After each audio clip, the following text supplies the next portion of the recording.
A long time ago, when the Earth came into existence, the mana that made up the world was too ponderous to hold its shape, and merely swirled in a muddy mass of chaos. Then the first of the gods appeared and said, "Let there be Earth." The mana solidified, becoming the ground, and the mana overhead thinned and became the sky. Yeah, but Gus, I only asked you how words are related to magic. Just be quiet and listen to me. I'm not even getting paid to teach all this, you know. Yeah, fine. The Creator God made the sun and moon, and separated the land from the sea. Fire, wind, and trees came next, followed by other gods as well as humans. Gus the Ghost is a little eccentric, and he can be overbearing at times. But he's smarter than anyone else, and he teaches me a whole lot. All the words and symbols that the Creator God used, what we now call writing, are referred to as the words of creation. These words, whether they're spoken or written down, all possess very profound power. Power? That's right.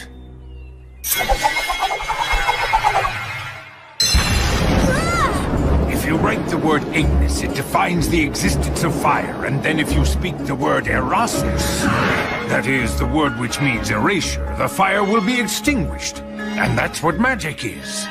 The power of words. Magic.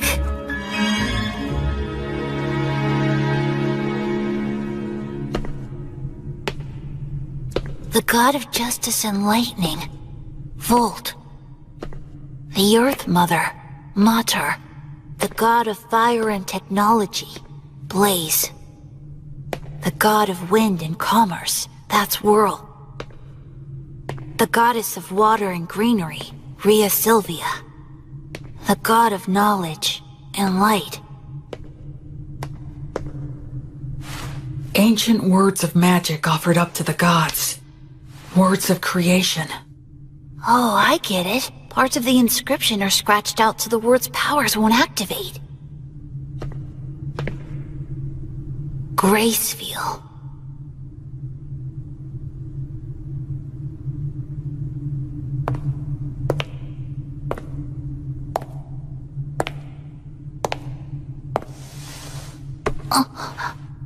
Are you curious about him? Yeah, well, sort of. That's Gracefield, the god of light who governs the cycle of death and rebirth. He's the child of the lightning god Volt and the Earth Mother Mater. You worship the Earth Mother Mater, don't you? Yes, you've got it right. She's the god of child-rearing and the bounties of the earth. Of the 6 principal gods, she's particularly revered by people in rural areas. So when you do your daily prayers, the Earth Mother is the goddess you pray to, right? Mary? What do you say we head back and have dinner now? Sound good? Yeah! Huh? Oh. Blood! Oh wow, that's a really nice boar! Oh, you're gonna get some tasty meat up of this guy today, Will. Thank you so much! Hey, that kinda hurts. Wow! Looks tasty! Go on, eat up. Don't worry, I will! It's so good! Thanks so much for the food, Blood. You too, Mary. Yes, gratitude is good. After you grow a little bigger, I'll teach you how to go and hunt for yourself, too. What? Hunt? Hunting teaches you all kinds of valuable lessons, although you're gonna have to get used to taking lives. What's wrong? Are you losing your nerve? Stop it! He's still too young for that. She's right. Huh? He needs to learn the basics before that. But I must say I'm impressed. I can't believe he's only 3 and he's already learned to read and write. He just might be as much of a genius as I am. I don't think it could hurt to teach him some magic. Hey, come on, give us a break. What if he becomes an old miser with an oversized brain like... Blood the skeleton looks scary, and he can seem out of control. But he always keeps things lively and friendly. What do you mean? What's with the crack about the oversized... Hey, Mary. What's wrong with strengthening the bond? About this bread, just when do you bake it? That's a secret. Huh? The 3 of them keep a lot of secrets. Like why they live here, and why there are no other humans here except for me. From the time I was born, I've never met anyone else but the three of them. But the biggest secret is, why are they undead? There are so many things I want to ask them, but I can't. Because I'm keeping a secret from them myself. That secret is...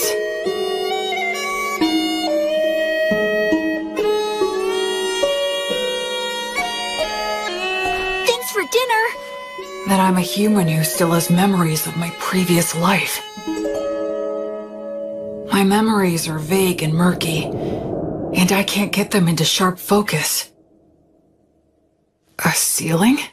A monster!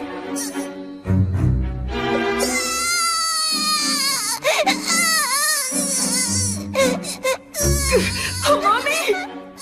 A ghost?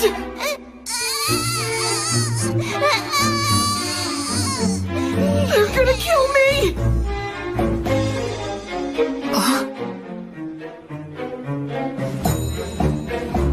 What?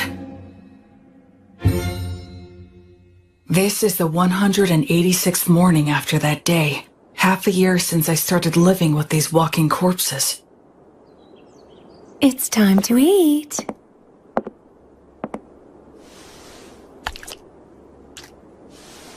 What a good boy you are, Will. Oh, are you feeling full already? I can't speak it very well, but I can generally understand the language that they speak now. Shall we go take a little walk outside today? Outside? I've never been outside before. She smells like incense. I wonder what it's like outside the temple.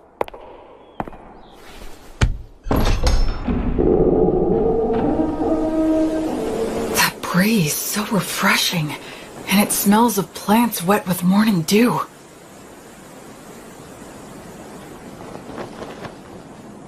Isn't it beautiful out here, Will? It really is beautiful. There, it's all right. There's nothing to be afraid of. At first, I thought I'd fallen down into hell. After living such a hopelessly vague and empty life, such a punishment wouldn't have been a surprise. No, I'm wrong. This is no punishment. It must be the grace of God. I feel like something that I'd wastefully thrown away without a second thought was given back to me once again. Oh, Will, my sweet, tender little boy. This time, I'm truly going to live. I'm going to live in this world.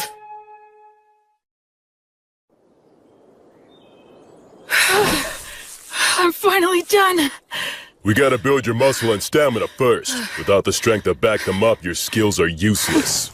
But couldn't you say that making up for your lack of strength is a skill? Listen, do you really think you could knock me down? Well, no. With the right skill, you might be able to knock me over, but there will be times when that skill won't work for you. But you can't separate your muscles from your body.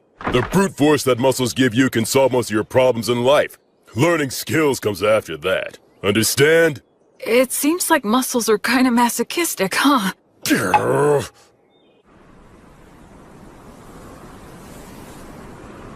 Flamo Ignis! Erasus! Fool, your pronunciation's imprecise. Given your talent, you really need to learn to control your accuracy, or you'll kill yourself. That's scary. Well, magic can be a scary thing. Do you have any idea of the reason why words possess so much power? I'd guess it's for the same reason we think a chair is a chair, right? Indeed. After all, when we see a wooden stool that has 4 legs, no matter what color it might be or whatever kind of wood that it's made of, we don't even think of calling it something like 4 sticks in a round slab, and we wouldn't call it a table. We just instinctively categorize it under the chair label. So in short, what that means is that words are what define and differentiate the way things are. Of course, I'm just repeating what someone told me. Huh, you know, Will, it seems you might actually be a genius after all. But isn't there anything I can do to get more consistent results? Afraid not. That's just what words are all about. There are always fluctuations in speech. No one is able to say a word in exactly the same way twice. The only answer is to let your instincts determine the ideal level. Instincts? But... You should start off by learning how to use your minor magic more skillfully and accurately. But hopefully you'll do your best to get by without even using that. Without using magic? How's that possible? I'm talking about money. That again? Man, how can a ghost worship money as much as you do? Oh, come now. You don't know what you're talking about. Money is extremely important. Money is what makes the entire world go round. With money, you can solve anything without magic. Buy tools, hire help, and the ability to make a profit is just as important as magic. Why, oh why must I have hands that are incapable of holding silver and gold any longer? It isn't fair. I want to feel money and count gold coins with my own hands. Curses! You're not normal. Creatures such as these are beasts. Demon beasts are a particular type that are extremely aggressive. Wow, that's... Old Gus has taught you about the myths, hasn't he? The minions of the god of despotism and tyranny, specters and phantoms, and the demons of the god of dimensions who lurks in hell. And the god Stagnate, who commands the undead. People such as the three of us. We used to be human once too. Really? Is that true? Yes. When we all died, we clung to strong emotions that led us to a pact with the god of the undead. So we're considered traitors to the virtuous gods. Mary...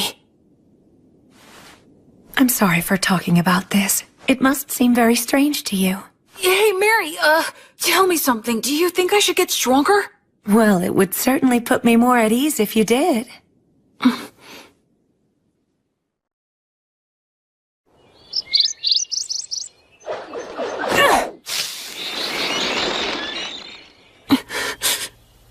Don't make it suffer. Just snap its neck quickly.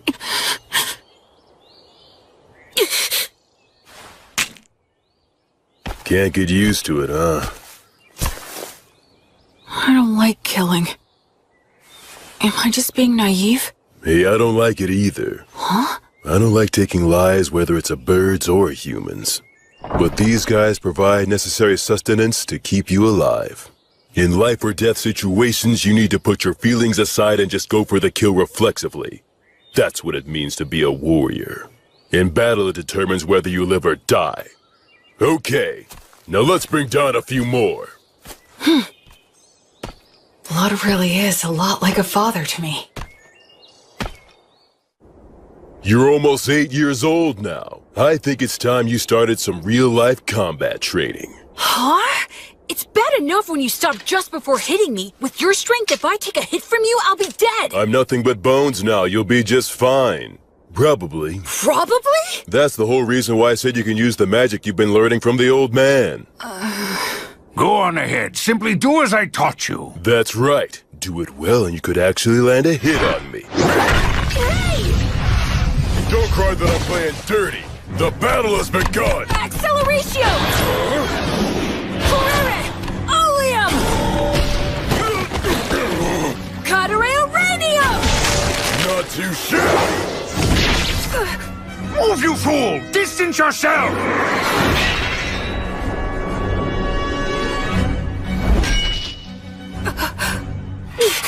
Come on! I told you never to close your eyes during a fight, didn't I?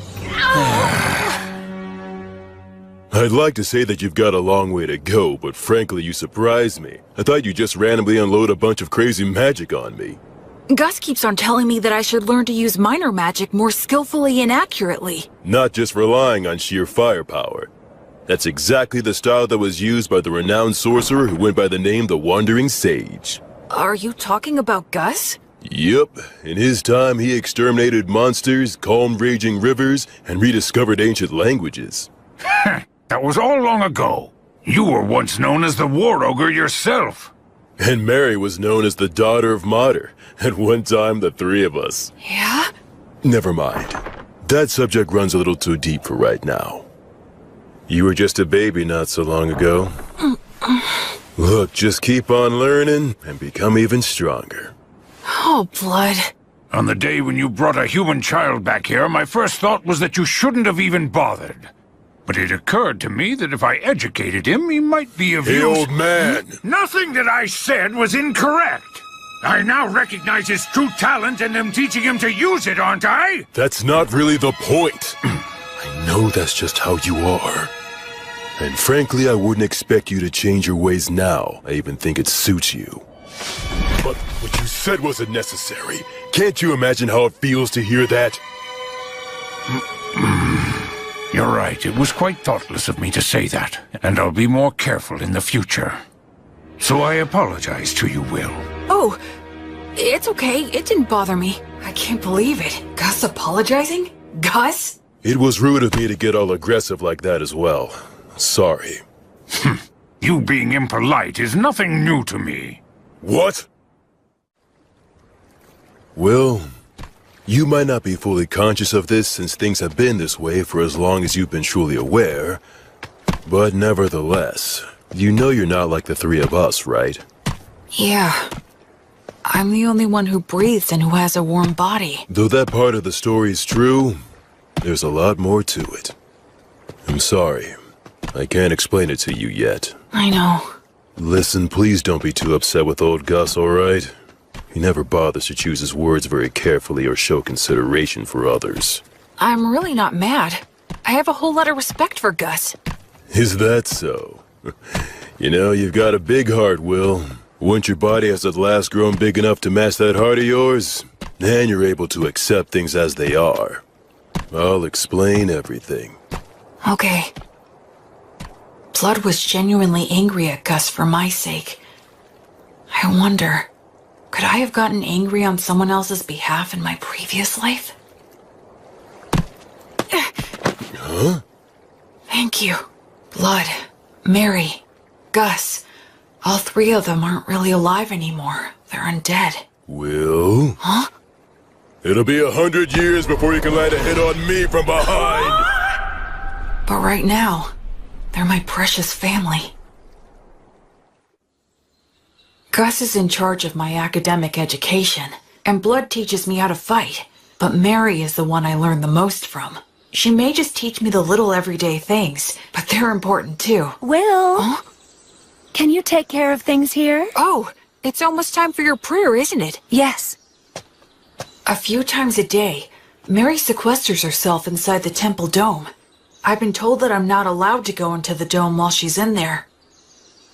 Alright, it's time for your physical education. I can't even lift my arms. Mary? The bread? Why is she carrying it out of the temple? About this bread, just when do you bake it? That's a secret.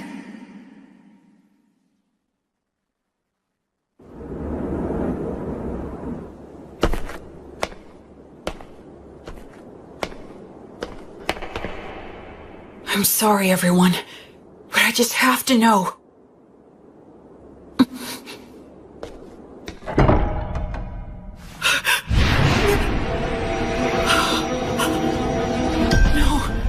I don't want to feel that again. I don't want to lose anyone again. No, Mary! No! Mary! Mary! Mary! Mary! You guys! Blood! Gus! Come in here quick! Help Mary! Help her!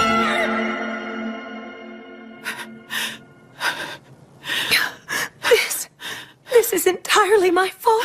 I kept it a secret from him, and... I'm sorry. I was careless. All those times we told him to be careful. Will his arms heal? Thankfully, his fingers didn't adhere to each other, but scarring is likely to be unavoidable. Mary... Will, I'm so sorry. It's my... No, it's not. It's my fault for prying. So don't apologize. I'm just glad that you're all right now. Oh, Will. The smell of incense that surrounds Mary always calms me. Why'd you try to look in on her? I just got curious. I thought that I finally might be able to find some kind of hint about what you guys have been hiding from me. I told you I'd explain someday. Blood! Be quiet, Mary. Well then, Will, anything else to say? No, I'm sorry. From now on, check with me or Mary before you do anything. Okay. That said, the way you jumped in there to help Mary was impressive. Those scars will be your badge of manhood. Well, I am your student. But all that got you was unnecessarily wounded. Still, out of respect for your lack of fear toward the fire, I'll teach you this. That bread is a gift from the Earth Mother Mater. It's essentially the goddess's divine protection, her blessing. You can call it whatever you like. Then why were you on fire? Because I betrayed her. The fire is simply a consequence that I must suffer. The god of death, Stagnate, with whom I formed a contract, is the enemy of the Earth Mother Mater. In fact, all three of us formed a contract with him, so just coming in contact with her divine presence causes us to burn. That's sad. I don't expect to be forgiven. Why do you still pray to her? Is it just for my sake? Oh no, Will. It's not. I had been praying to the Earth Mother every morning and evening long before I ever met you. That's my daily ritual. Doesn't it hurt? Of course it does. So much that I could cry. Mary. But even though I've betrayed her, and that is her retribution, I must endure the pain. I shall still continue to revere the Earth Mother. Mater never says anything to me, but every single day she blesses me with bread for you. That alone is more than enough of a saving grace for me. I'm so sorry I didn't tell you, but I certainly hope that you'll continue to eat the bread that's provided for you. Yes, of course I will. But also, I'd like to ask you a favor. What is it? From now on, I wish you'd let me pray with you. Oh. I just wanted to be able to understand what Mary goes through, even if it's only a little bit. That's why I asked her. The original creation was destroyed by the evil gods that it had brought into existence. It was then that the infamous age of war among the gods began. The giant statues in the temple are of the virtuous gods, right? That's exactly what they are, to a human. What does that mean? Among the legends told since ancient times, there is a battle between the lightning god Volt, the king of the gods who governs order and judgment, and his elder brother, the war god Illtreat. The elder brother had the advantage in the beginning, but Volt, with the divine protection of his wife, the Earth Mother Mater, banished the war god to the depths of the earth. The war god continues to lurk within the earth today, vigilantly plotting his revenge. There are other similar stories, but all of them take the same general shape. Now, what are your thoughts? Isn't that story just a fable? You think? Ruling in this world starts with violence and despotism, but eventually, agriculture starts to thrive, and law and order begin to reach everyone. But over time, that can also lead to violent overthrows, or something like that. I see. You are very sharp indeed. Volt, the god of order and judgment, is a virtuous god. The war god, on the other hand, is considered an evil god. But if that order becomes corrupt, Volt could become an evil god, and by defeating that corruption, Illtreat could become a virtuous god. In short, the concept of virtuous gods and evil gods is ultimately a distinction applied by those who place their faith in them. I suppose the priests would not be pleased with me for saying so, however. Naturally, you must not speak of this to Mary. I won't, don't worry. Besides, the gods normally think about things based on different standards than ours. It's impossible for one with a human sense of good and evil to gauge their true intentions.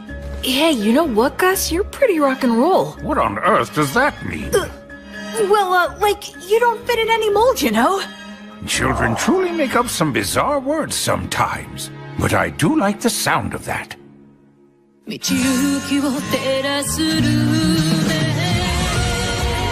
Insignificant self to the gods. And then dive in deep, as far as I can.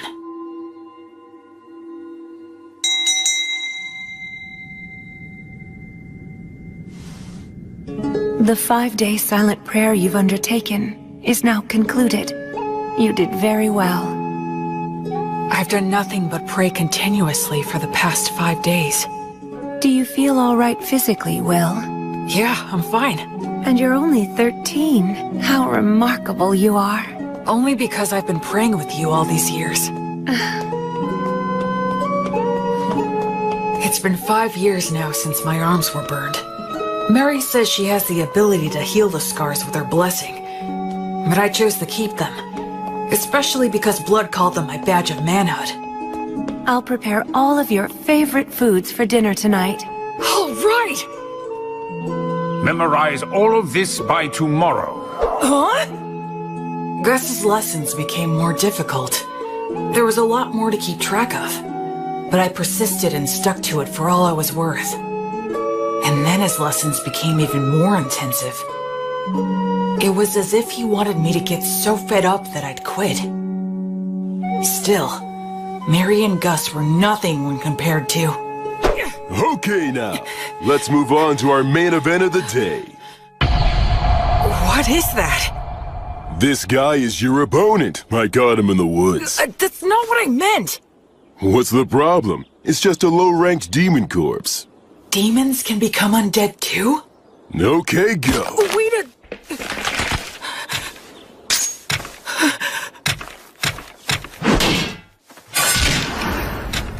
I got him!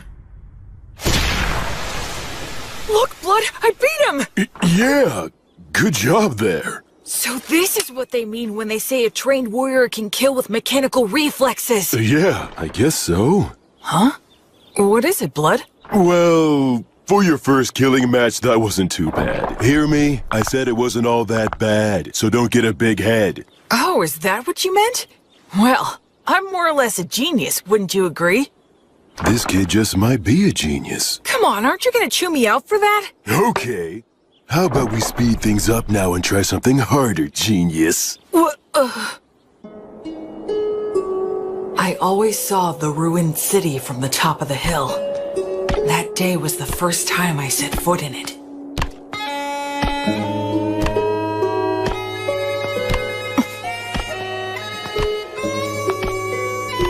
I didn't know there were passages like this underground.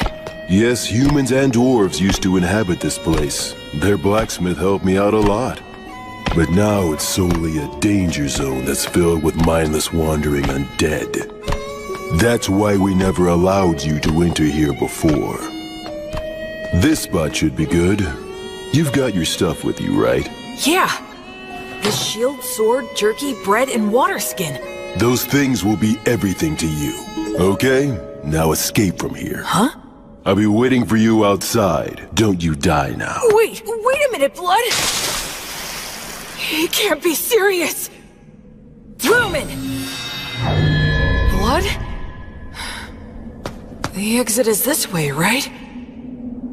But what was it that Blood just said a minute ago? This place is...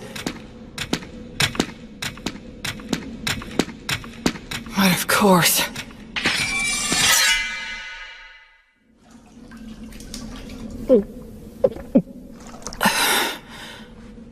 I'm pretty sure Blood is testing my overall practical ability here. I didn't know being alone could make me feel so empty and anxious. I'd forgotten about that fact, even though I'd spent all of my previous life alone. Ever since I came here, I've had either Blood or Mary always there by my side. In this world, people reach adulthood at 15, so I'll be striking out on my own soon. That's probably part of why all of their lessons have gotten so much harder. If that's the case, I want to give the best results I can. I want them to boast that I was a pupil worth teaching and that they're proud of me.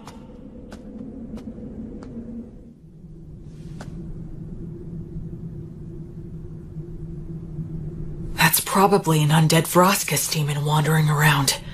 They can use the words. They're stronger than any opponent I've faced.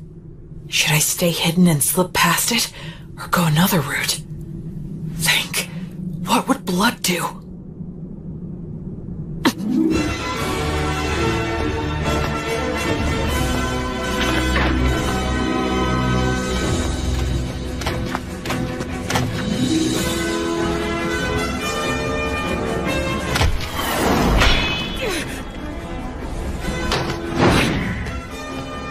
strong, but not as strong as blood.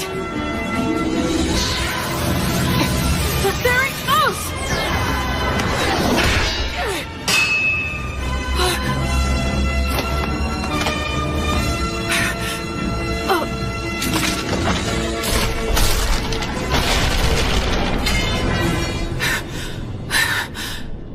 Oh no, this is not the place to be stuck without a weapon.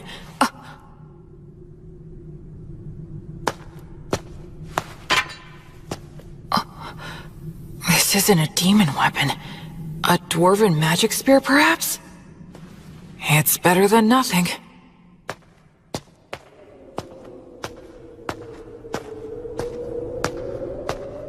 I can feel a big draft in here. Maybe I'm near the exit. I wonder how long this place has been deserted. It sounded like Blood knew it while it was populated. Does that mean that the three of them became undead around the same time then? From the level of degradation, it's been more than just a decade or two. I already know there are no humans living anywhere near here. I wonder where my birth parents are, and what they were like. And I wonder, why am I in these ruins? My real parents.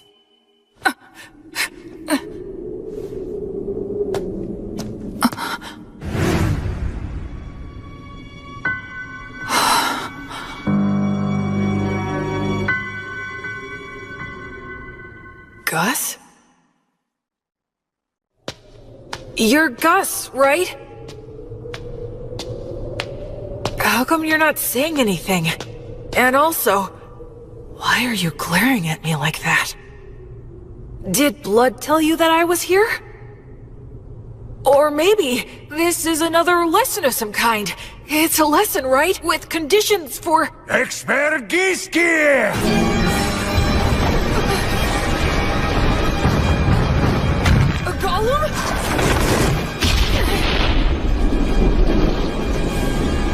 Gus! He's serious. I'm aiming for...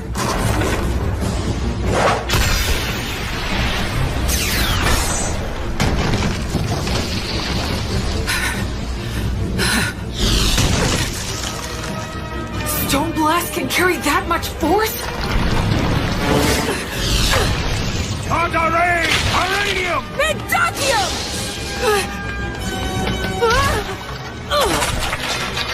Grace magic? Since when could... His projection magic is way too quick! A double cast? Groby Goose! Mendakium! Somnus! Mendakium! Why? Gus, why? Expergiski! A triple cast? I'm gonna be killed by one of my own parents and I don't even know why! This can't be real! No! No! I don't want that! I don't want to die! What can I... Alright! This spear should work on a ghost like Gus! He's the one who tried to kill me first! So no one can complain if I kill him! Pierce him! Kill him!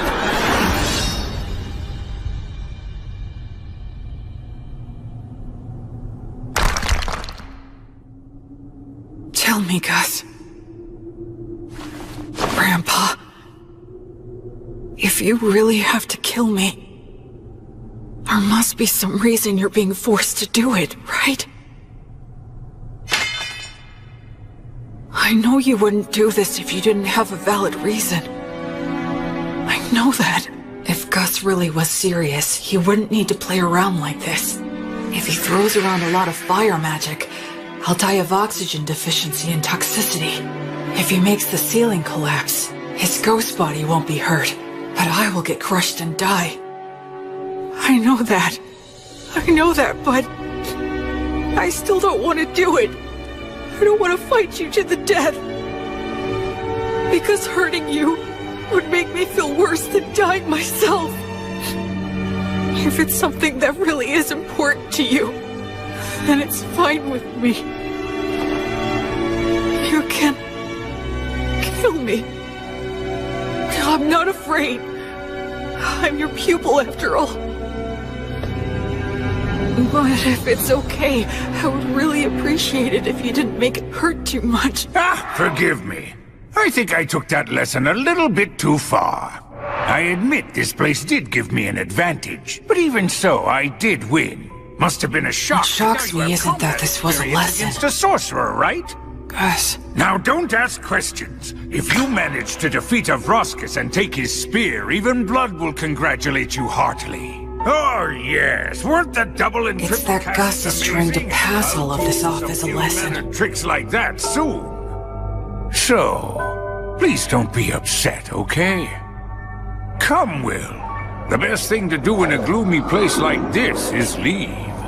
This city, the three of them, my own history. There's something more to it all.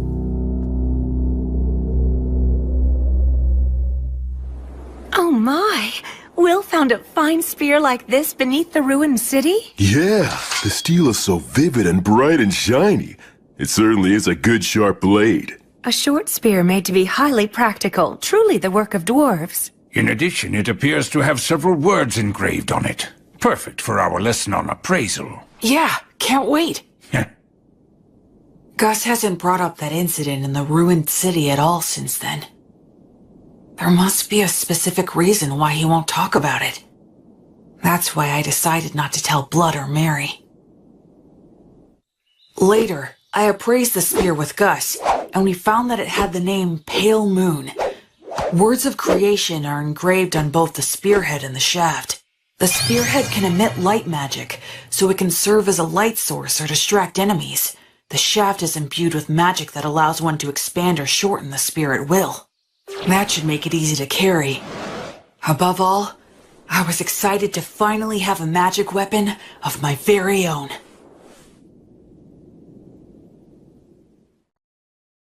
After that, I returned to the city underground every now and then for Blood's lessons.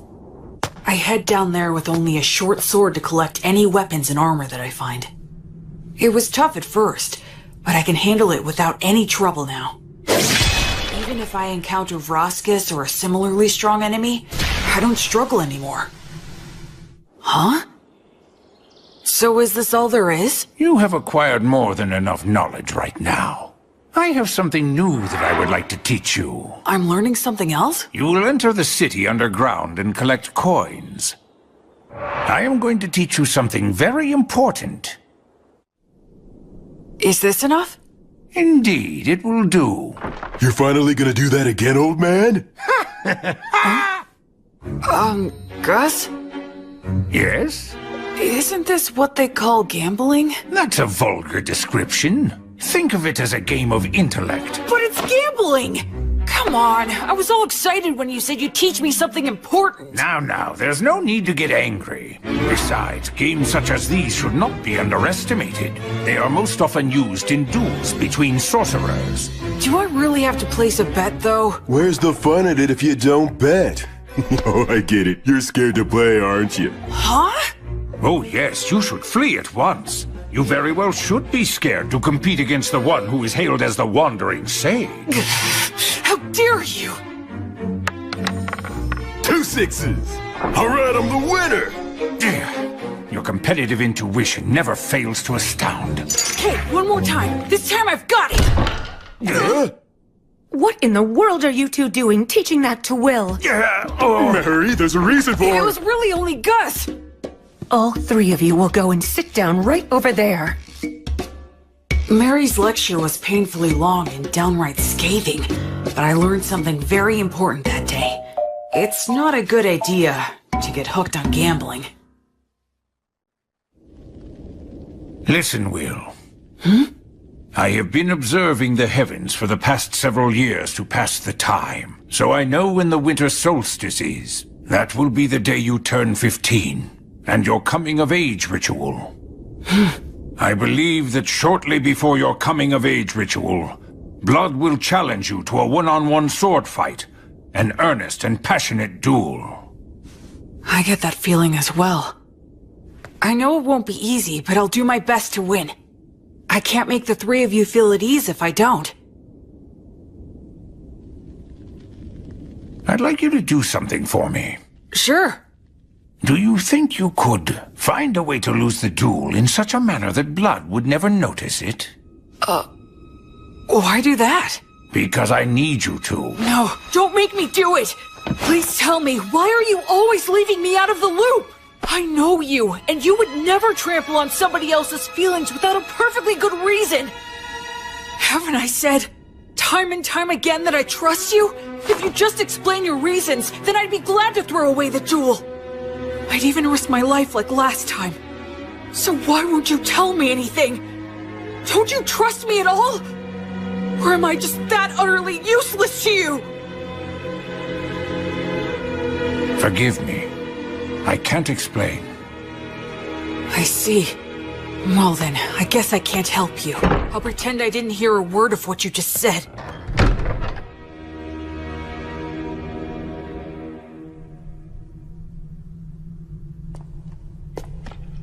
In your coming-of-age ritual, you will need to swear an oath to one of the gods and decide which one will be your guardian deity. Will? Is something wrong? No, nothing. Anyway, which of the gods do you recommend? The one that is the most widely followed is the god of justice and order, the lightning god, Volt. But you worship the Earth Mother Mater. Blood worships Blaze, the god of fire and smithing. And Gus worships the wind god Whirl, right? That's right, and what you swear to them is very important. I swore to Blaze that I would train every day and try to grow stronger. I swore to Mater that I would live in such a way that would honor and preserve her will. How about Gus?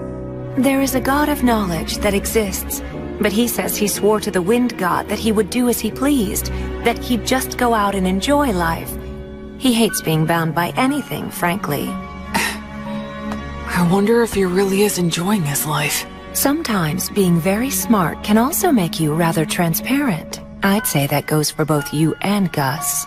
When you swear an oath to a god, that earns you some divine protection, correct? Yeah, the stronger your vow, the easier it is to earn it. But they also say that you will be destined to experience many hardships in exchange. So don't swear your oath hastily in the heat of the moment. As they say, either you become a hero, or you die. An oath, huh?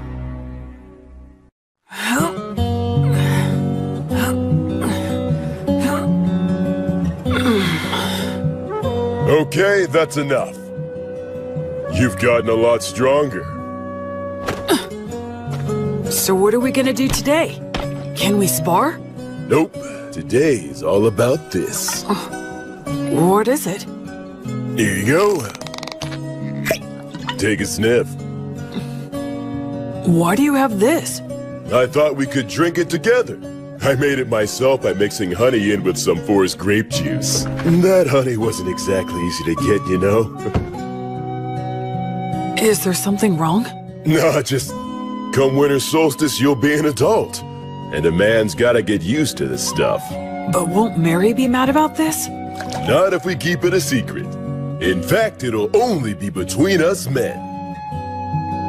Okay, let's drink. All right, here you go.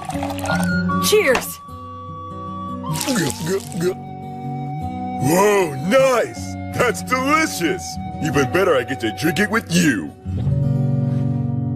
Yeah, it's good. Okay, let's test your courage.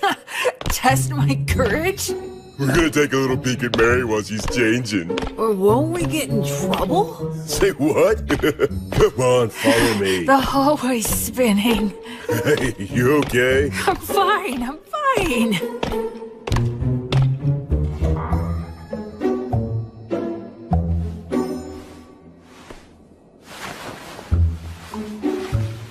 I can erase my presence easily. This'll be a piece of cake. Wait, you idiot! Who goes there? Oh, crap! Blood.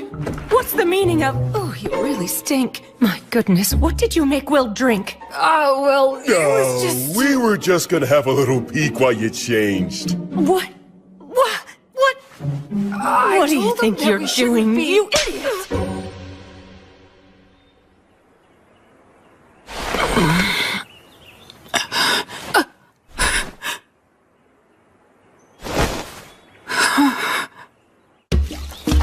voice had been changing, so I knew I was due for my first wet dream. I'm sure it was caused by Mary changing. Mary changing. What are you watching there, Will? Is that what I think it is? Stop laughing! I really gotta be careful not to drink too much. Today's the day of my battle with blood. Once this is over, I'll probably be leaving this temple by spring. Do you think you could find a way to lose the duel in such a manner that blood would never notice it? Okay. Will? Come on, I'll help you get changed. As of tomorrow, you'll be an adult. So, have you decided which god you're going to swear your oath to yet? Yeah. I've got an idea. Oh, well, that's good. Mary, I'm gonna win today. Okay.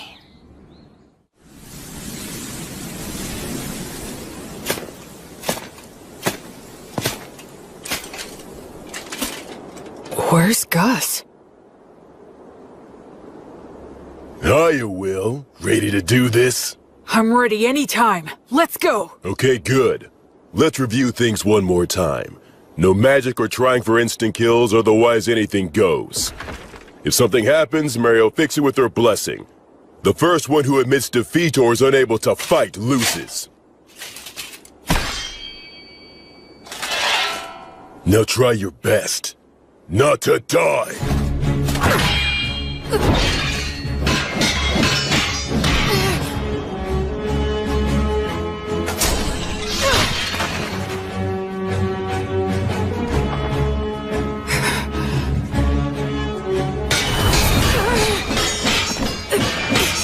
He's like a storm. If I take just one solid hit, I'll be out of the fight!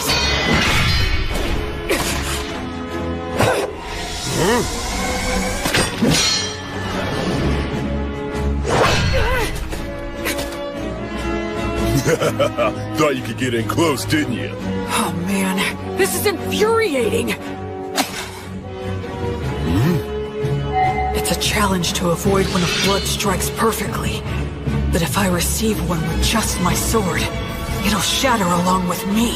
So how do I survive his strike and get into the gap between us? There's only one answer. Here it comes!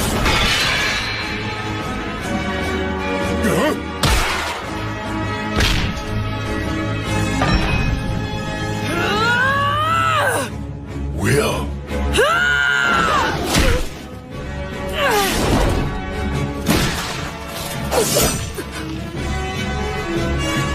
He's holding my sword between his ribs? That was actually pretty good. I concede. Yep. And having no muscles really is a disadvantage. Blood, stop it! Don't you dare give me that! You promised that you wouldn't use that trick again!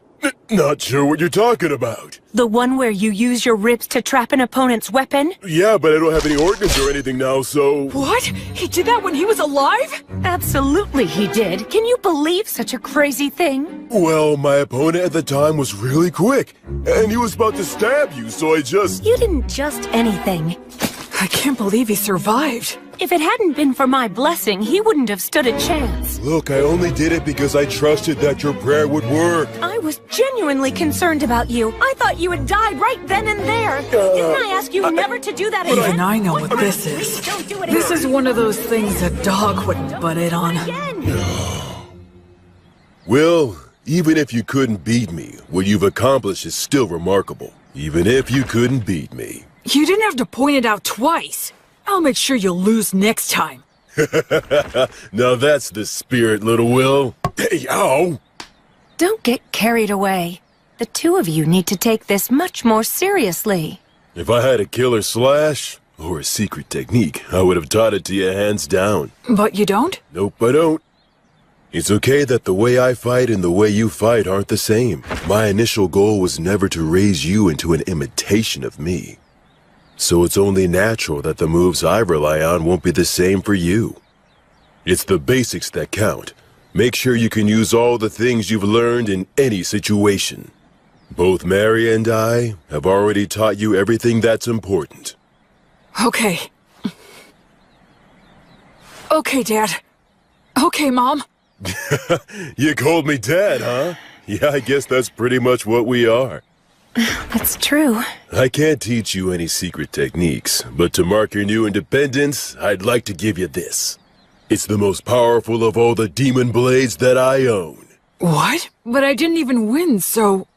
I told you it's to mark your new independence. Go on, Will, try it out.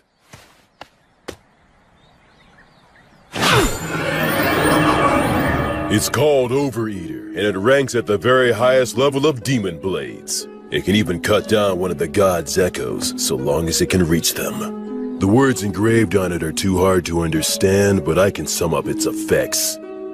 If a living being is cut with this blade, its wielder can recover life force with each cut. Huh? Recover their life force? Uh-huh. As in, you can swing it around without even thinking about it and still be the last man who's standing. You're a smart kid, so I'm sure you understand this. But don't overuse it. It makes its wielder feel a whole lot stronger than they actually are, but it's not the type of demon blade that benefits one's spirit. The more you use it, the more you need it until you are so weak there's nothing left. And the life and death cycle starts again. That's part of what makes it a demon blade. Anyway, I've said a lot, but I'm sure you'll be fine. Both seem to have faith that I can maintain the ability to use this sword properly. But am I really someone who is worthy of their faith? Well, if I'm gonna give you a demon blade, I guess I gotta tell you about its history, too. And of course, I'll tell you what you've wanted to know all along. What? He's talking about what I've wondered all these years. You are a grown-up now, after all. I promised I'd tell you once you grew up. Your mind and body have become plenty big enough by now. Listen up. It's the tale of the king among demon kings who tried to conquer this continent. He's the one known as the High King of the Eternals.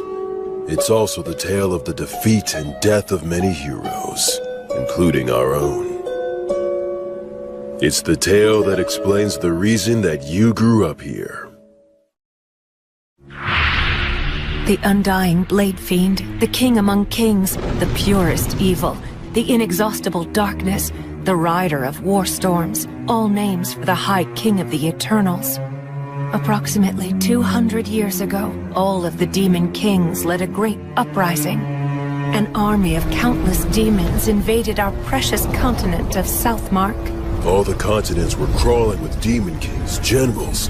They were the kinds of demons you really don't want to see showing up anywhere. Demons were here?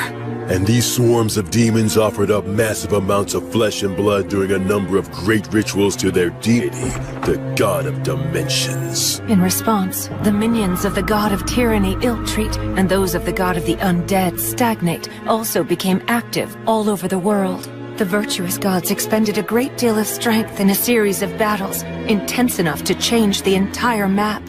I know that you learned geography from Gus, but don't think it's the same now as it was then. Because of that, even we don't know much about how the other continents were back then. But what we know for certain is that the High King went on a rampage in Southmark.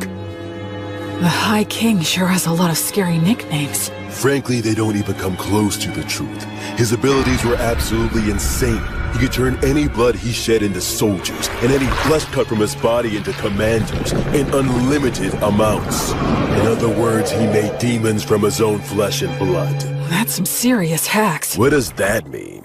It means he's a cheater. Blades are the only thing that could harm him.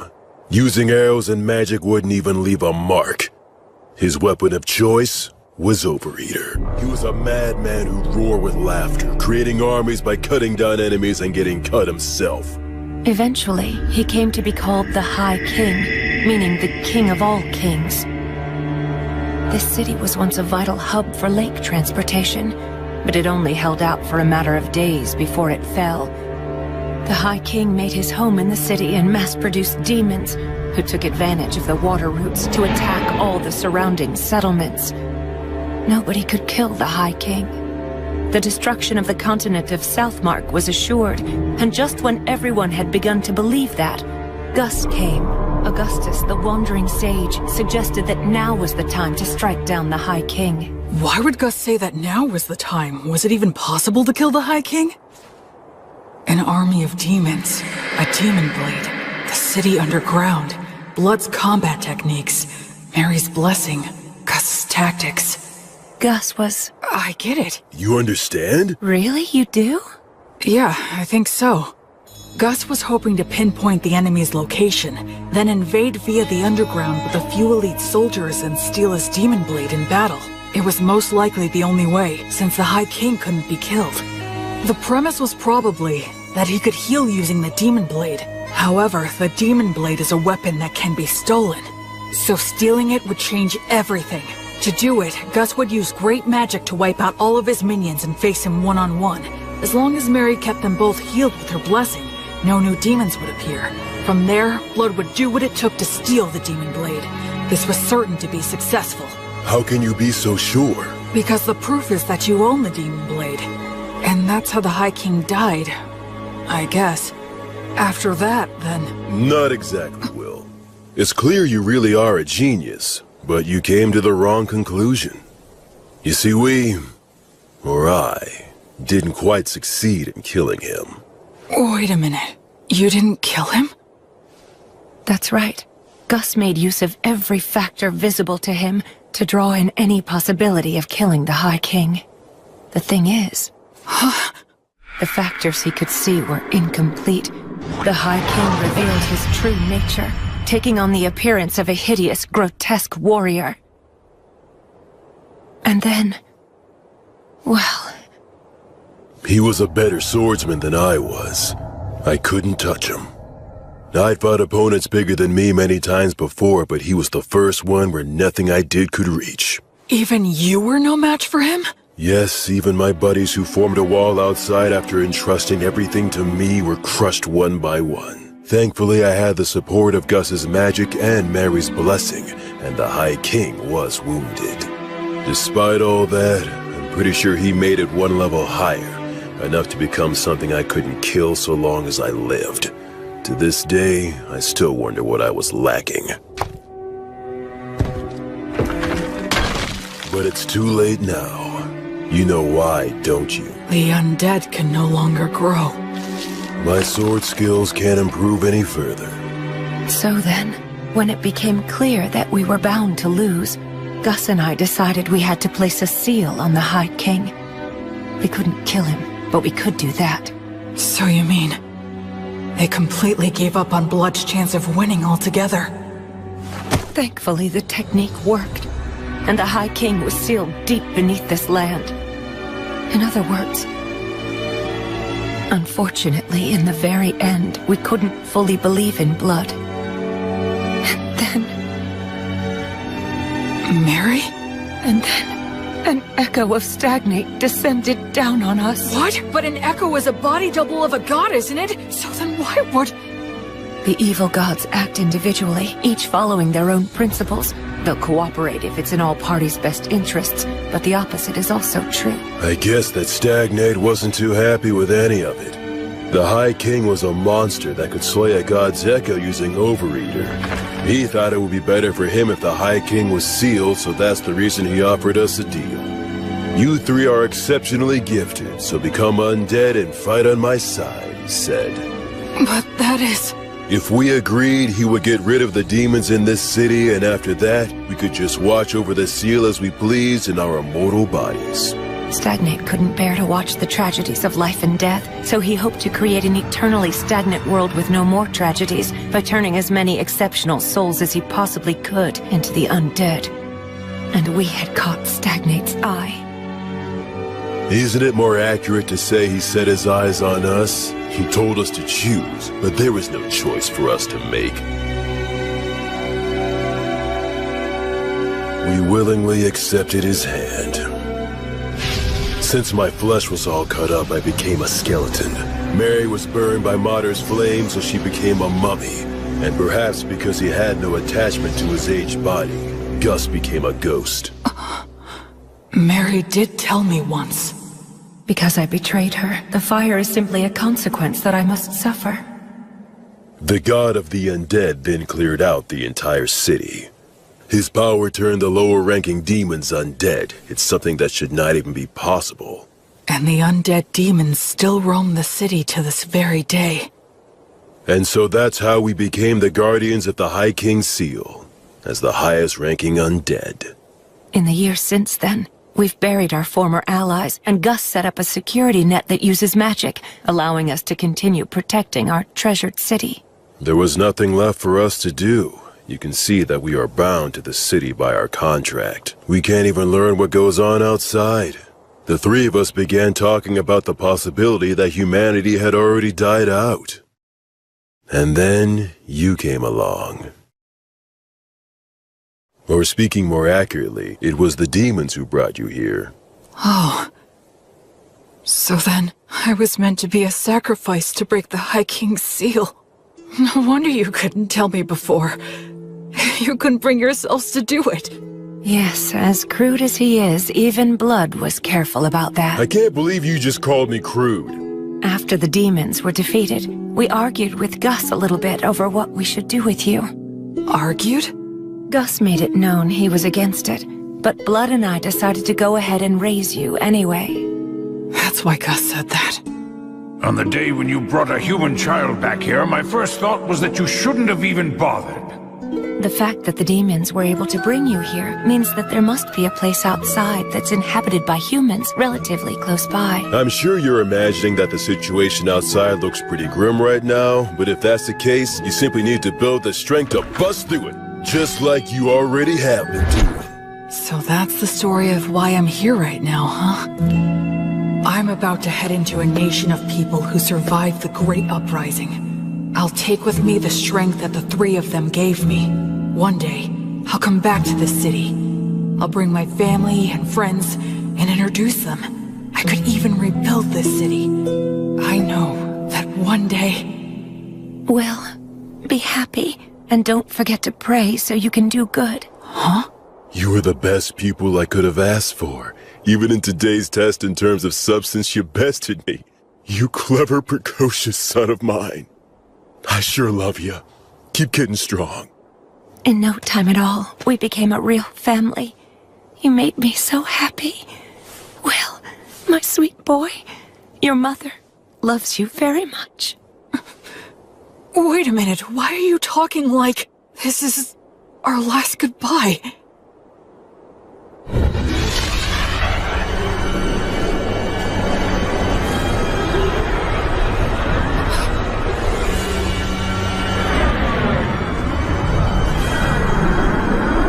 Said your farewells, heroes. Yeah. We have. Go ahead. We're ready. At last you have lost your attachment. In accordance with our contract, place your souls in my hands right now. I can't do anything. I can't move. Why? Please, please move. Wastari!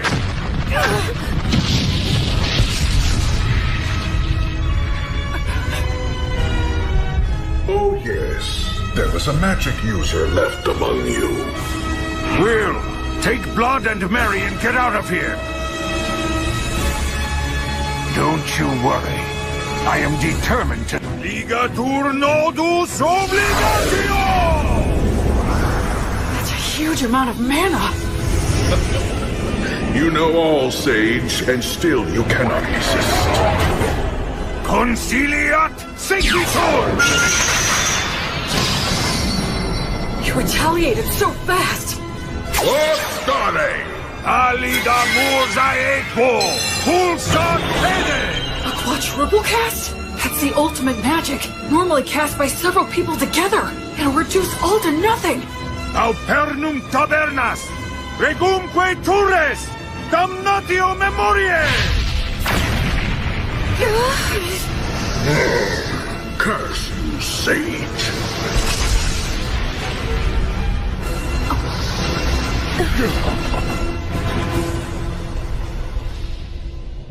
Quaerere, ambulare alle vita, noli fugito.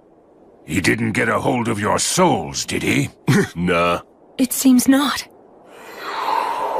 That must have been terrifying for you.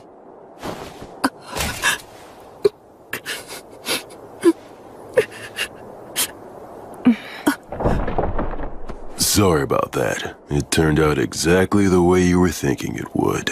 I was hoping that we could hold out until Will was ready to leave. Yes, but the two of you made your decision. Now, I'm not so unreasonable that I would demean the intentions behind your choice. I'm just happy that it all worked out in the end, so...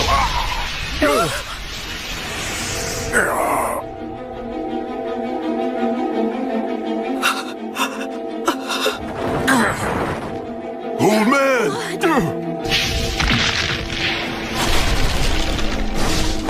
To think you were able to destroy my body all on your own.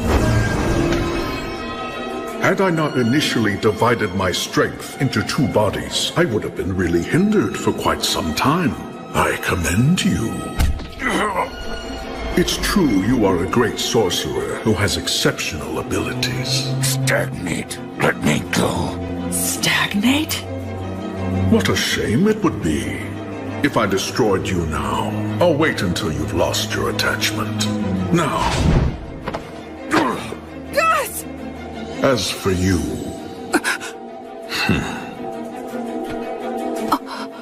You have my gratitude. It's all thanks to you. Well done. These great heroes formed contracts with me. They became the highest-ranked undead.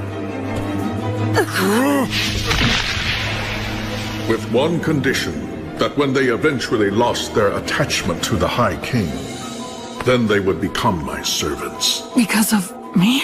That's right. Thanks to you, the sage's attachment was weakened, and the war ogre and beloved daughter lost hold of theirs completely.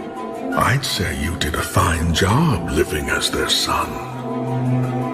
But that's because I was reborn, and I wanted to live right this time around. It seems that was a shock, and for good reason. I have an idea. Why don't you come and join my army as well? Then you can continue to live harmoniously with your beloved family. But I won't force you to decide right now. Tomorrow's the winter solstice, on that loathsome day when the sun is at its very weakest. I will seek out your answer in the evening.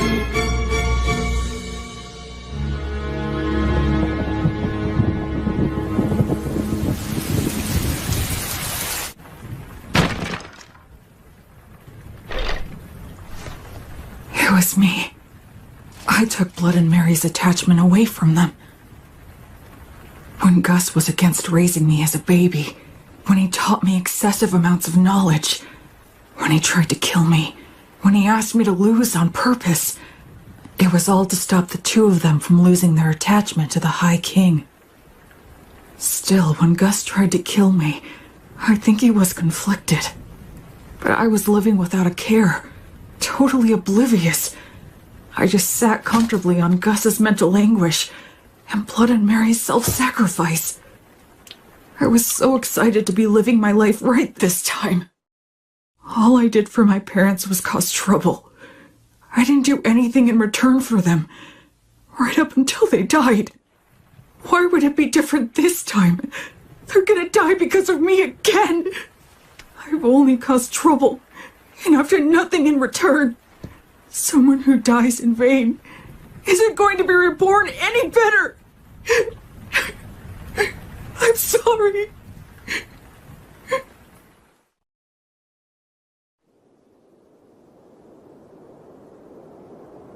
Hey! Oh. Damn, your face is a wreck, boy. My goodness, it is. Get up, Will. You shouldn't sleep on the floor in the middle of winter. I'm so sorry. Don't be, Will. We all end up paying off our debt for the dumb stuff we did a long time ago.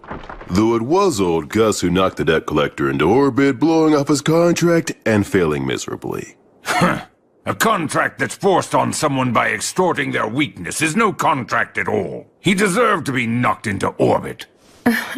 I've got to admit that it was rather exhilarating to see Stagnate's pale face slowly being erased. Well, you took one of them down. Perhaps the strength of all three of us could take the other one down. Now that's the spirit. By all means, that sounds like a great plan.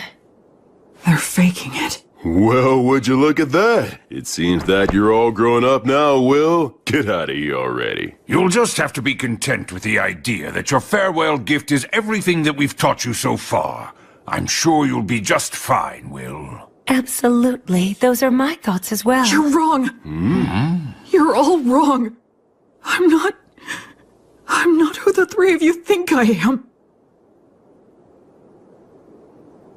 Talk to us, Will. I have these memories of a past life. I was a totally worthless person. So when I was reborn, I thought that this time I could live my life right. But I made you three suffer without ever knowing it. Even in my past life when my parents died, I have no idea how I felt. Because I can't remember. I can't remember anything. After all the trouble I caused for them, I don't even know if I cried. I'm worthless. Trash. Once again, I can't do anything. I can't give you anything in return. I'm nothing but useless garbage. Will, you must grit your teeth.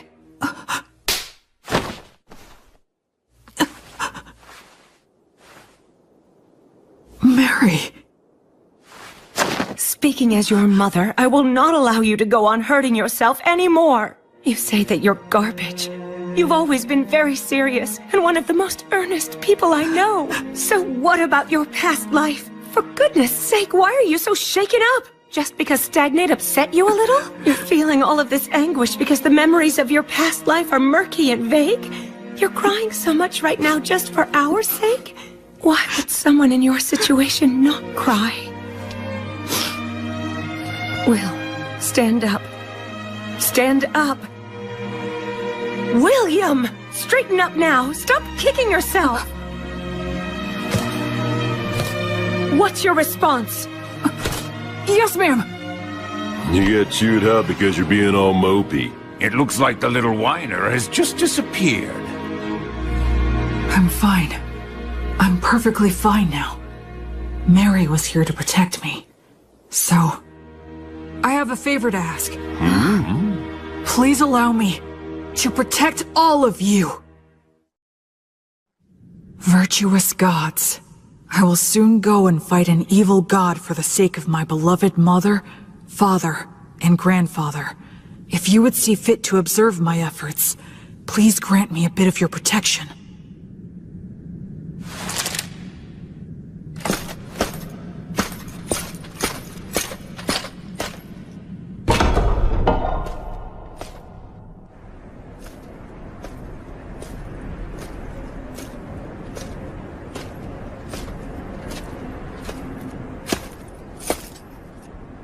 So, have you made up your mind? Yes, I have, Stagnate. Evil god. I don't plan on giving you a single thing! But surely a god such as yourself would never dream of running away from a human child, isn't that right? You have thought this through quite well. Let me guess, you're hoping to restrict my actions by getting me to focus my consciousness on you alone, yes? He figured me out! I'll play along, okay. But please realize you're challenging a god. You must first show me you are worthy of such a challenge.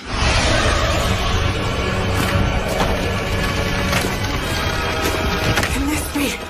Those three said when they became guardians of the seal, they buried all their allies who had been sacrificed. But where? It's obvious. Right here!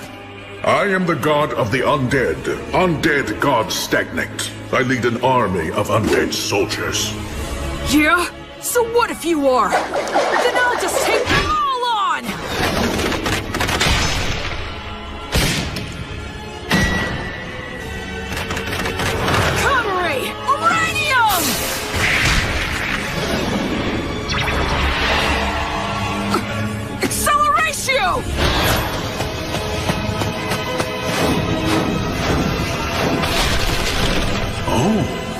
somehow pulling this off against 100 heroes.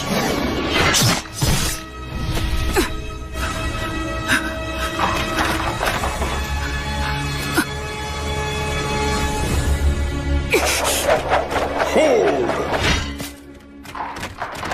Well, well. I thought I'd be dealing with you and the three heroes. I'm impressed. Tell me, young man, what is your name? I'm Will. I see. I'm asking you again, Will. Won't you join me? I have taken a liking to you.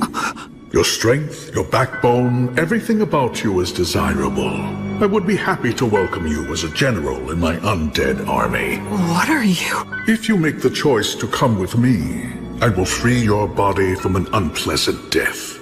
You will be able to live closely and harmoniously with your three family relations. There will be no goodbyes or sorrows. If we conquer this dimension, your relationship will last for all eternity. Isn't this world unfair? With its endless and absurd tragedies, I wish to overturn this harsh reality, to create an eternally kind world, free from the horrors and threat of death. I don't think he's lying. I can actually detect a sense of warmth in his words. Come over, Will. Enter a contract with me exactly as they did.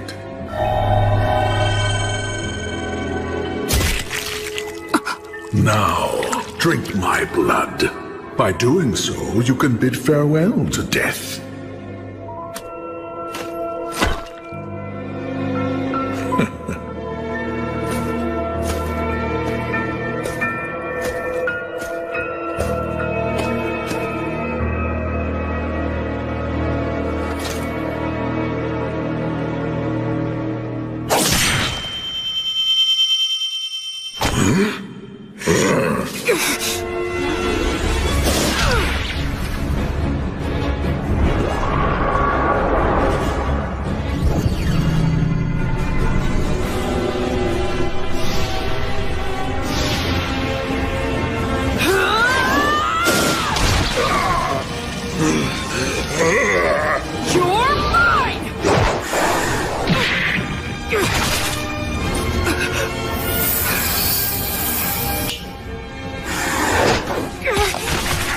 First the sage and now you.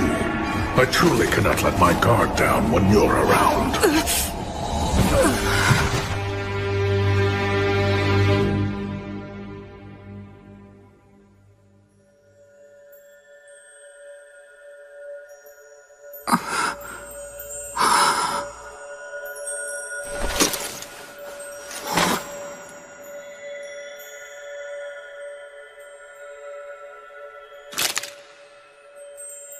Did I die or something? This place feels very familiar, as if I've walked through here before.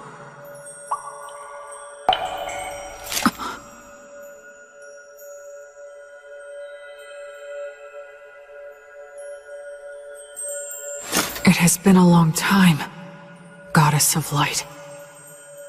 I'm starting to remember. Yes. I've walked under the starry sky before. She was silent then, too. But I remember her footsteps being filled with care and compassion. I thought it was a star, but it's not. It's a planet. What are those lights? Traversing souls. They cross worlds to prevent the stagnation of all things. How could I have forgotten this beautiful sight? A question. Okay. Why did you feel the need to reject Stagnate's invitation? 'Cause in my previous life I was a shut-in. Whenever anything got me down, I didn't bother to get back up. It was a pathetic way for one to live. Except, there's one thing I realized. Being alive and not being dead aren't the same thing at all. I wasn't dead in my previous life, but that was about it. I didn't have the courage to do anything. Just the fact that I had to keep living was a burden. I didn't care if I died, so I wasn't really alive. And by not being alive, I didn't have to fear death. And so, because just a little of that memory stayed with me, I was able to make the decision to live a good life in this world. I think that if I live right, I can die right. Denying death like Stagnate promised and trying to live forever would be the same as being in that room again. No matter how else he tries to sweeten it, I would still refuse. I just want to live and die with those three. They're my family. I mean, who wouldn't want to protect their family? That's all. Thanks for listening.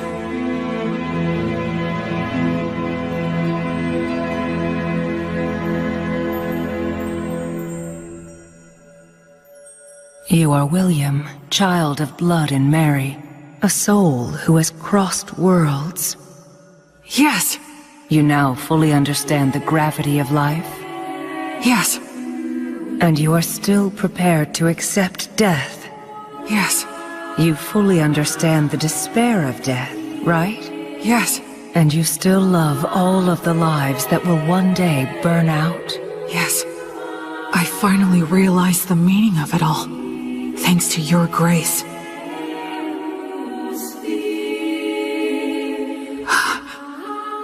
Thank you so much, Gracefield.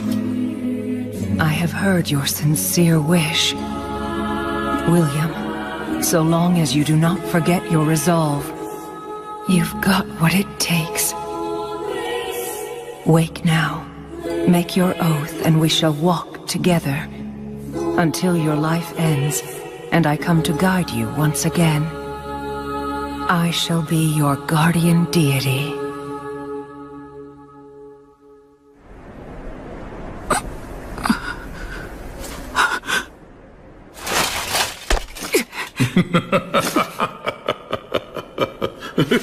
Goddess of the cycle of death and rebirth, Gracefield, please walk by my side. Citing a blessing, huh? What do you hope to get done with that? Such a vague technique is no match for my blood coursing through your... He has a stigma. This is the badge I earned when I learned Mary's prayer. My arms burned by divine fire. Now that I can see your body more closely, how many holy communions have you taken? Every day, Mary prayed to Mater for food to sustain me. Mary's daily prayers, her unyielding heart, will not bend to you! And I swear to you, my god... Yeah, the stronger your vow, the easier it is to earn it. But they also say that you will be destined to experience many hardships in exchange. I will offer up my life to you. I will be like your sword to banish evil, and like your hands to save the suffering. I swear it on the flame of Gracefield! You earned the protection of Gracefield? What a shame. A crying shame. I had so hoped that you would be joining my ranks. But since you have been taken in by her, I have no choice. God of the undead Stagnate, I will defeat you and fulfill my oath! Unseasoned hero, die with your resolve undone. Kill him! It's okay. I know exactly what I need to do.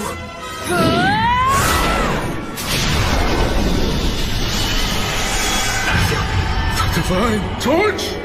Gracefield's divine protection grants peace and guidance to the souls of the dead. How dare a fledgling priest put on such airs? Acceleratio! War started!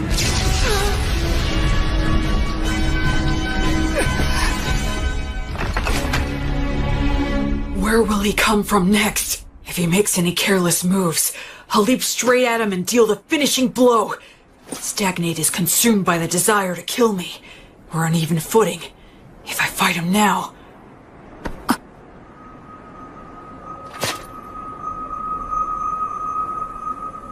Was that some kind of warning? What about? What if it's possible he's not consumed with me at all? No, the temple! Acceleratio! It was all a bluff. He was pretending to be consumed by rage, and then threw up a cloud of dust. It's Blood and Mary that he's really after.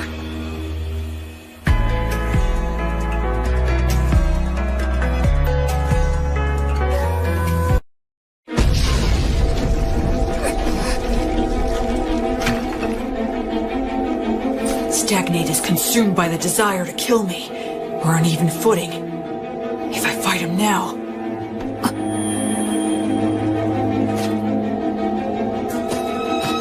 No! The temple! Acceleratio! It was all a bluff. He was pretending to be consumed by rage, and then threw up a cloud of dust. It's Blood and Mary that he's really after. Come on, let me get there in time, please! Acceleratio! If I can believe what Stagnate says, maybe he considers me to be someone who's actually worthy of keeping an eye on. But in the end, that's not going to mean anything to an undead god who can live forever. His priority right now is getting to Blood and Mary, and then Gus. Now that I have the divine protection of the Goddess of Light and can pray for her blessing, I can return the three of them to the cycle of death and rebirth. That's what he was being cautious about. He weighed Blood and Mary's souls against the risk that I posed, and then he tried to play the fool. That's what I was trying to do from the very beginning.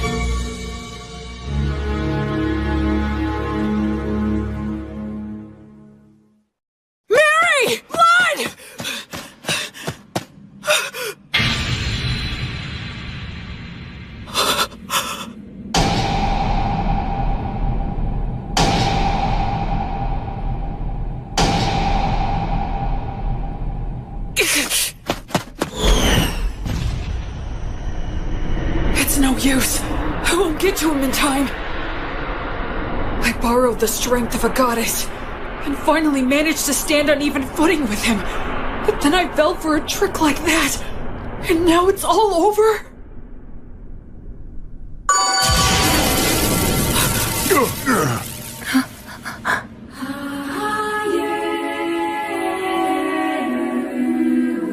I don't remember seeing her before, but I guess...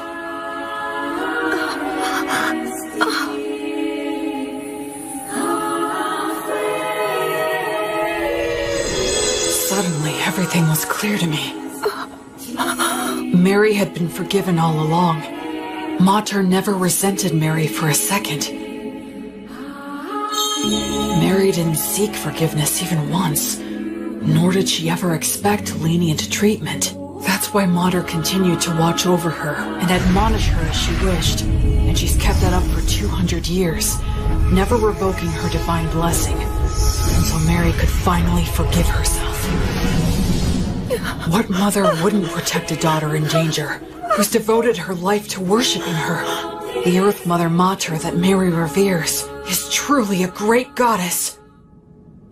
In this moment, Mater has granted me Grace Field, Goddess of Light! Grant this soul peace and guidance! The divine torch guides souls into the cycle of death and rebirth, but it still can't completely defeat Stagnate. So what I need to do is... What? That's right. Since these two aren't resisting, the divine torch will guide them back to that cycle, which means I have to protect them! Delay the cycle! Flummox the guidance!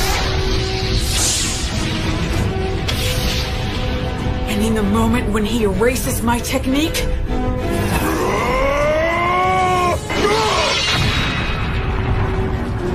Acceleratio! Basta! Passerios! You should start off by learning how to use your minor magic more skillfully and accurately. An exhilarating strike like that is far more Gus's style than some magic that would erase his existence!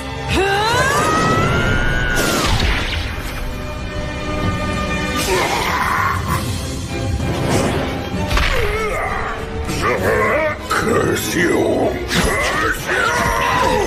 Will, child of Blood and Mary, disciple of Gracefield, I will remember that name. Until you surrender to me, your knights will bring you no rest or repose! That's the kind of thing a third-rate villain would say. God.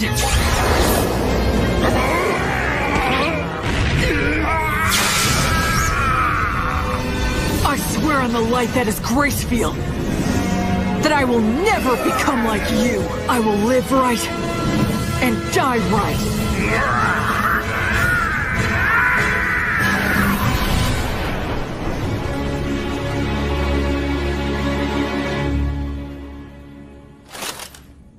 Quaerere, ambulare alivita, noli fugito, etiam sigillum.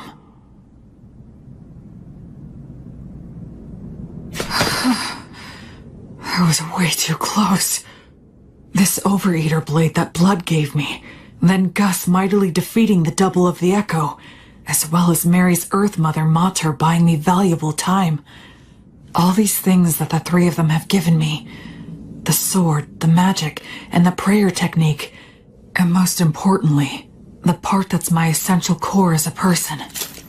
If I'd been without any one of them, I never would have stood a chance. It's all thanks to the goddess's divine protection. And the three of them. Will. I'm so glad. You're all right. Mary. You did great. Thanks, Blood. You might not share bloodlines, but you're still the child of Mary and Blood. It's only natural you could accomplish this. Yeah, I did it. I did it.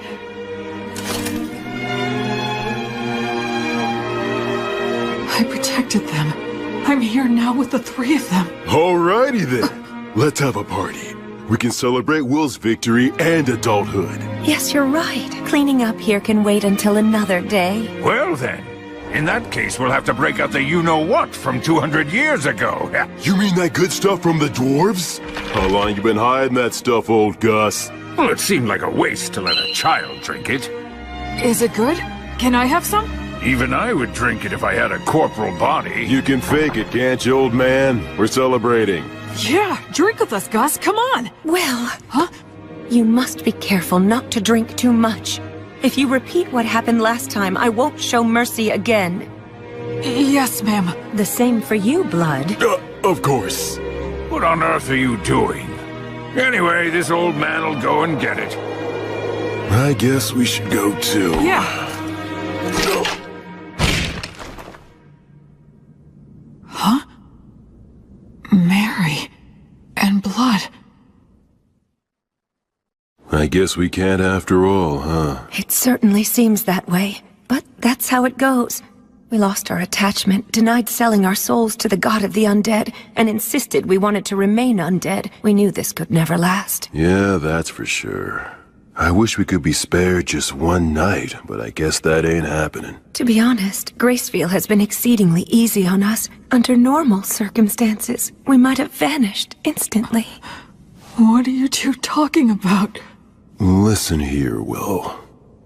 This is the end for Mary and me. You're joking, right? We're supposed to be celebrating. Don't be mean. Oh, Will. You're a very clever boy, and I'm sure you understand.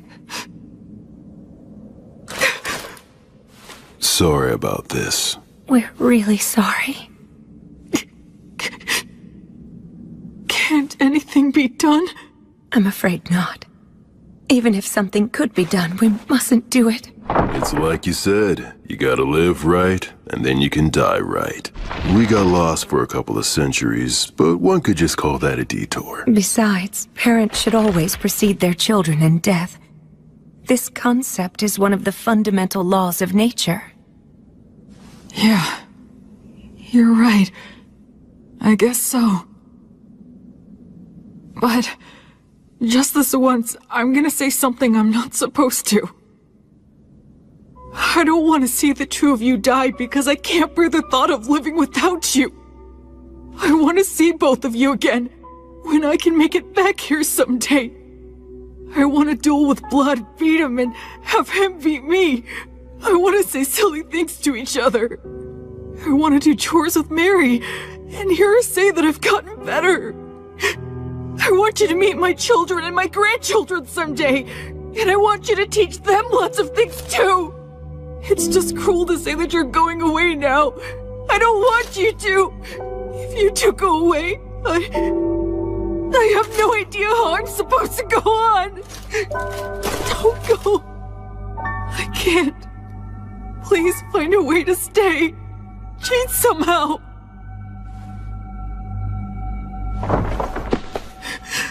Hey, there's no need to be selfish now. Blood is right, Will. Be reasonable.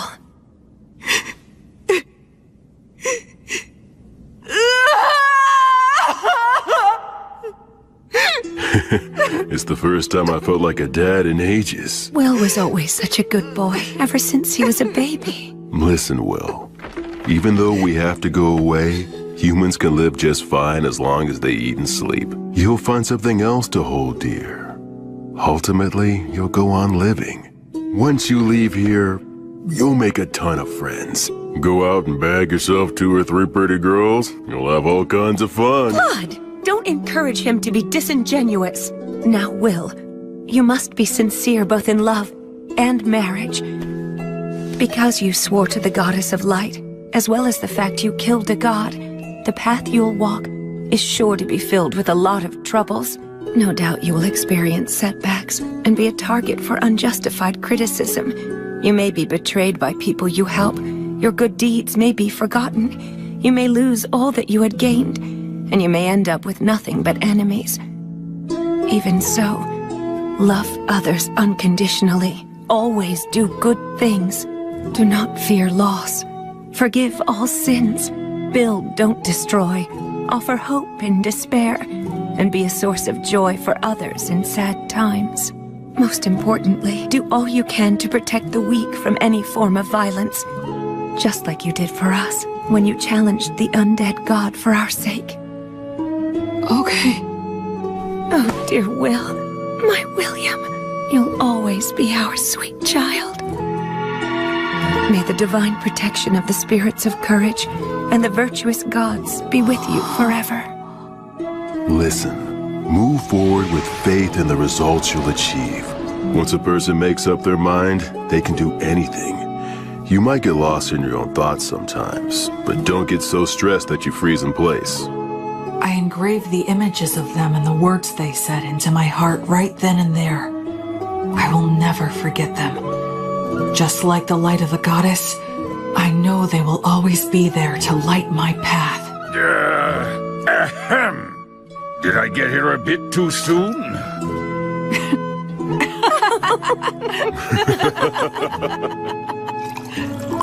After that, we all celebrated my victory and my passage into adulthood.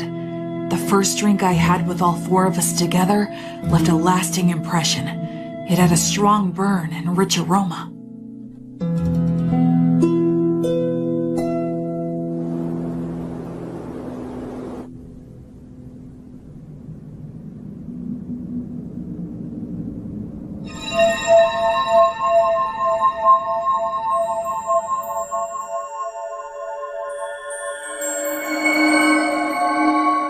That day, the holy light guided my parents back into the cycle of death and rebirth.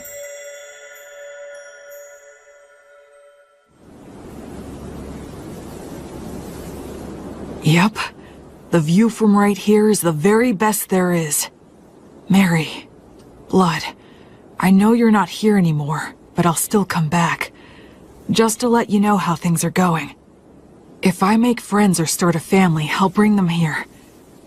I'm determined to become an adult who can tell you with pride that your child is living really well. So for now, I'll be leaving for a while. Are you all done? Yeah. By the way, how come you didn't die as well? That was cruel! Are you aware that you just wished death upon an old man? You're evil! Aw, you're bumming me out. But actually, I was just thinking about how all of your wonderful treasures would be mine if you died. You're an evil grandchild! The evil grandchild just outed himself! Come on, I only meant that all the money you have no use for would finally have a good use. Know what I'm saying, Grandpa? Yes, fair enough. Fine, take it. Huh? What is all this? It's all my treasure. I'll lend it to you interest-free. Make it grow, you hear? But I mean... Stagnant money that never gets spent might as well be dead. I don't like stagnant money lying around, so you had better make good use of it. Gus. So I guess this is my last gift from Gus. Not that I'll be passing on, though, for a good 10 years. Huh? Well, you know, there is still the matter of guarding the High King's seal. I made a little deal last night with your goddess. She granted me permission to continue wandering this city for at least 10 more years, until the god of the undead regains his power. What? You heard me right. It seems that I've become something like Gracefield's errand boy. But then, what about Miriam Blood? As it turns out, they decided they didn't want that. They would only become more greedy and reluctant to end it. If given 10 years, they would want another 10, then another 10, and then to remain here at least until you pass on. They knew they would naturally desire this, so they consciously chose to die. Just like what you went through. You tried to appear strong when you were really crying and screaming on the inside. Granting a position for that greed to just one old man is quite enough. You really are rock and roll, Gus. What will you do with the seal in 10 years? It'll be up to you to figure that out, if you can. You're dumping that on me? It seems that the worship of Gracefield has gone out of style in the world outside. She had to use a great deal of strength recently, just intervening for us. So the future of the Goddess of Light will depend on your efforts for sure. I haven't even left and I have a ton more baggage, physical and mental. One of those hardships I'm destined to suffer. In any case, you're going to need some money. Go on and take it. Yeah, it seems like I'm gonna have a lot to do, so I'll accept it gratefully.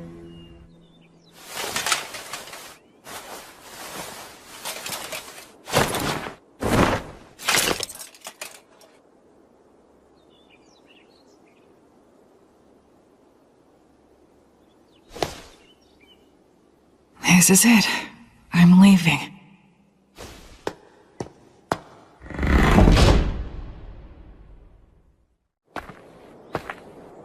Say, Will... Huh? Since you will be going into the outside world, you will need a last name to go by. William is the name those two gave you, so I thought I could be the one to give you a last name. How about it? Okay, sure thing. Then perhaps I'll hijack an old custom used by certain clans of elves and halflings. They put the name of their two parents together to form their last names. Merryblood. You are William Merryblood. William Merryblood. You will always have them with you wherever you are.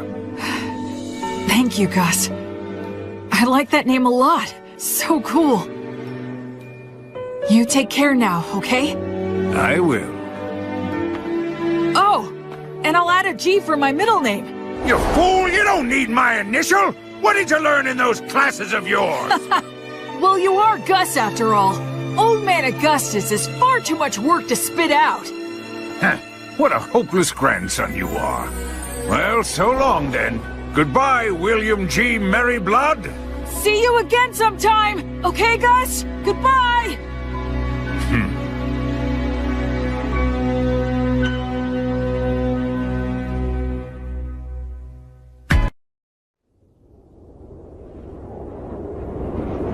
Hey, Fortress General! You doing good? It'd be perfectly natural for two warriors to introduce themselves, say a few words before facing off.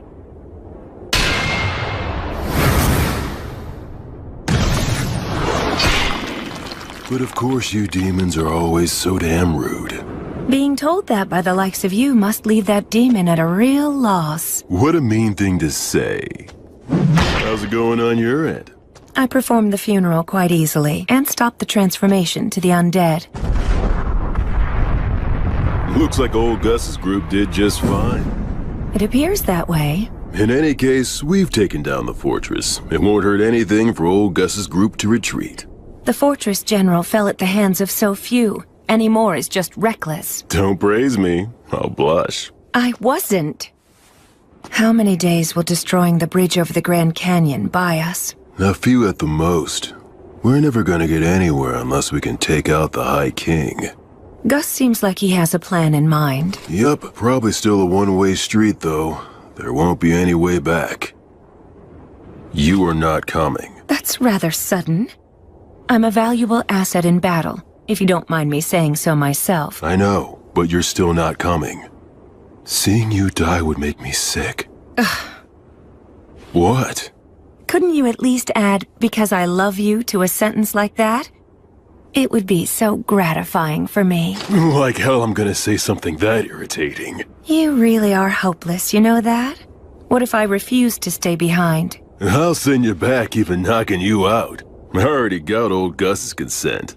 I see. And I suppose it would be pointless to resist. That's right. Your skills aren't bad, but they're no match for the great and superior blood. All right then, how about this? If you leave me here, I'll kill myself on the spot. You what? Did you not hear me? I said if I can't go with you, I'll kill myself on the spot. So you will take me along, right? That is so not fair. You may be the strongest man there is around here, but no man can win against a woman's resolve. You're so damn stubborn. Man, I landed one crazy woman. We haven't even done anything, and you're already calling me your woman? Listen, Mary. If I return alive, let's find some quiet, peaceful place to get married. Okay. I would love to. I'd like to have a quiet house someday. Maybe on a hill with a view. That sounds nice. I'm sure the breeze would feel good. And we could start a vegetable garden. And if we end up having a kid, we can ask old Gus if he'd be willing to tutor them. Despite all the resistance he may put up, I believe he would agree. And if our kid turns out to be a boy, I'll teach him how to fight. Between that and old Gus's magic, he can become the strongest man, even stronger than me. What do you think? I would be terrified he'd turn out to be a strong and clever failure. Oh, that's harsh. And I suppose my role will be to teach him all of the smaller things in life. Our kid's gonna be adorable. That's right. What name should we choose? I've got one for a boy. I hope it's not some weird name. It's a perfectly good name. Remember, he'll be our kid, so he'll probably have an unbending will. And there's a name that means helmet of will. William. William. What a fine name. I really like it as well. Will, my little boy.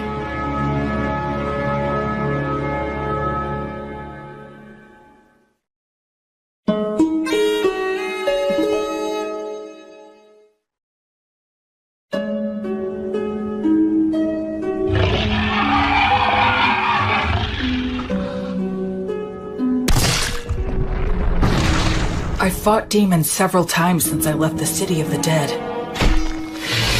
As someone trained by Blood and the others, and after fighting an undead god, everyday demon riffraff are nothing to me.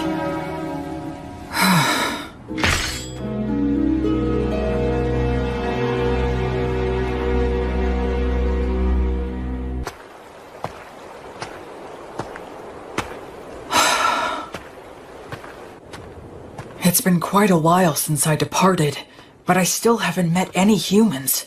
All I see is the occasional wild animal and bizarre, distorted demons. It's so cold. It's been 200 years since Blood and the others were alive. Does that mean no humans have returned in 200 years? It's cold, but not cold enough for snow.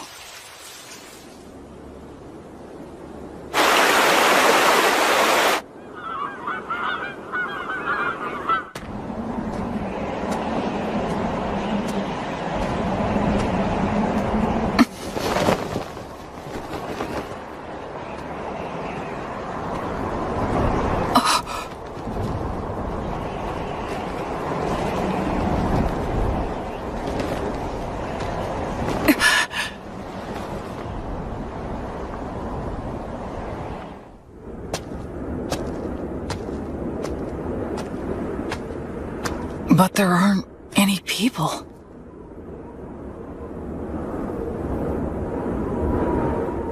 Immense magic left this scar? Gracefeel, goddess of light. Bring guidance and peace to the souls. who were wandering this land.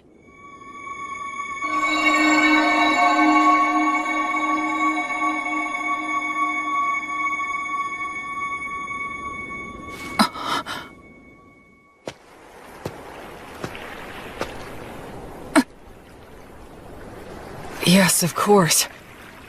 It has been 200 years. The terrain's gonna change.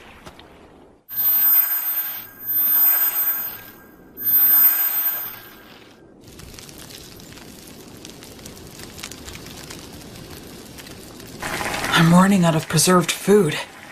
But I can get bread by praying for the blessing. And I can purify water so I can survive for a while. I sure hope I reach someplace that's populated soon.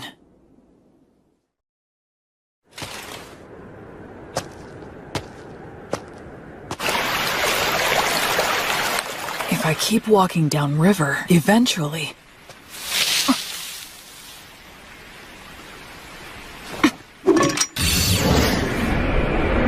A demon?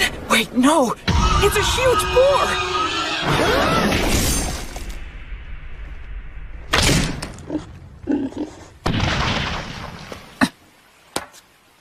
I should finish it. What's this? That's the same white fletching. Is he a hunter? Looks like I'm in a jam here.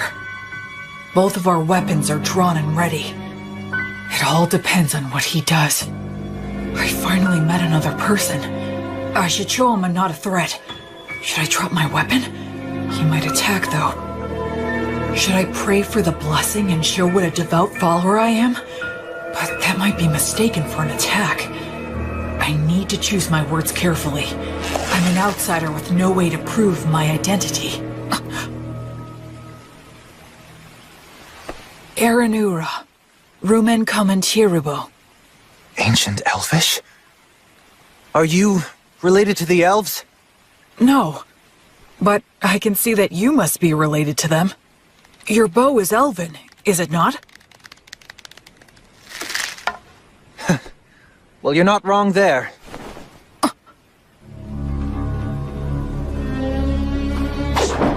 So what?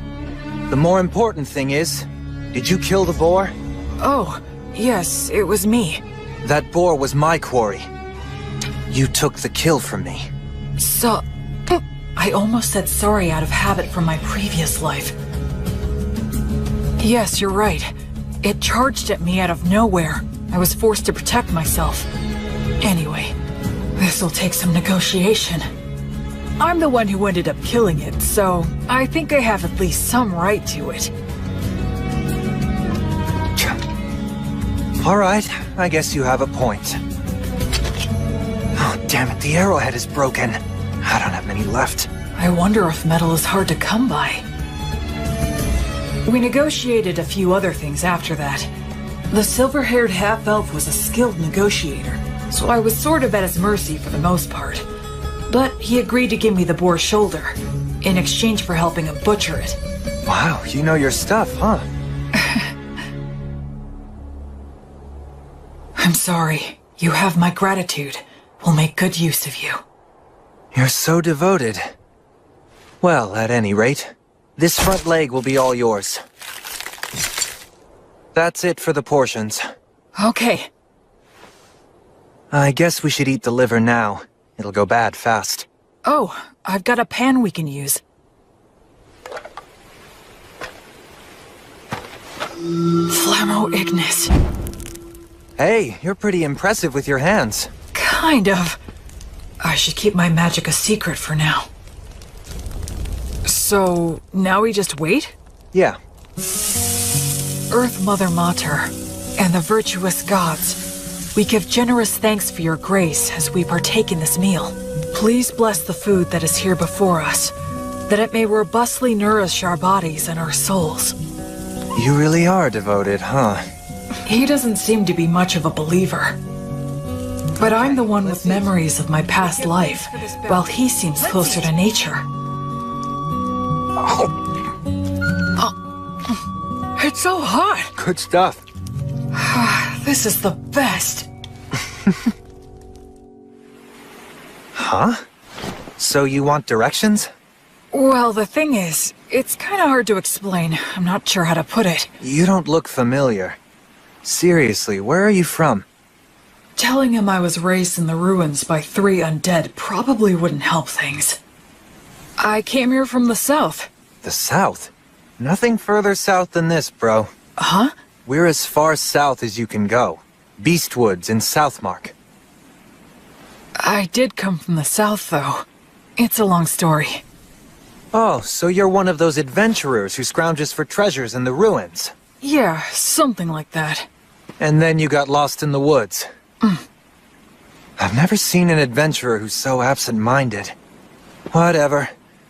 Just keep following the river downstream, and you'll reach a small town in a couple of days. You'll figure it out from there. Thanks so much. Yeah, well, good luck. Hey, if it's on the way, do you think we can stop by the settlement that you're living in? I mean... No. I want nothing to do with you. Take a hint. Yeah, of course not. Who'd want a total stranger in armor like this following them home? I'm sorry I asked. You better not follow me. Will you be okay with no light? Don't worry about it. It's none of your business.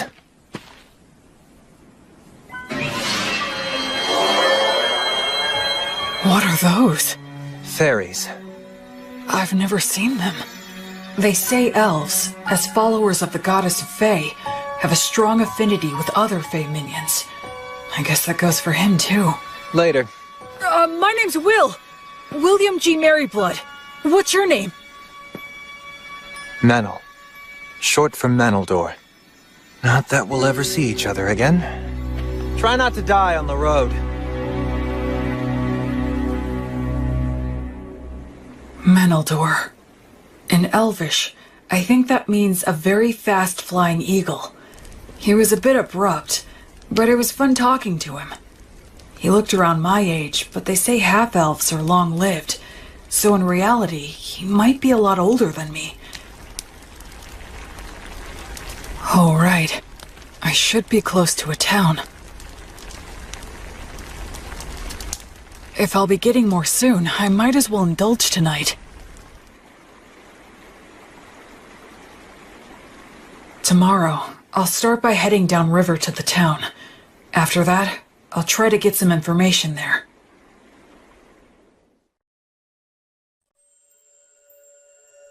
Oh, light, my heavenly light.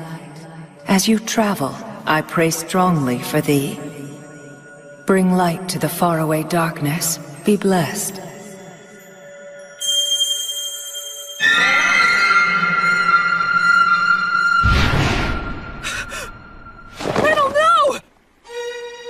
Was that a divine revelation? Lumen! A tragedy is about to befall a nearby village, and Menel is going to be caught up in it. Invenire humanum! That way! There it is! Did I make it in time? Erasus.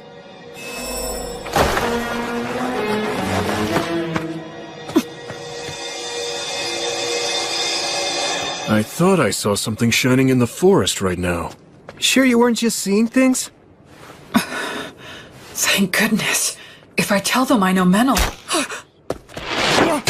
Quick, hide! Get behind me! Huh? Hurry up! Are they raiders? Will Menel's village be attacked? Will he get caught up in disaster? No. A divine revelation is up to the interpreter. Oh no. It can't be. How could I have been such an ignorant fool? Meneldor isn't the victim of this tragedy. He's the perpetrator. Go. Secure the village. I'll deal with this one. Menel, what are you doing? I thought I told you not to follow me. Die. Everyone wake up! Get out here! We're under attack! Get your weapons! Acceleratio! Gnomes, oh gnomes, slip underfoot! I have no strategy against someone who can use fairies. In that case... He doesn't even realize that if your muscles are built up enough, you can solve most any problem by force! Damn it. Salamander, burn him alive!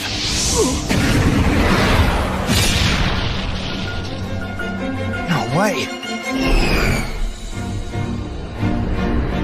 My, you're quite strong, aren't you?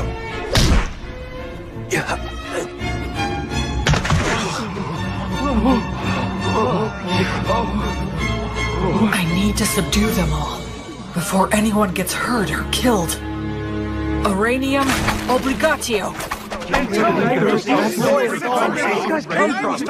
attacked us out of nowhere! I hate to let a warrior priest see us behaving like this. Thank you again. We appreciate all your help from earlier. Pleasure meeting you. I'm John. Likewise, my name is William. People from all over with different ideas about the law drift to this village naturally. It's always like this. This village is in an area of Southmark known as Beast Woods. Apparently, it falls under the rule of the Fertile Kingdom, but the law and authority of the kingdom doesn't reach these dangerous remote regions.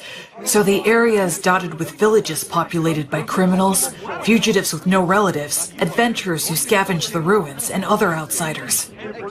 Of course, I'm one of those people myself. So, what's going to happen to them? I'm not sure. Your guess is as good as mine. They're all from a neighboring village, which is about a day's travel from where we are right now.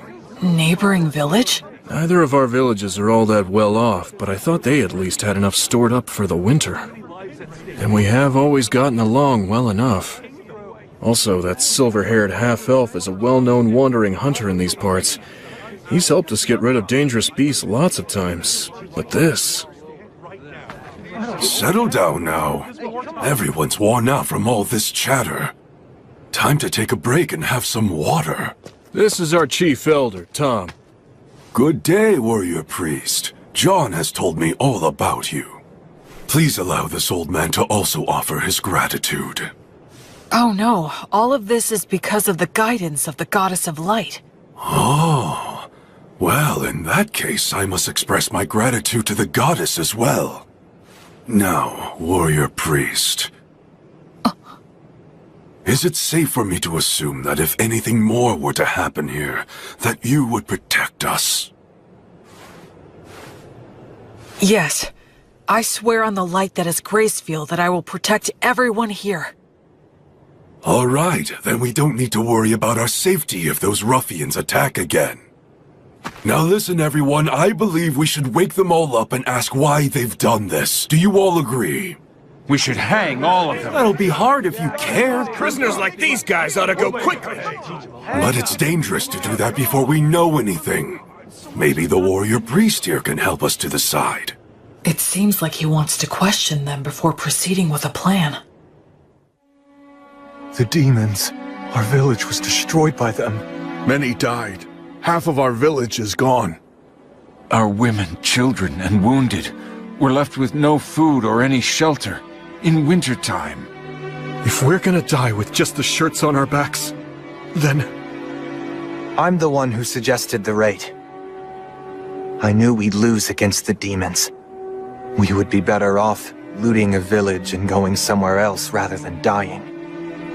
An old lady in that village named Marple helped me out a lot. And this Marple, what became of her? She died. I see. Just hang me. This was all my idea. It was me who deceived these men. Please let them go. I beg you. No way we can do that! Like hell, man! Just hang them all! Stop. We owe a debt to this hunter. And I do sympathize with the people of your village. However, we have no choice but to hang you.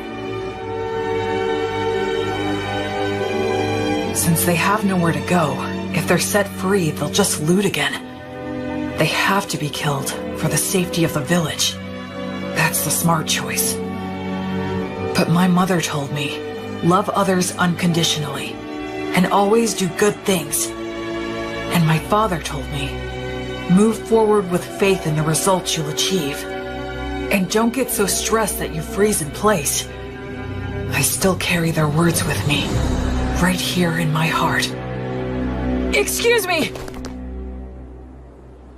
I will overturn this hopeless situation before me. Can this be resolved with money? Compensation, monetary atonement? Are you familiar with that custom here? Well, of course we are, but Who here would be able to pay for that? These guys are flat broke! I am able to pay the money.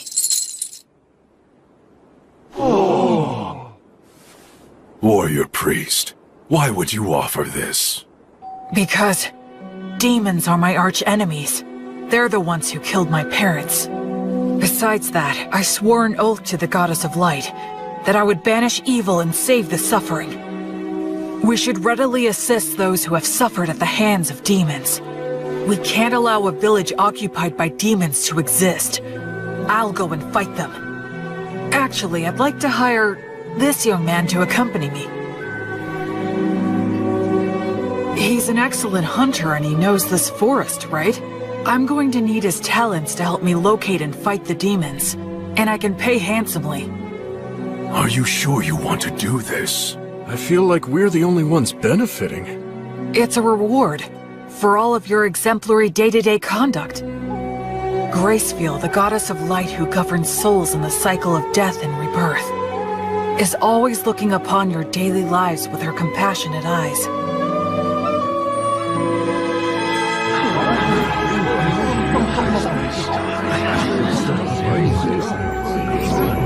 Then let us untie them now. All right. I managed to turn that all around. At least I think. I had a feeling that somewhere, some god was giving me a tiny smile. The people of the village that was attacked took in all the villagers who weren't involved in the raid. Part of it was to use them as hostages, I'm sure. But safe is safe. So are you going to tell me what you're really up to? I don't have anything to hide. I meant what I said. Because you're a warrior priest? Well, I almost forgot. I know it's already after the fact, but you will let me hire you to take you back to the village and destroy the demons, right? You're asking this to the guy who instigated a raid and a murder. Shouldn't I be punished? I already cleared your debt by paying reparations. Besides, it was the only way you could help out. The people were starving, right? It's never crossed your mind I might betray you? If you do, it's the people of the neighboring village who will suffer. You're too damn nice. One of these days you'll be picked apart and left for dead. Well, I'll be very careful then. Okay, sure, I can work for you. I do need some money after all. Great, thanks!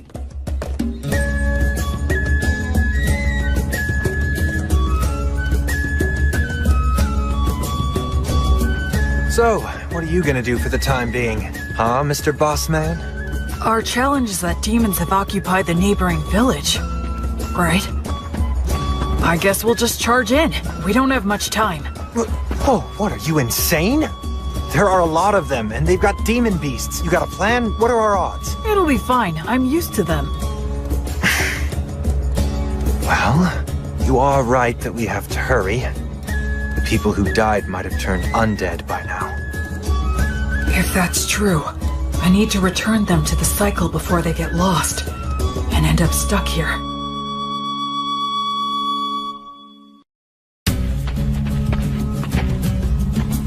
Come this way. Can we get through here?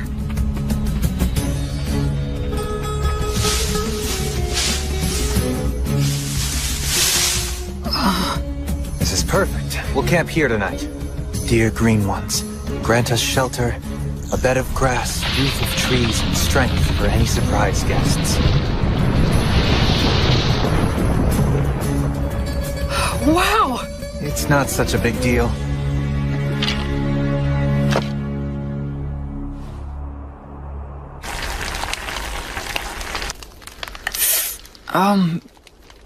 You're awfully quiet. Did I do something wrong? I wasn't raised very well. I'm uncomfortable with people who were brought up like you. But don't worry, I'll do my job and repay my debt to you. I wouldn't say that I was brought up that well. We'll reach the village by morning. Remember, I'm only dropping you off. I won't be fighting any demons by your side. I know. That's fine.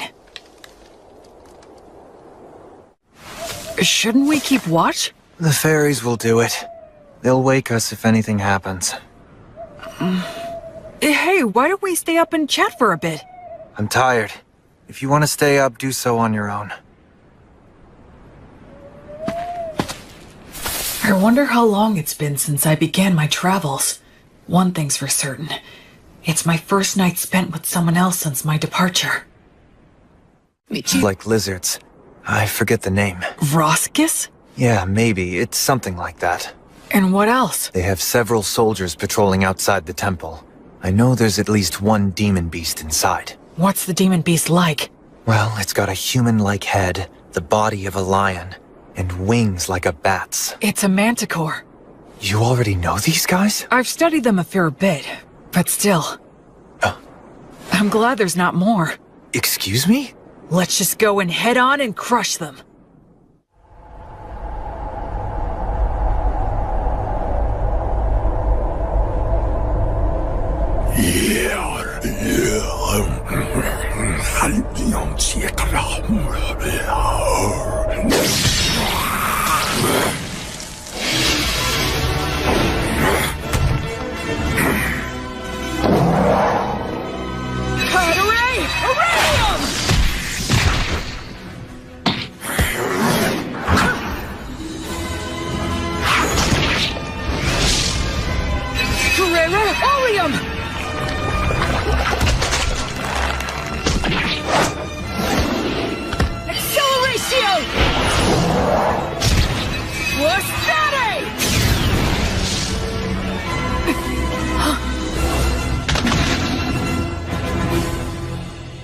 Hey, I thought you said you weren't going to fight.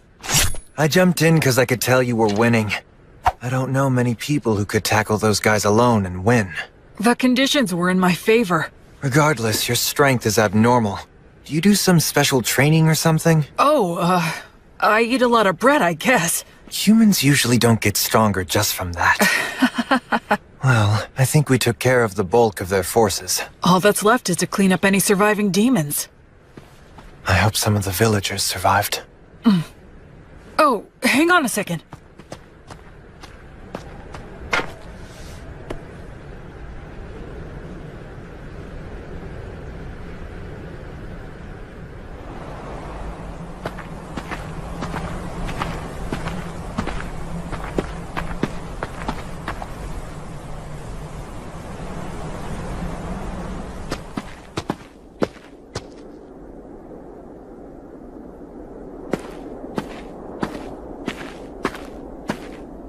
Brother!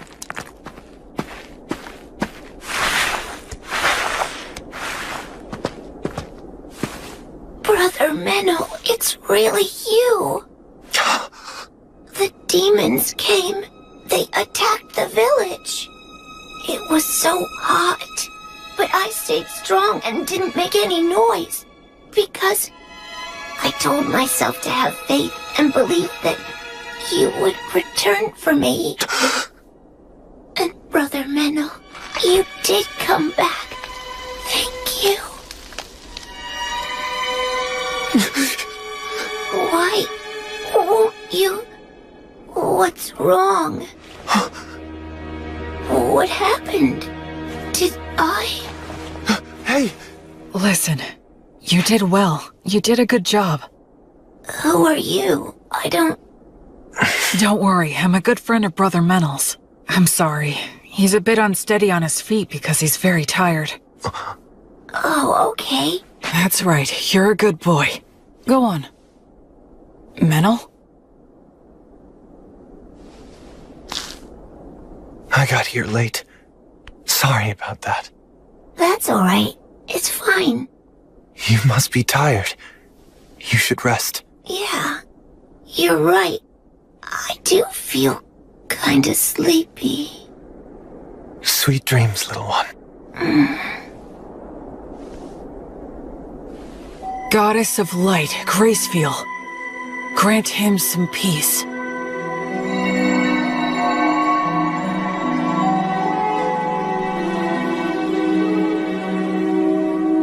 Hey. What's wrong? I'm really sorry. Sorry for what? I underestimated you. I thought you were just some rich boy who happened to earn a god's protection and got cocky, spouting mindless cliches. Anyway, I'm sorry. Don't worry about it. There was still a distinct look of pain on his face, but Menel also had the faintest of smiles. He didn't hesitate anymore after that. He held the hands of the undead and exchanged farewells with them.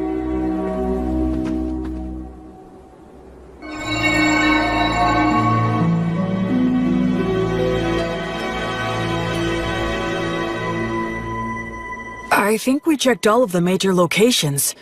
I don't sense any more demons. One more. Huh?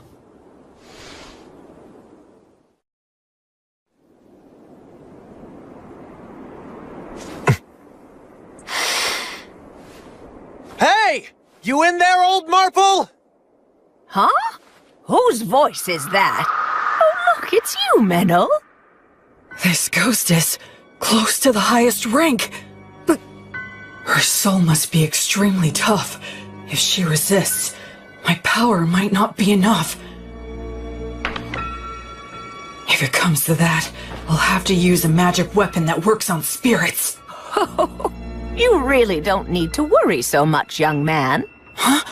I'll have you know I haven't gone senile yet. Really? Well, that's a relief to hear. It seems you stayed behind because of some lingering attachment, but this kid here is a genuinely virtuous high priest. Returning lost souls like you to the cycle of death and rebirth and treating wounded people are what he does best. Oh? Listen, we can take care of the village now, and I think it's high time for you to move on. Unless you still have something to say. I can deliver the message for you. Menel, you've been bad again. No, I promise I haven't. And where the hell did that come from anyway? Maybe you are senile. I can read you like a book. What's that supposed to mean? You're lying, that's what. I can always tell when you're lying. You're a little hooligan, but at your core, you're honest and smart. All this killing and stealing isn't for you. My goodness, you know this more than anyone. You see now, don't you? Shut up. What did you say? Shut up! What makes you think you know anything? Just what the hell was I supposed to do, Marple? You died, and everyone else in the village was starving. What else could I have done? You think I should have prayed to the gods or something? The gods. The gods have never helped me out, not even once. Damn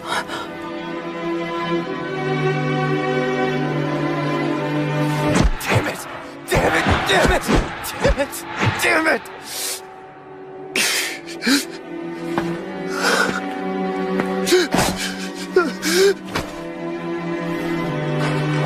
Damn it all. I've had enough. Just let me die with you. The life of a half-elf is too long for me. Those with elven blood live for hundreds of years. Even after they lose the people and places they love, it still doesn't end. They can't leave. Listen to me, Menel. Now, Meneldor. Despite all that, the gods have given you a second chance.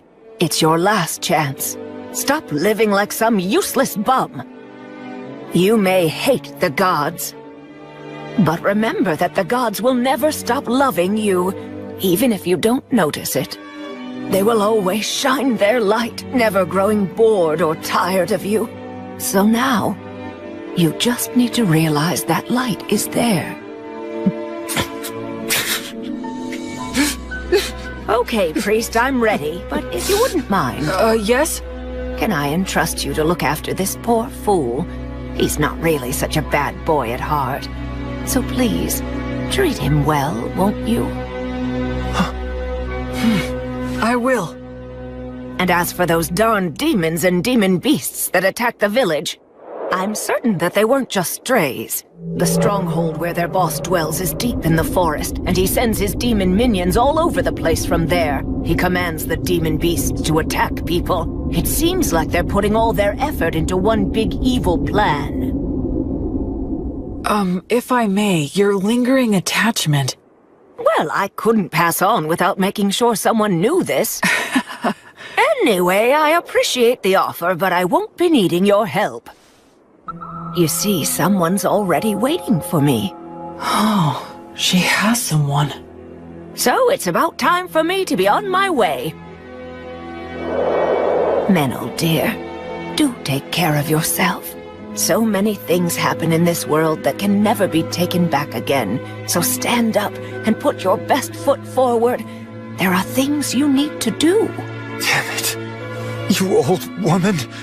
You're so selfish. Oh, well, so are you. Oh my goodness. What are we going to do with you?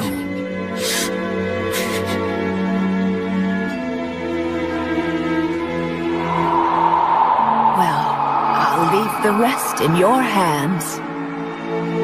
Of course. You can count on me.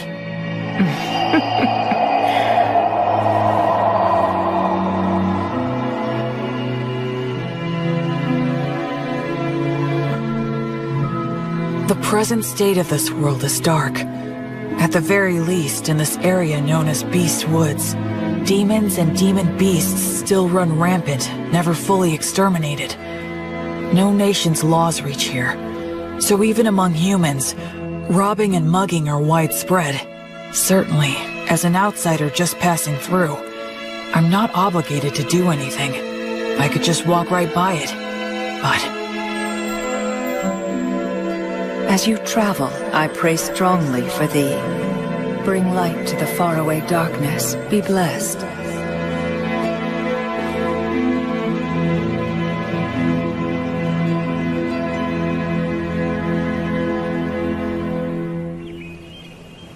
A few days later, the villagers returned.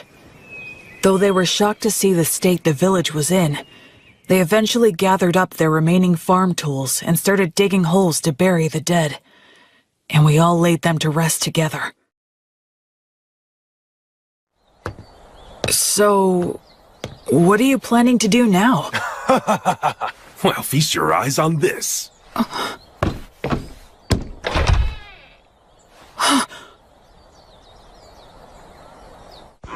Just for tonight, we're throwing a bit of a party to mark our return to our village and honor our fallen. And since you're the savior who got our village back for us, we would be honored if you could join us this evening. I'd be glad to. Oh boy.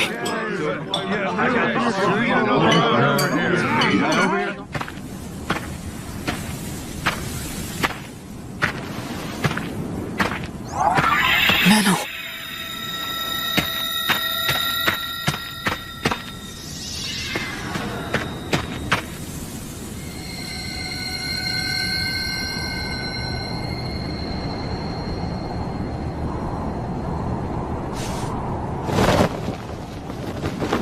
Hey. That's a beautiful view. Looks are deceiving. Those ruins are actually an undead nest. Countless adventurers have gone in, but none have ever come back. Oh, I see. Okay then, I'll go there tomorrow. Huh? Were you even listening to me? Yeah, you said it's an undead nest, right?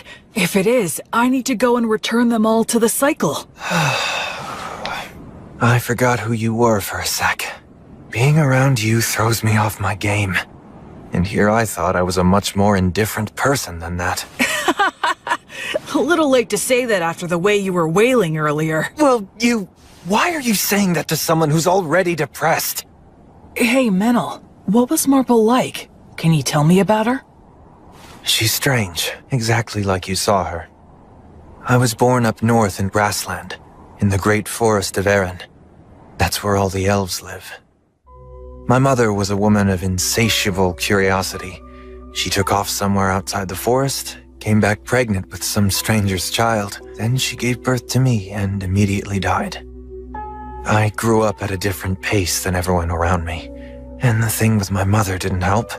They said I was a disgrace, and since I didn't fit in the first place, I ended up fleeing to the forest. Of course, the world outside was no paradise either. But luckily for me, I could use a bow and arrow as well as knives, and I could see fairies. When I ran into enemies that wanted to eat me, I had the skills to kill them instead. If I didn't, most likely I'd be prostituting myself out in some back alley. You do have a pretty face. What's that? Nothing. Go on. Anyway, I became an adventurer and slowly made my way to Southmark, where there were a lot of old ruins still. But a member of my party betrayed me in a fight over the loot we found amongst the ruins. He poisoned my food and I nearly died. I killed him with my own hands. But all of them except me died anyway. I didn't even know where I was wandering off to. It was near that village that I finally passed out.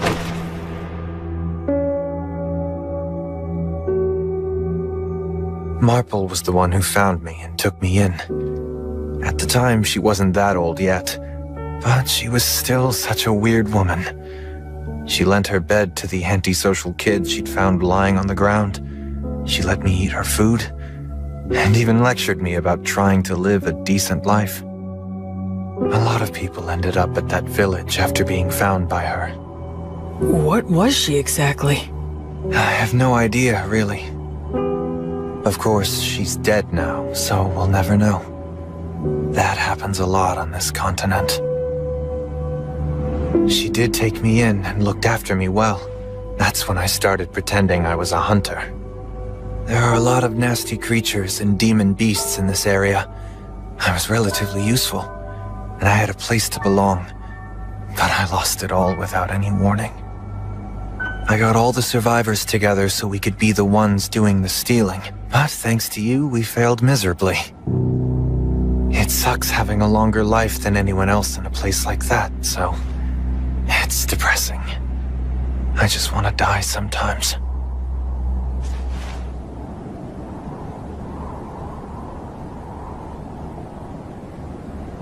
Well, I suppose I'll get back on my own 2 feet soon enough. Huh? What? Stop making faces at me. Huh? Just saying that there's a huge difference between your priest self and your normal self, huh? What? So Will, priest of the goddess of divine light, I'm grateful to you. You stopped me before I could do something irreversible, and you saved the people of the village. Hence, I'm asking to receive the light of the goddess through you.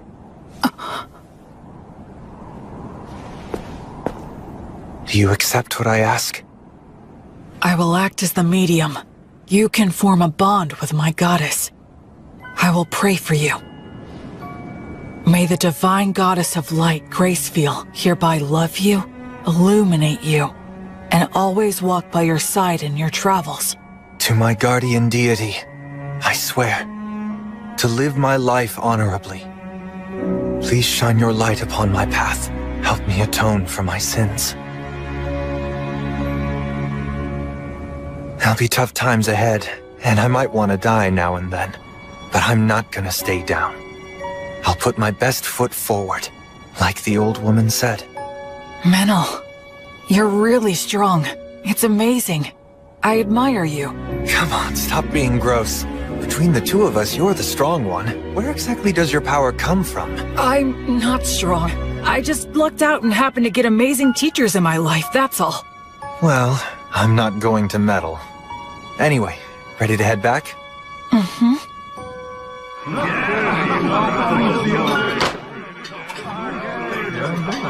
Blood. Mary. So, I think maybe I just might have found the very... This looks bad. They stole all of the livestock. And they destroyed a bunch of tools that can't be replaced. We'll have to make the journey all the way to White Sails to buy some more. But with whose money? Well, we can't replace everything. Hey, what exactly is White Sails? Huh? Are you being serious? What's your deal? You grew up in a cave or something? Sorry.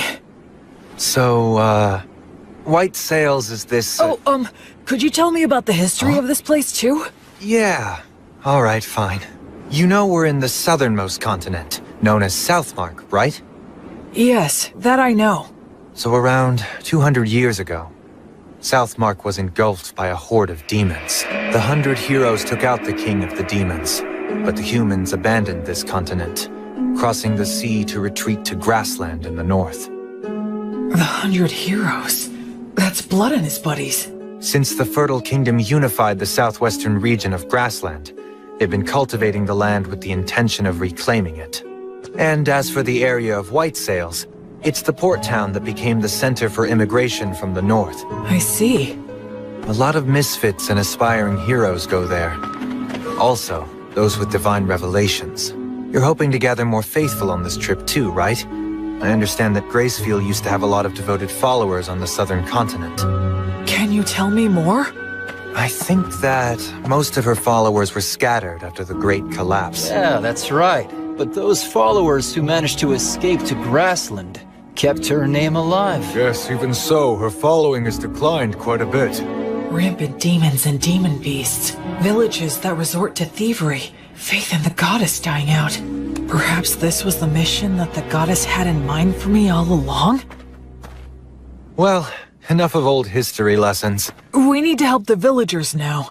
Yeah, with regard to that, these villagers don't have a lot to spare. Hey, Metal, wanna explore some ruins? We'll divide the loot. What? Who are you anyway? But we do have enough money to rebuild now. We can buy new tools and livestock. Plus, I made up for my personal expenses. Can't wait to get to the city. First thing we're gonna do is eat there. Seafood's in season, so... Someone! Help us! A giant ape! The two running from it are a halfling and a hawker? Stop! No ifs, ands, or buts about it! Good grief! Stop it!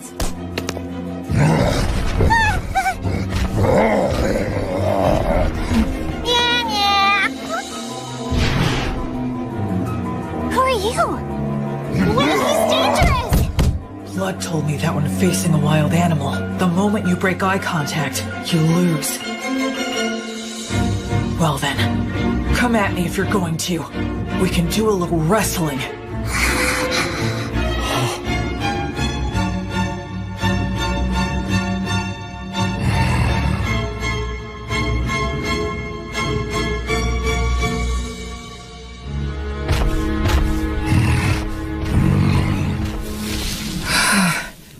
Thank goodness, I didn't have to fight him.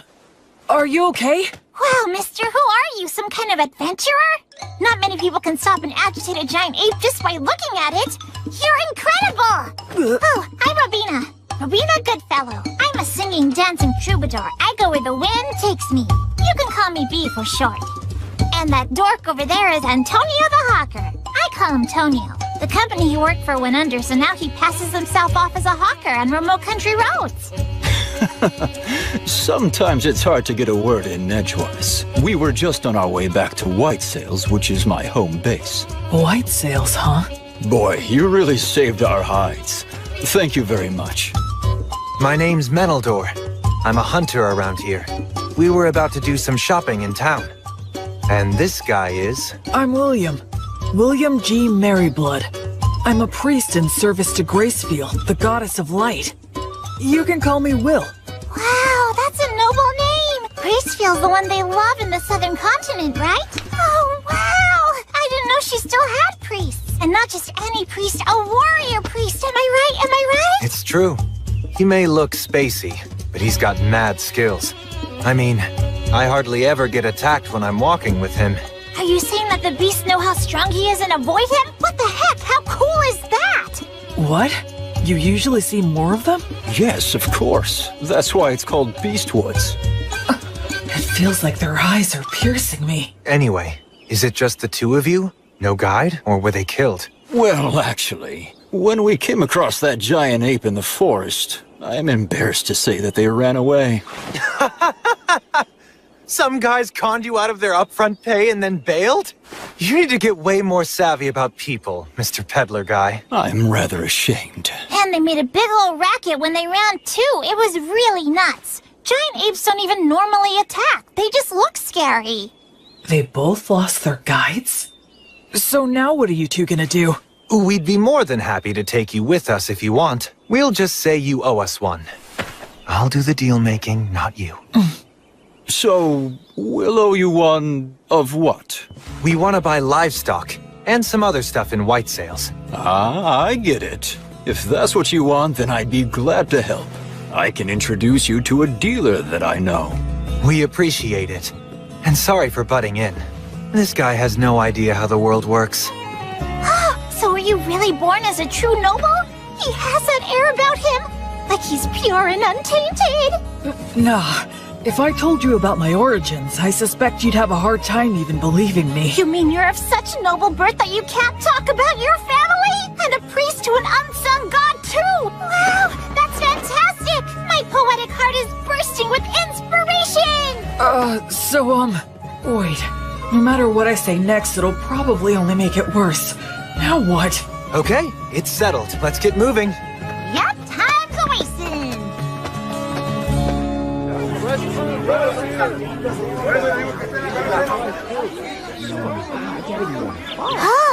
This place looks perfect! Woohoo! Introducing B! B and Tonio warmed up to me quickly. Tonio has a gentle demeanor, and he's good at getting close with others.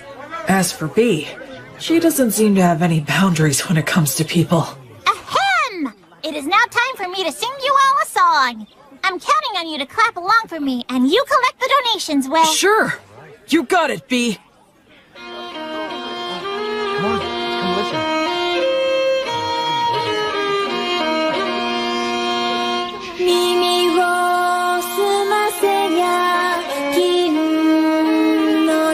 It's amazing. Every time we walk into a village, she lures everyone in. It's really impressive. She never gets tired. Very well. Right here. They make a good combo for doing business. Huh? A lot of hawkers use high-pressure tactics or even petty thievery to make their cut. See if I can get the priest. I see. I guess it's true about him working for a company. Hey, Will. Oh? Excuse me, I'd like to ask you something. Sure, what is it? Well, this is my question. Can the blessing you invoke heal sickness and injury? Yes, it can. I see. Then I have a proposal for you. Huh? Goddess of Light. You're as good as new. Oh, wow. Thank you. I'm so grateful. How much do I owe you? Oh, don't worry about that. Offer your thanks to Gracefield. And if Tonio has anything you like, please purchase something from him. I'm a priest who is still just in training. Yes, okay. Thank you so much. Let's get something to celebrate your recovery. How about this hairband? So B attracts the people, Will offers his healing, and both bring him some business. Smart guy. Tonio's pretty cool. Yeah, I think this will help with the return of the Goddess of Light. Your power is damn impressive, though. Well, the blessing is a rewrite of reality through the sublime power of a god. That's how it can heal a wound as if it had never happened. Huh. I'm only borrowing this power from the goddess. I have to be careful not to mistake it for my own power.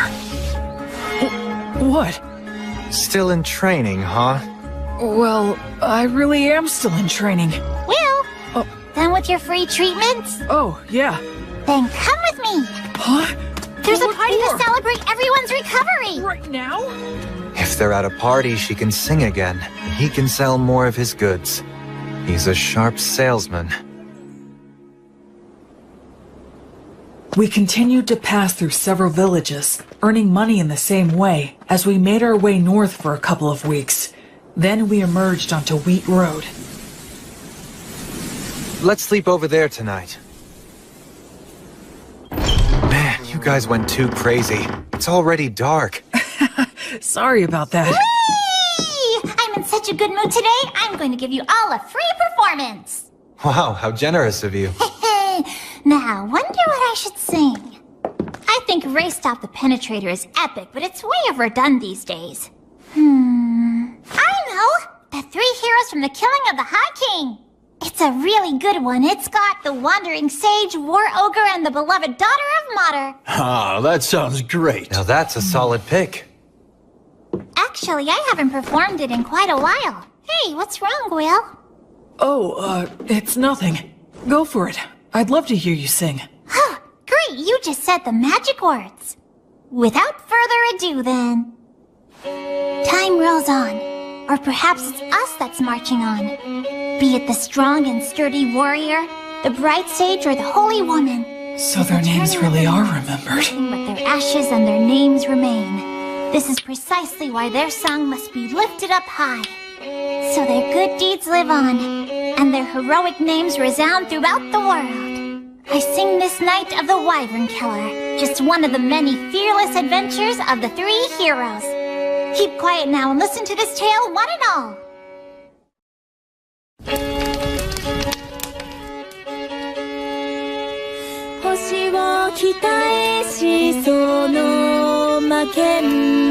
Jeez, Blood. You never talked about yourself at all. So this is what your past was like.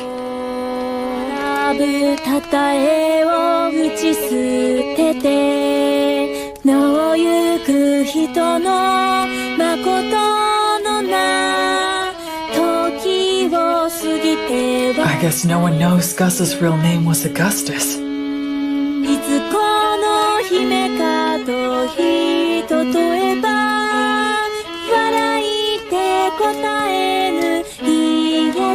Mary's refined manner definitely gave the impression of noble origins, but I'd believe it if someone told me she came from a poor village too.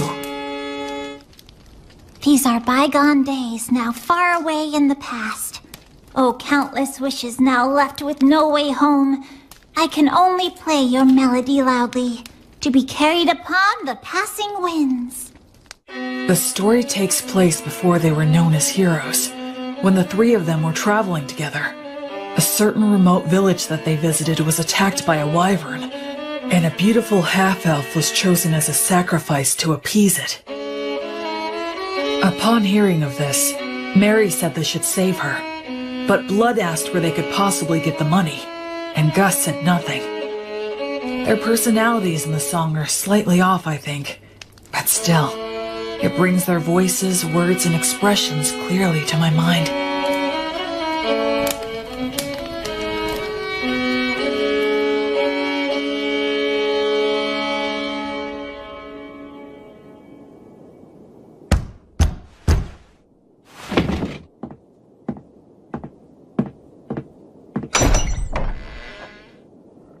Who might you be? You think we're gonna take on a wyvern for that amount?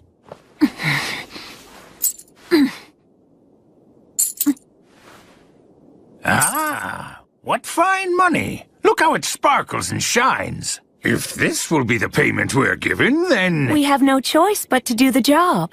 Oh, damn, you're such pushovers. There's no profit here. I'll pay more if it's not enough. You can sell me to a slave trader if you want. You think even that's enough?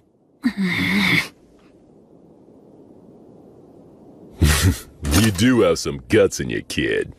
You're small, but a mighty warrior. When a warrior swallows their pride and asks for help, it's only right to give that help. Let's do it.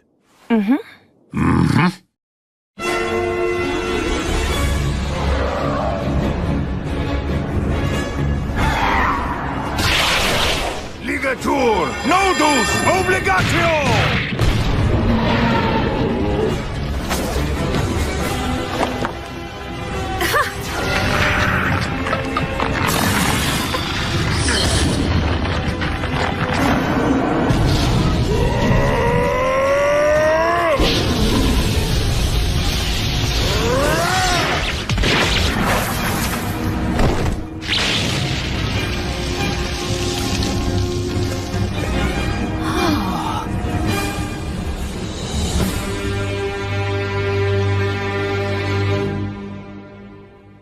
So, what are you gonna do now? Neither one of you can stay in that village anymore. We'll manage. Then take this with you. Old Gus here carved words on it. It'll serve you better than some cheap good luck charm. You certainly can't be a warrior if you don't have at least one dagger with you. Please, take this as well. Take care of yourselves, and be good to one another. You will face many difficulties, but never forget the value of perseverance. But this is more than what I paid you. We can't accept it. Ha! Who said we're giving it to you? It's an investment, merely a loan. A loan? Listen, you two must live the best you can and build up fame and fortune for yourselves. If your names reach our ears someday, well then, we will come to collect what we've lent you, plus interest. In case that should ever happen, I will leave you with my real name. It'll be our password too. So listen well. Thus, the boy and girl learned the true name of the Wandering Sage, known to no one else in the world today. Hand in hand, the boy and girl began to make their way to the city, while the three heroes walked back down the road in search of bold and thrilling new adventures. That's the end of this sweet song. But there's a follow-up to the story. Count Dagger of the Fertile Kingdom, his actual surname was Wizard's Dagger. To this day, an elderly half-elf woman still waits at his mansion. Does that mean? She believes someone who knows the sage's true name will hopefully come to her one day, so that she can return what he lent to her, along with what he lent to her husband. She plans to offer her thanks to him when that day comes. That's what this story's about. A story of three great heroes that still echoes to this day. What's wrong? Will, are you crying? No, I'm not.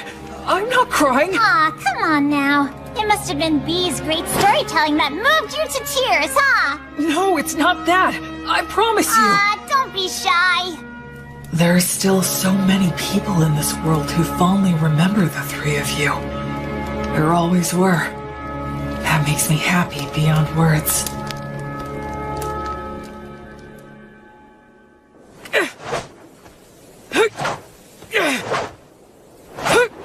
The Fertile Kingdom, huh? Once we cross the sea, maybe we'll meet people who still talk about blood and the others. Hey there. Huh? I see you're up. Looks like you're working hard. Hey, Tonio. Will, you're a strong young man. You think so, huh? In looking at you, it's become clear to me that your movements have been refined many times over. But then again, maybe you don't want to hear that from a guy who got conned by phony adventures. In any case, it's obvious that you're used to handling that fine dwarven spear. And those who can handle that masterpiece have to be a master themselves. But there is one thing I don't understand. Something you don't understand? I'm curious to know what it is that you desire. Why are you asking me this? Well, because I'm a merchant. It's my job. I move product and grant people's wishes for fair wages. Satisfaction is a merchant's specialty. You are quite a mystery to me. I can honestly say that I have never met anyone like you before. You are strong and you have courage. You're educated and have good manners. And you're not hurting for money. But you're not really like a noble. You're more like a holy knight that I've only heard stories about. And so, that's the reason I decided to ask you directly. What is it that you as an individual desire in life? Or is it that you're strictly a representative for your divine goddess of light? I had a happy little life up until now, but I lost it shortly before I set out on my own. I gained the divine protection of the goddess of light in its place.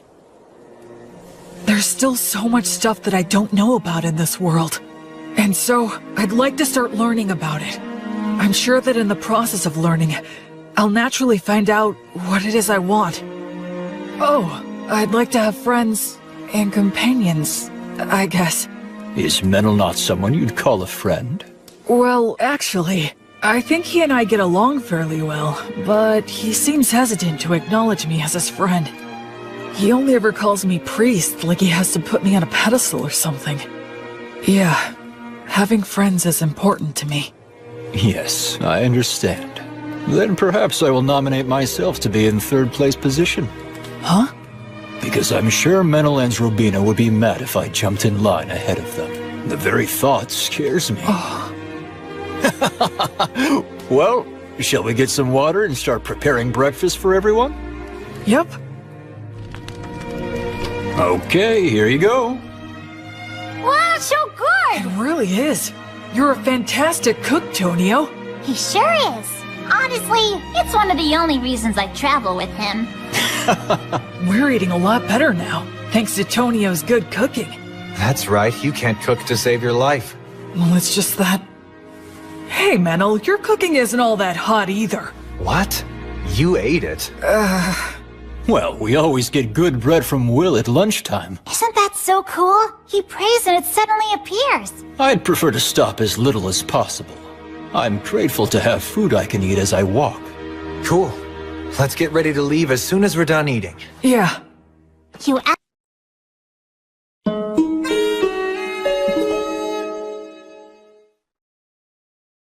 Oh, right! We finally made it to White Sails! Haven't been here in a while. What do you think? It's amazing. Re-inspection or toll? That's right. It's the policy of the city's ruler, His Highness Ethel. Goods enter the city by boat in tremendous amounts, and then they're distributed throughout Southmark by land and water. Wouldn't that mean a massive amount of goods pass through here then? Yes, and if all of them are checked at the gate, it would be a hotbed for the smuggling of both goods and people. Oh, I see. So, Ethel imposed docking fees for ships and rental fees for companies setting up shop here to make money for the city, keeping the movement of people and goods as unrestricted as possible. It seems like the economy is their top priority. It's a very advanced city with a real sense of freedom. Quit talking about all that boring stuff. It's Will's first time here. Let's have fun. Come on, this way. Will, this is the city's biggest market. Wow, real people. That surprises you? Oh, look! So beautiful. All this jewelry is in style right now. In style? Yeah, you betcha. They have the latest styles here? That means these people are doing well enough to contemplate things like fashion. It's just one shock after another in this city. Is that... Yeah, that's a street light. Street light? You don't know what those are? Gosh, you're behind the times. Every evening, the apprentices come out.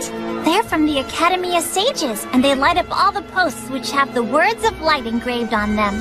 So the people here have light even at night. This assignment serves as training for apprentice sorcerers, and they can earn a little pocket money as well. That operation over there is also a large source of income for apprentice sorcerers. What is it? Oh, come on, Will. Even you have to know what that is. It's the public bathhouse, Balnea. Balnea? Huh? What's wrong? A public bathhouse? They have baths here? The water's so clean, you can see right through it. Oh yes, so that's an effect of the words of purification. Instead of the massive amounts of fuel it would take to heat the baths, they can use words of heat. That's amazing. So it's less like a bath and more like a sauna and a cold water pool. But still, it's incredible. The breeze feels so nice. I use words of purification to keep up good hygiene on the road, but it's great to have an actual bath. La, la, la. Boy, it feels good to have a bath after so long. That's for sure. I just hope things don't get all messy again now. What are we gonna do next?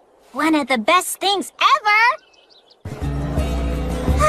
I'm always so hungry after a bath. You two must have been super starving, huh? The food is quite good here. Agreed. I think we all could have used a little more broth, though. It's absorbed the flavor of the fish so well, and the saltiness is just right. I haven't eaten anything like this since I left the temple. It tastes like civilization. All these dishes are so delicious, I can't remember what we were talking about. This is also delicious. Excuse me, could I get a refill? For me too. Coming right up. When we're done eating here, we can head over to the temple. Will, since you're a priest, you need to pay your respects, right? Oh, yes, you're right. Wow, that must have cost a fortune. Ah, don't be like that, Menel. I'll be back as soon as I'm done. Please wait here for just a bit. Are temples in cities always this big? It looks like a beautiful work of art. It feels more like a tourist destination. Excuse me? Yes. Can I help you? I was wondering if you could tell me if there's a high-ranking priest here. I've received divine protection and become a priest, so I wanted to pay my respects. Pardon my asking, but which deity do you serve? I serve the goddess of light named Gracefeel. Oh, the goddess of light. That's a problem. Why's that? Priests of the goddess of light are quite uncommon, so our rules compel me to use the prayer of faith detection. Okay, that's fine. I guess that makes sense. It's inevitable that people would be skeptical of a priest to a minor god. I could be a priest to an evil god in disguise. The thing is, all those individuals with the divine protection that qualifies them to determine another's faith are out at the moment. They're all out? Yes. It's because attacks by demon beasts have been on the rise everywhere recently. All but the vice bishop are extremely busy right now. Vice? What are you doing in the middle of the aisle? Oh, Bishop Bagley! Answer me. I asked you what you're doing. Well, I just... It's an honor to meet you. My name is William G. Merryblood. I have earned the divine protection of Gracefeel, the goddess of light, and I have come to the Temple of White Seals to pay my respects. I see. I am Bart Bagley. I am in charge of this temple. Gracefield, huh? The deity who has been completely lost as of late? And what if you're a suspicious person using her name, planning a very dangerous plot? You have every right to be suspicious. Is there anything I can bless to prove myself? Ha! You novices are so quick to rely on your divine protection. Listen to me. Divine protection is not something to be used lightly, nor is it something to use ostentatiously either. He has a point. Gus said the same thing about using magic. I was using my blessing freely since it poses little risk, but... Yes, of course, you are correct. I truly thank you for reminding me of my lack of experience. Ha! Explain what the teachings of the Goddess of Light mean to you. Light only exists in the dark. Words only exist with silence. And life can only exist where there is death. You enter his name in the registry and show him around the temple. Yes, but we haven't performed the prayer of faith detection or the prayer of lie detection. You fool! What did I just say, you idiot? Right now, I need to go make an appearance at the Weavers Guild banquet. Spend your time as you please, but do not cause any trouble, and make sure to offer some money. Well then, right this way, sir. Oh, right. I realize how unpleasant it must have been for you to have met Bishop Bagley, but you handled yourself very well. Huh? Well, the head of the temple loses himself in parties and pleasure-seeking. He's quick to anger and always complains. Despite all he says, he never uses his blessing. The vice bishop, on the other hand, is a most wonderful and virtuous person. I'm sorry, don't tell anyone I said that, okay? Sure. Hey, what do you know about the head of the temple? Well, I've only ever heard bad things about that guy. Like, he's really vulgar. He seems to have some sort of influence behind the scenes of the city's commercial and industrial guilds as well. So that's how he's seen around here? Still, talk about living it up. I mean, he's letting us use the temple's guest room. 2 of them, even. Anyway, what should we plan to do next? We could take in sights, or visit some guilds nearby. Oh, if we do that, then I'd recommend going to the... Wait a second. What was that? Those don't sound like clock tower bells. Is there a fire? That sounds like an emergency alert. It's a wyvern! Everybody run! Huh? What the...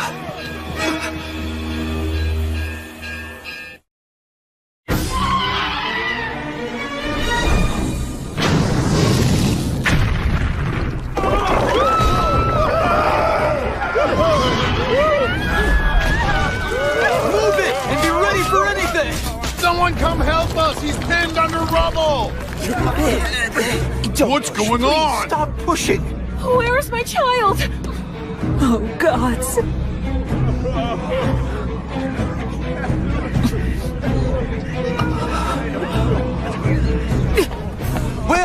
Will, wait!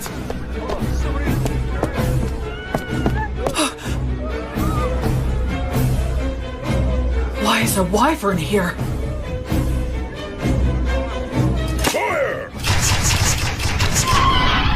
He said all the high-ranking clergy are out right now.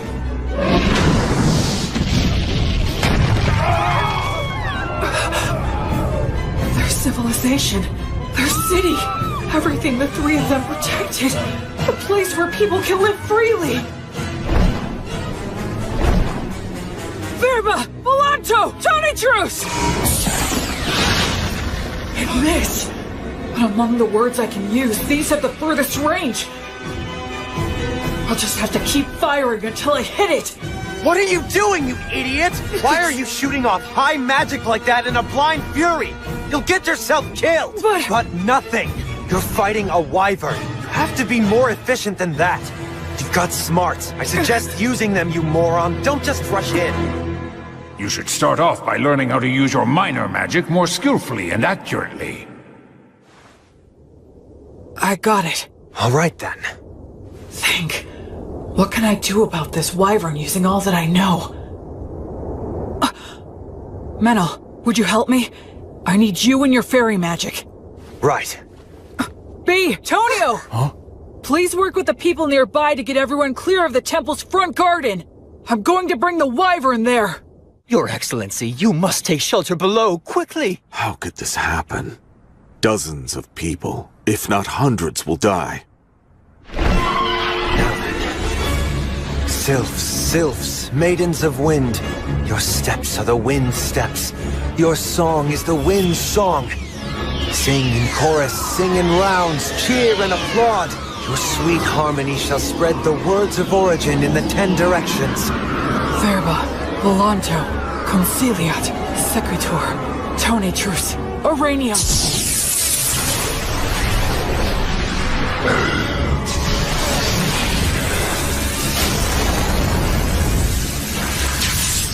Is that magic?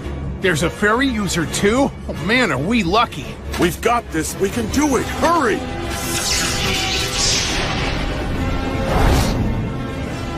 I'm probably not hurting it that much.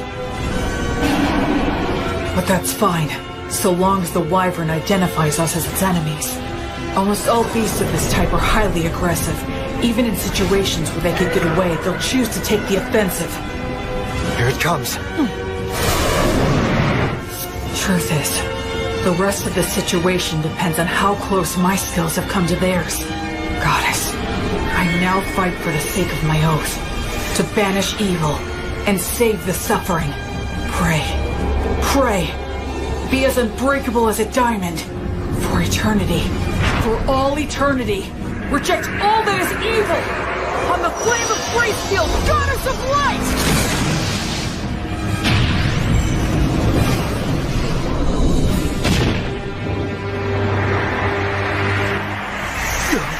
What the heck is that stuff?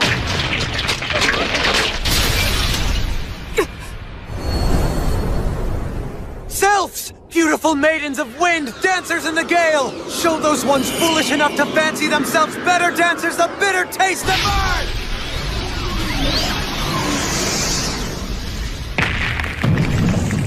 Ligator! Nodus! Obligatio! It's bound up. No, it's trying to tear them off. Damn, it's strong. Acceleratio!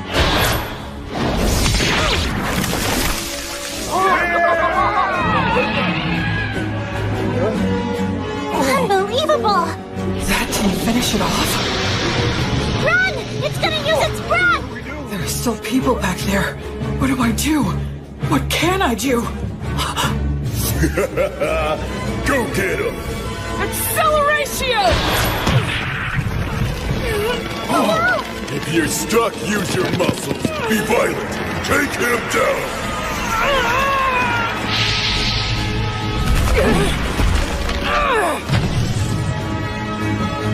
A neck throw? You're not getting away! Oh! I won't let your fangs or claws hurt one single person!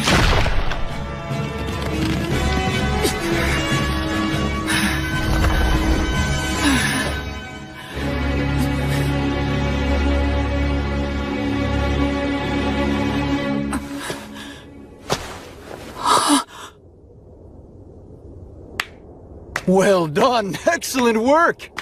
I praise you and give thanks to all the gods for allowing me to serve a great hero such as yourself. It's the birth of a new wyvern killer! A brand new hero! Sing his praises with your applause! Incredible! Thank you so much! That was wonderful!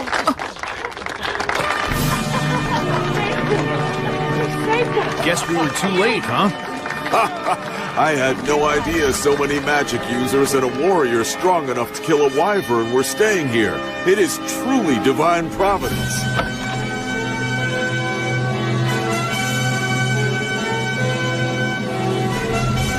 You're full of all kinds of tricks, aren't you? You're surprised? I'm used to your crazy antics by now. All I could think of was how inexperienced I am. Huh? It was great for a first attempt, and I was just lucky to land a surprise attack. But what was that black miasma stuff around it? Hey, you brought down a real monster. Reflect all you want, but be happy. It's hard for me to be happy if you're not happy. When he puts it that way, there's a lot I could have done better. But now I'm a wyvern killer like the three of them. And that does make me happy. Yeah. Menel, thank you. I owe it all to you. Yeah, we did it.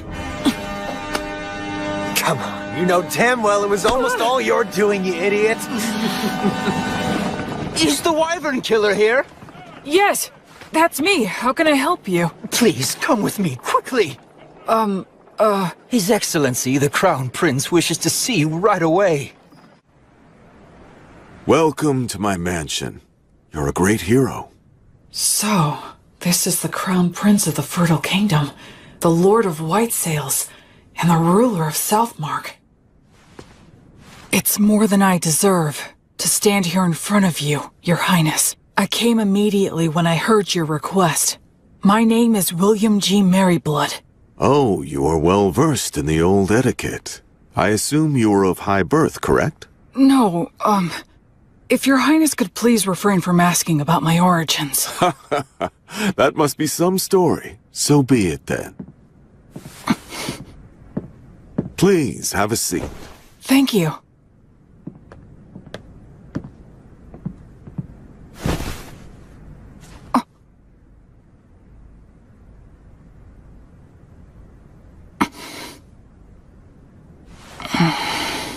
William, there are 4 or 5 individuals in your group, are there not? Yes, 4 of us. Which makes you a magic user, a priest, a fairy user, and a warrior. Well? Actually, we are a traveling priest, hunter, merchant, and a bard. One who shot lightning at the wyvern, one who made the light, one who dealt with the air, and one who broke its neck. That is 4.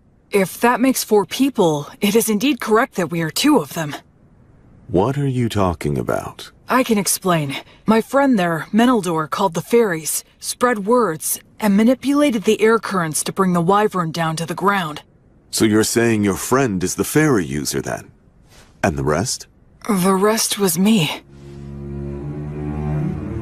I'm sorry, but would you mind telling me what you did back there? I used brute force to break the neck of the wyvern. You killed a wyvern and aren't delighting in it? You really are a valiant warrior. Well, Can I do anything to fix the damage the wyvern caused? Of course, work has already been done, and more is yet to come. But there's something even more important that must be done. And it has to do with offering my thanks to the hero, for example.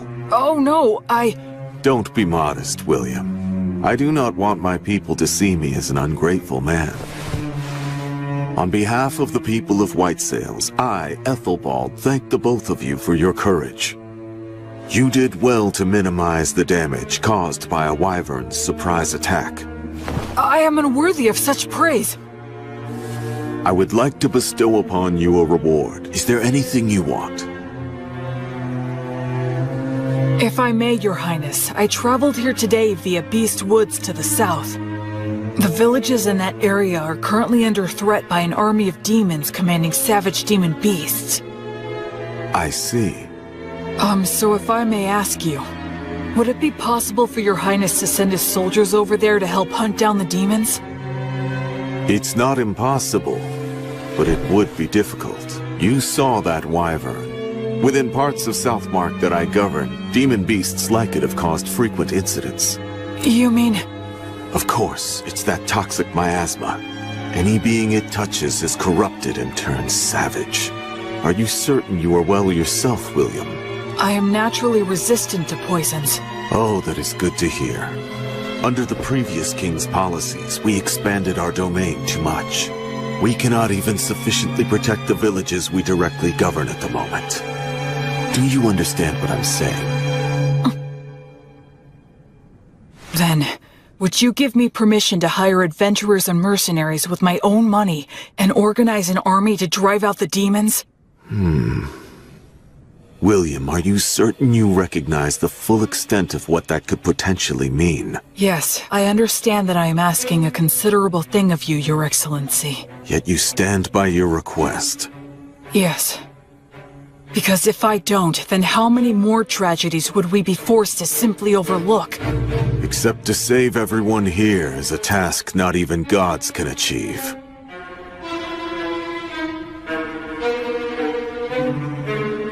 Honestly, if only you were some nameless man making this audacious request of me. You are right. But that being said, had I not killed the wyvern, I would never be speaking with Your Highness. That is also true.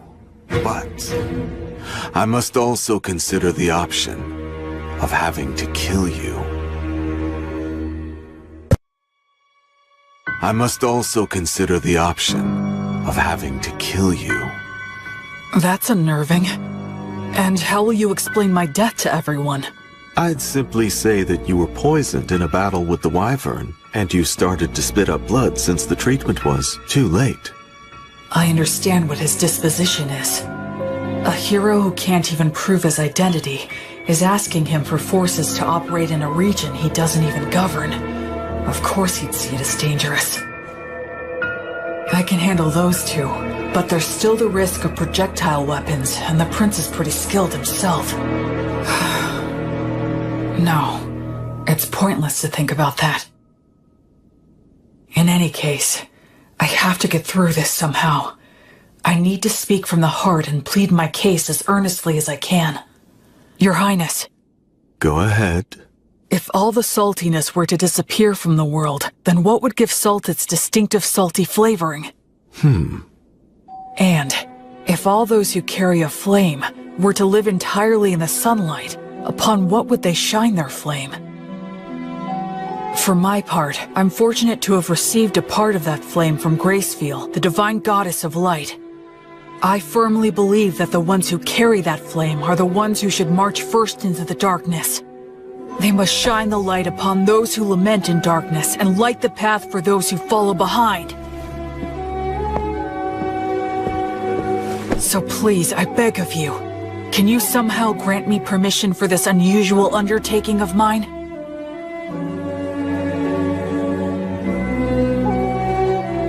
Young William, this path will only lead to despair.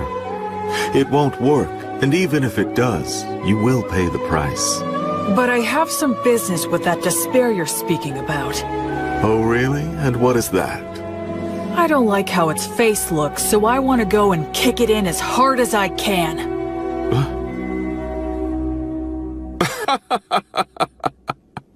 Kick it in the face. I like that.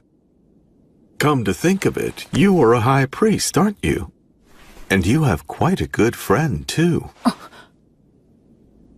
What, you didn't notice the quick reaction that he had? When I said that I was going to kill you, that half-elf over there gave me the most murderous glare I think I've ever seen. What are you talking about?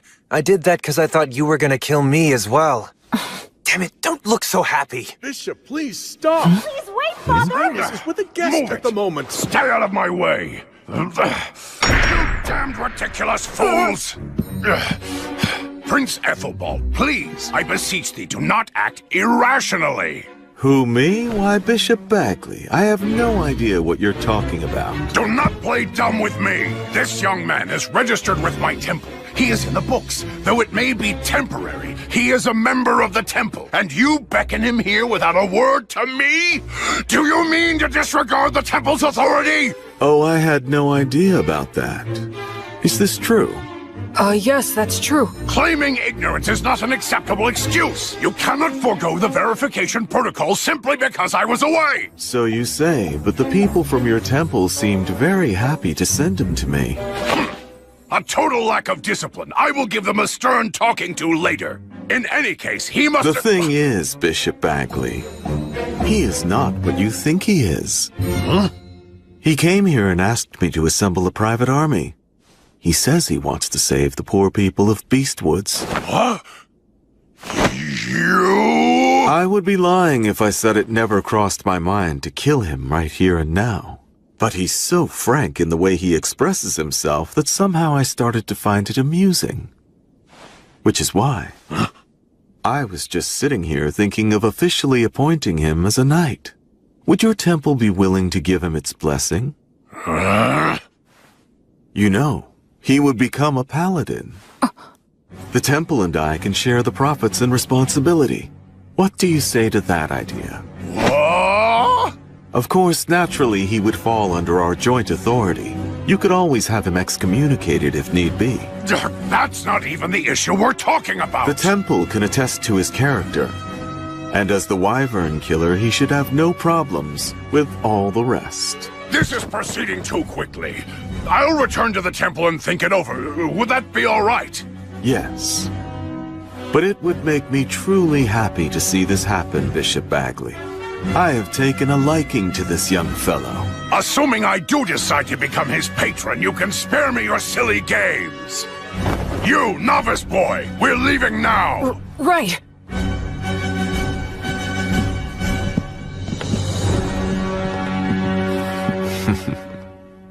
Honestly, what a troublemaker you are. Demanding a private army. What's the old geezer's deal?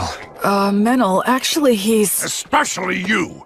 You're a novice! How dare you take matters into your own hands? So what if we did? It's not like you're our boss or something, mister. Excuse me? I'm the head of the temple, in case you forgot. So what? You want to fight over it? How dare you speak to me that— I'm sorry. My father's on edge because he's had unresolved issues lately. No, I apologize for my friend's behavior. Anyway, so you're Bishop Bagley's daughter then? Yes, I am, though we're not related through bloodlines. At one time, the bishop was in charge of a temple in the capital city that accommodated a large orphanage. Ah, yes, I got it. When His Highness Ethelbald asked my father to relocate here, I came to this continent along with a dozen or so other families. So that's what happened. He's in a position where he can throw his weight around. He has connections everywhere, and he has loyal subordinates, too. Bishop Bagley! Thank you for all your help. Your intervention with the Crown Prince saved us. Thank you. I did nothing to warrant your gratitude. I only defended the temple's authority from the Crown Prince's utter selfishness. You just happened to be a part of that. Besides, when he's amused by something, he has a habit of doing absurd things. It's a real problem. But be that as it may, I still must respect his royal stature and worldly authority. I'll take his proposal into consideration.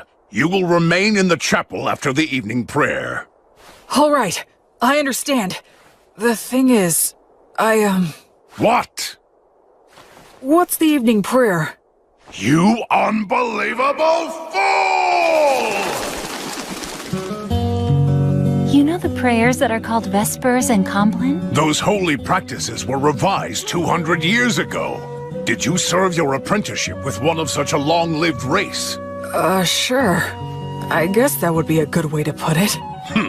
So it seems that you are not entirely ignorant then. Anna, go fetch some books on the revisions to the liturgy, and while you're at it, find a suitable teacher for him as well. Yes, Father. This boy is a novice, and on top of that, an ancient who's come here from 200 years in the past. He'll take a lot of work.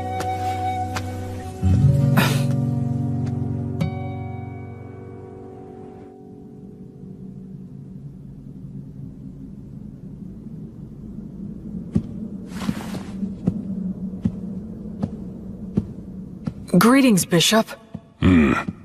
Wait here for a moment. Of course.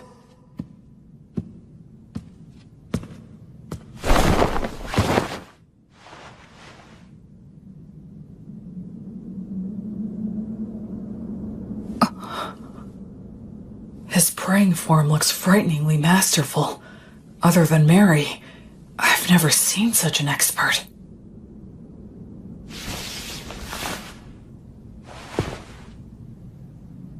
Now then.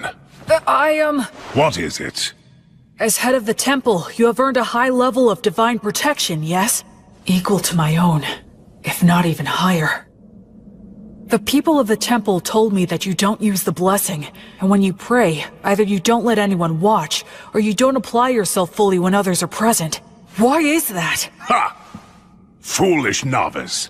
Just what exactly do you think the blessing is? Divine protection from a god. Well then, why did a god bestow divine protection upon you? You think it was to give you special treatment? Not so, correct? To act through you. Understand? It is the god's wish to be able to achieve something great through you. And in order to live up to the god's ideals, we must constantly be in thought about how to use the blessing most wisely. Using it for personal gain will sadly detract from the god's glory. Most of those dimwits fail to understand this point, which is why they will one day lose the blessing. I am the head of the temple. This land is wild, and development on it has barely begun. To secure funding and rights, I must yell and intimidate. To lay the groundwork, I must do favors and use bribery. If I were to use such a high blessing in these circumstances, the people would question why a man like me received divine protection in the first place. Now, youngster, do you think this kind of behavior would contribute to the glory of my guardian deity, Volt? No. Precisely. The correct course of action for blessings and prayers is to store them inside. Therefore, I have entrusted the Vice Bishop with the glorification of the gods through such sacred blessings. He's a very capable man, skilled at winning the hearts of the people to the extent we need it. I trust him with the stressful role of being the face of the temple. I didn't know. Bishop Bagley is really quite talented. He's rude, and he looks like a greedy monk who's always complaining, but he's an amazing man. And what about you? Making a novice who has yet to fully comprehend what the blessing means into a paladin? The Crown Prince always falls in love with his own stupid jokes. Listen, nothing good will come of a novice attempting this, so don't do it. I'd be happy to refuse on your behalf. Even the Crown Prince will drop the idea if I firmly reject it. What do you say? Regardless of what you're proposing here, my goddess still wishes to act through me. You won't change your mind. No, I will not. You're the biggest fool. I agree. What did you swear to the Goddess of Flux? To offer her my life, banish evil, and save the suffering. Rejoice, then. You have got to be one of the most dim-witted of all the dimwits that I have ever seen here. I can send a few men with you, but the rest will be entirely up to you. Thank you very much. I should respect this man, no matter what anyone else says. Welcome! You're really putting those drinks away, mister. Don't go for people who use adventuring as a job. You have to find those who are in it for the glory and prestige. We need real ruffians who will put their lives on the line for the sake of adventure and battle. Right. Just like blood. They have demon beast horns and demon beast hide? Those are their battle spoils. It's the easiest way to show off their strength. Come on, let's go.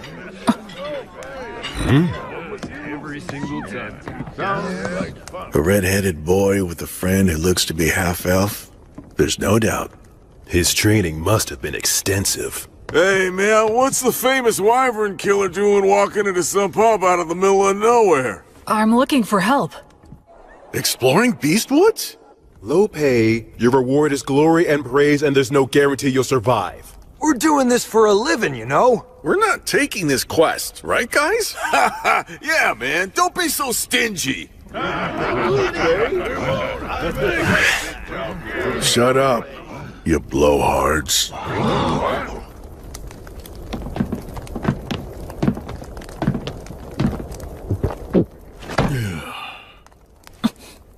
Look at the fingers of a swordsman. You can tell a lot by looking at his hands and whether or not he'll allow any wandering thoughts that prevent him from drawing his weapon. Sounds to me like what you want is a madman, am I right? Not a bunch of blowhards with good manners but no skills, or who picked up the etiquette and patience to do any job, but who are just a bunch of shitheads who have no fear. The worst kind of scumball adventurers who'll risk their lives for the dumbest ideals, right? Yes, that's the reason we've come here. Hey, you hear that? I called it from the start. Bunch of damn lunatics. You ought to buy our drinks for a change. Yeah, that's right. What do you hope to get out of exploring Beastwoods? Where are we going? To the ruins or the forest? We don't deal with small potatoes.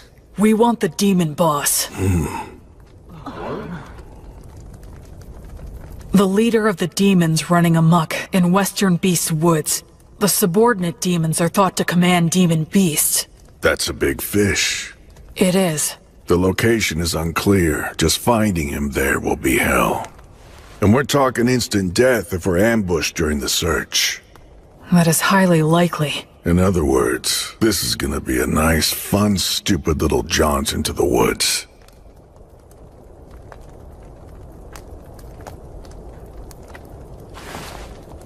Count me in on it. All I need is food and a bed. And a little pocket change will be nice. Yeah, me too. And me. Count on us Great, too. I'll provide everything.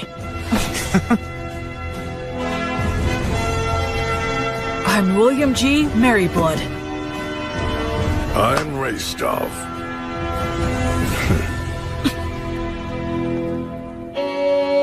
Whence cometh this disciple? To the lost goddess of flux. She who is the brilliant goddess of light? This disciple of It's almost time for the ceremony. I heard they wanted to make this a happy event to give people work who lost their homes and jobs in the Wyvern attack. But now know the name of the new hero who has appeared in the city of White Sails! That should just about do it. B, could you please not write an epic about my story right in front of me? What? Why shouldn't I? Well, you actually did do all that, so what were you expecting? You're gonna love it because I'm gonna create something grand! I'm afraid to say that this many cows and horses will indeed come at a hefty price. Oh yeah, speaking of which, can you please negotiate a deal for us to get all of the sick and injured ones at a lower price? Huh? Don't worry, I plan to heal all of them. Oh, that makes sense. Also, I was thinking that it would be a big help if you could start a trade movement between Beast Woods and the city of White Sails. Yes. How much do you need me to give you to fund that? Well, why don't the two of us sit down and have a serious business chat? Let's see here. Easy on me, please. I say go for it. You need to have a good understanding of how money works. You'll be dealing with Rastov and all those guys soon. The Rastov? Rastov the Penetrator is here? Yes, he is. That's perfect! I can interview him then. Huh? Making a habit of flaunting your own accomplishments leads to arrogance. And arrogance dulls one's blade? Yes, exactly. Oh no, that again? This is why you're so useless. You never have any good ideas. So I take it you two know each other? We've talked a few times in the past. It doesn't matter how many interviews. You always say the same thing. You're such a stubborn and broody guy. My answers are never going to change. All of your tales of heroism are terribly ambiguous. I would like to create something that comes a little closer to the truth. What a big fat meanie you are. Isn't reputation important to an adventurer? Whether it's making a living or getting ahead in life. As long as you've got skills, those things come naturally. But surely you realize that even people with skills can be utterly ruined by a bad reputation. Even the greatest warriors can never tell what their downfall is gonna be. Right, Will? So you're saying Raistov's tales of heroism are ambiguous? That is exactly right. This guy will accept the job to take down a huge threat, and he'll just wander off and kill it with one fatal stab, and then he'll saunter right back. He rarely works with anyone else, and he works so fast, there's no one who can actually say what happened. And the guy never says no to any job. So the stories get more elaborate? Yep. I try to interview people, but they just fill in the gaps to their own liking. I put in a few things here and there for dramatic effect, but I like to add more truth to my tales. No need there. See what I'm saying? If only I had a little more to work with. For heaven's sake. Hey, I know! How about the Penetrator versus the Paladin? What? That sort of came out of nowhere. You're putting Raistov on the spot too, right? If I receive a challenge from a strong opponent, I have no choice. But Raistov! Alright, you heard what he said! Well, I guess maybe when we're done in Beast Woods. Yes! You promised! This is so great! I'll make this into a song that'll be sung for centuries, millennia, until the end of time! A lot of things happened very quickly. Having obtained official permission from the Crown Prince and the temple, I set off with my team of rowdy adventurers to begin the process of exterminating the dangerous demons and demon beasts infesting Beast Woods. In areas that were relatively safe, we brought human helpers and supplies. Two things that every poor village needs. The village is within sight! Yeah! A village with access to supplies becomes much more productive. Even if it was in debt, it should eventually turn a profit. Tonio handled all of that with remarkable skill. It was also Tonio who arranged funding for our activities by soliciting donations and contributions. You know, maybe I'll go on to become the head of a trading company. Yeah, please go big. And when I do, I'll be counting on your patronage. Officially, this is just the case of a lone priest doing charitable work. That way, no one gets offended. Of course, all of this means that I need to remain loyal to the Crown Prince and to the temple. You've come back now. I appreciate the work all of you have done here. Bishop Bagley agreed to assign a few priests to me, and Anna is included among them. They're all experienced and are able to use the blessing. They're also capable of leading ceremonies such as festivals and funerals. I'm pretty sure that Raistov's party ought to be returning soon as well. Whenever we received reports about demons or demon beasts appearing, Raistov and the other adventurers would head out in a hunting party to pursue them. Incredible! They were all killed with a single fatal blow! No wonder they call him the Penetrator. Can you do this to wyverns too? If one's within my sword's reach. I would intervene in any disputes between villagers and try to help them settle things peacefully. You know, I wasn't really planning on doing all of this. Well, the thing is, once you've done it the first time, then you're kind of stuck. Word of my intervention spread, and I was called to intervene in other villages' disputes. My unexpected role as an arbitrator suddenly gave me a lot more to do. Whenever I had to visit other villages for benevolent purposes like that, or I had a message that I wanted to get out, B proved to be a really big help.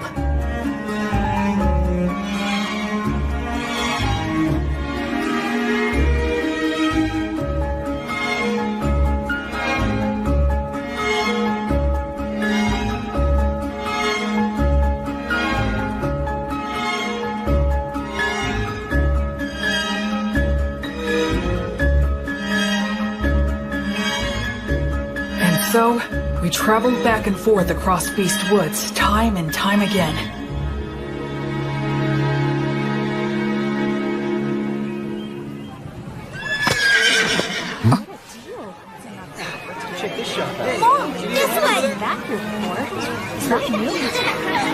The atmosphere's so different now. This whole area has become relatively safe, so it's getting a lot more merchant traffic. A village that once had a dark cloud hanging over it, now full of life and smiles.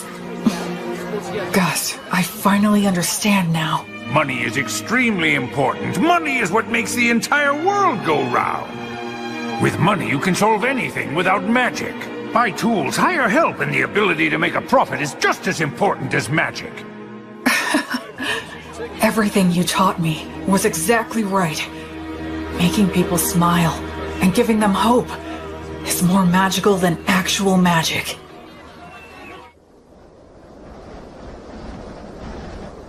And then, just as we were noticing the first signs of summer approaching... Hey, Will. What is it? Pip's party went west to do some recon and they haven't come back yet. So how long... They were planning to spend no more than 10 days investigating, but it's 2 days past that. Pip and his party. They're very talented hunters. All right then. We'll go and search for them. You, Menel, and I are definitely going to go. And do you think you could put together 2 parties? They need to excel in forest exploration skills. I'll gather them right away. There's a chance they didn't get lost, but instead wound up in the demon's base. And if that's the case... There will be a battle.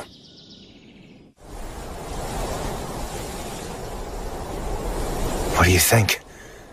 Frankly, given the skills Pip and his buddies have, it's hard to believe that they could have just gotten lost. So you believe the demons were probably behind this, then? I think there's a good chance of that. If we beat them, things should settle down here, too. I just hope that they're all right. Hey, Will. Huh? I should... say thank you. Oh, for what? For a whole lot of things. I just have a feeling that I would have hit rock bottom if it hadn't been for you. It's thanks to you that I'm here now, and that I actually have a respectable reason for living my life. So, well... I owe you my thanks. Oh no. I should thank you. I knew nothing of the world, and you saved me. But you know... What is it? You could look at me when you say it. Shut up!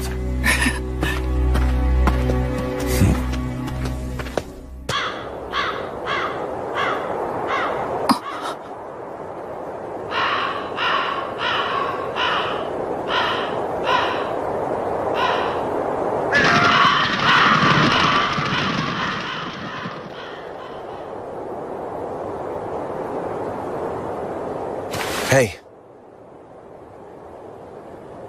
It's huge. So what made this? I don't know. It looks even bigger than a manticore.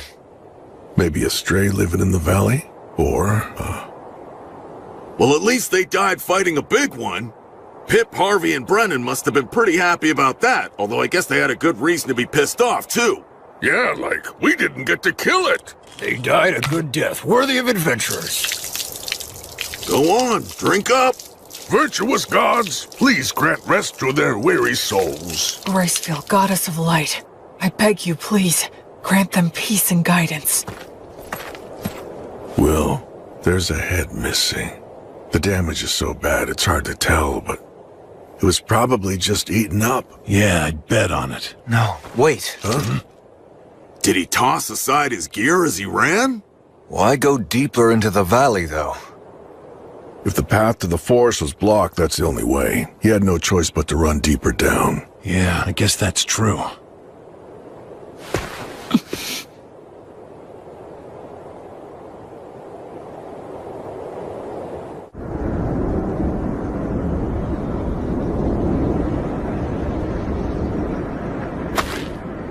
How strange.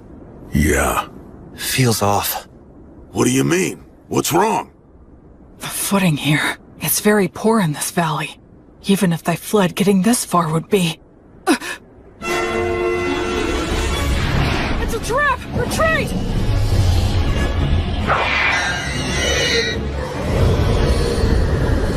Fall back! No use. Coming toward us! Stay calm! Keep your backs to the rocks! Don't panic! Form a shield wall! We have to get past them. It'll be fine. We should be able to handle these guys.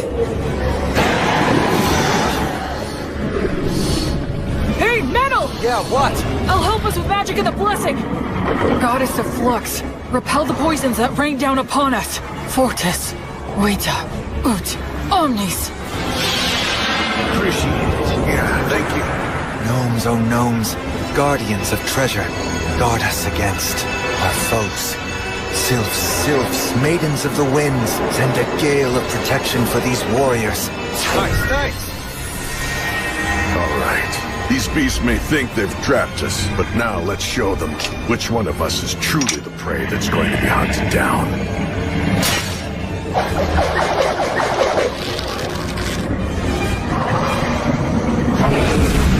Shoot now!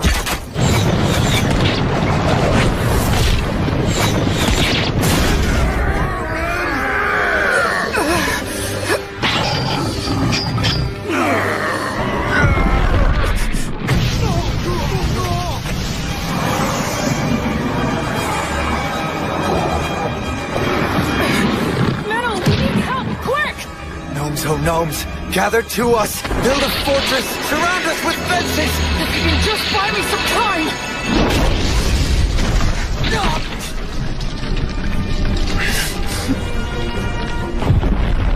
No, don't!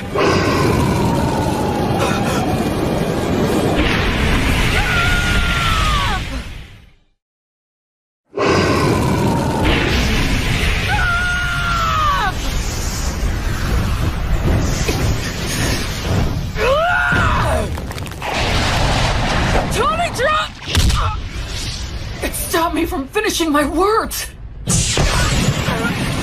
What happened? Misfire? Why? Everything was going so well up till now. And yet, where did I... What did I do wrong?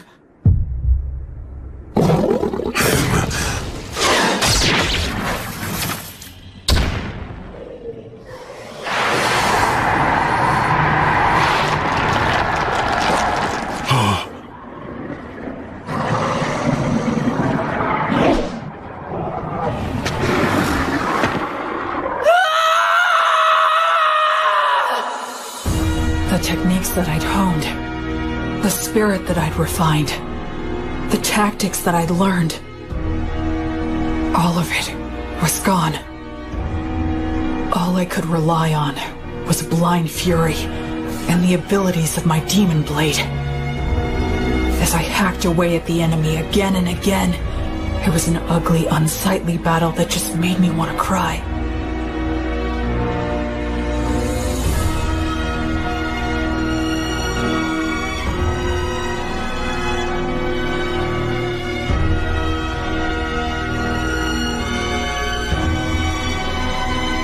It felt like I'd wronged the three of them. I felt pathetic. That's enough! Stop it!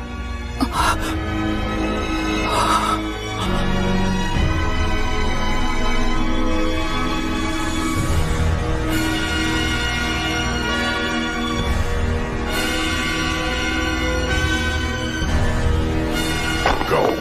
Quick! He'll Menildor! He'll die!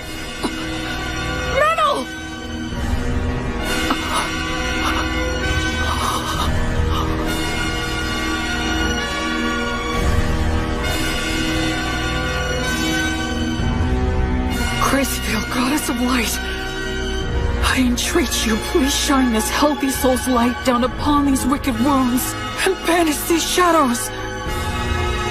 Please, please just open your eyes. No, don't go. No, please don't leave me. My head feels fuzzy. Is it 'cause I used the demon blade's power? But I have to heal Menel. William! Snap out of it!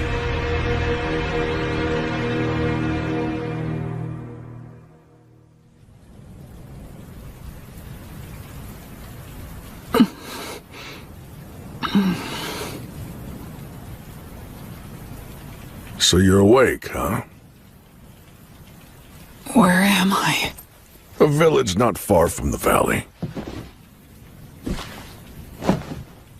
After that battle ended, we retreated, bearing you and Manaldor here upon our backs. The Chimera fled. I see. Where's Manal? He remains alive. Between the magic and protection you put on him before the fight, and Manaldor's own quick reaction, it seems your blessing came just in time. Thank goodness. Although he still hasn't woken up yet. Then I have to go to him. You still need to rest a bit longer. But if I... Manaldor's condition is stable now. He's already had all the care that he needs.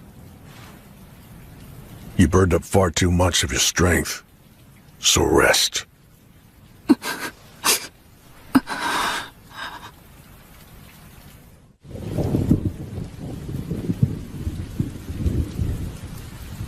Where did I screw up?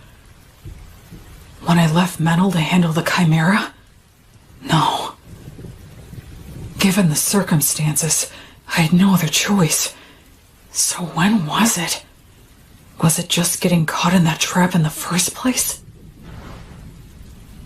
If I'd been more careful, and took the time to send out scouts in every direction, we wouldn't have wandered blindly into that valley. We had plenty of people at our disposal. Up until that point, we'd been successful, and we were rattled by finding some of our men dead. Maybe all of that led to a simple lack of caution. No, I think I'm missing something. Some kind of fatal flaw. So they retreated, huh? Really? The Wyvern Killer and the Penetrator? I heard they ran into some absurdly huge mixed-up demon beast called a Chimera. Wonder what they're gonna do. Also, that elf mix was hurt bad, wasn't he? Yeah, he's really got it rough. When you're stuck with a monster like the Wyvern Killer, no amount of lives is ever gonna be enough. Yeah. A monster? Yeah, guess I am.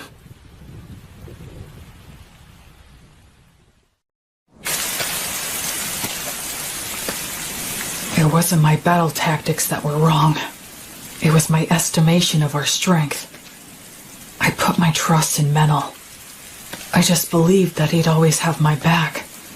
That he could keep any enemy in check for me, no matter what. I thought he could handle that much, but... I ended up coming extremely close to getting Menel killed out there. I just decided on my own that he was my friend. And in my innocent naivete, without even thinking, I set him up to face dangers that he wasn't ready for. Hey, Will, over here! B. Antonio. We got your message and rushed right over. And also, Anna will be coming and is due to arrive here with the priests later on. I see. Hey, Will, know what? We heard you save Menel's life earlier. I can't believe it! You ran into a beast as impossibly tough as a Chimera, but you still beat an insane number of magic beasts and even saved Menel's life! You really are absolutely incredible! I doubt that Menel and the others who have been stuck with me would agree with that opinion. Huh? I'm going to see him. But Will... Wait, Will, shouldn't you keep resting at least a bit longer? I'm fine. I'm... very strong, after all.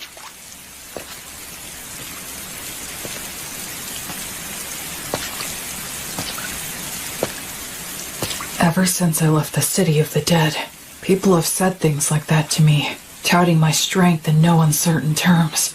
But every time I've just laughed wryly and shrugged it off. I believe that subconsciously, I was trying not to think about it. But the fact is, I can't avoid it anymore. Because in this world, my strength is simply far outside the norm.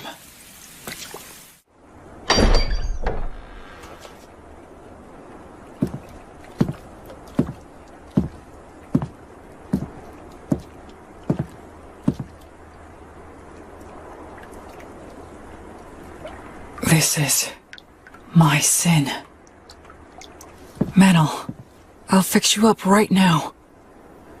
Gods, please take pity on Menel and heal him. I'm sorry, Menel. I just wanted a friend who could be my equal. I wanted what the three of them had. Comrades who had each other's backs, supported each other, and respected each other. But maybe I was just trying to force that on you without even realizing it. I didn't want to acknowledge just how strong I am. Because if I did that, if I set myself above everyone else, and had to admit that I was different, then I'm scared. I'm lonely. It hurts. I hate this. Oh, of course. It really is just as simple as that. I was afraid to be alone. I couldn't bear not having someone beside me. That's the reason why I tried to see the people I should have been protecting, the people I should have been saving, as my equals. I was averting my eyes from the truth, when really, I was just scared. And for that despicable reason, because of that, I almost got you killed. But I finally get it now. I just couldn't keep going on that way.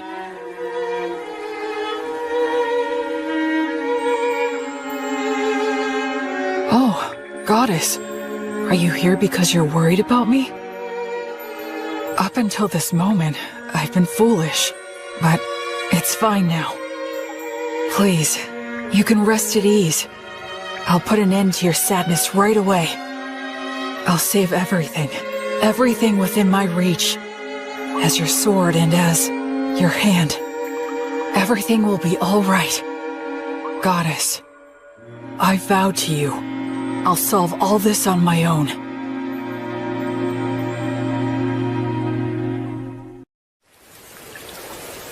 Where do you think you're going, huh? Where am I? To kill the demon beasts, of course. Alone? Yeah, that's right. I doubt you can keep up with me. Which is exactly why I need to protect him.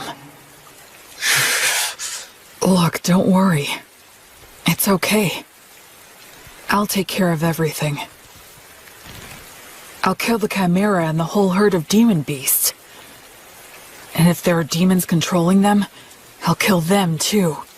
You see, that's just the kind of monster I am, apparently. Look, Will. Stop screwing around!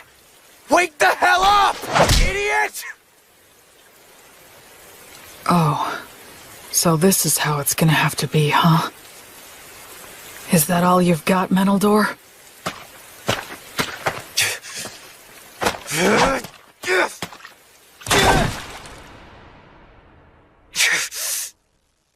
Damn it!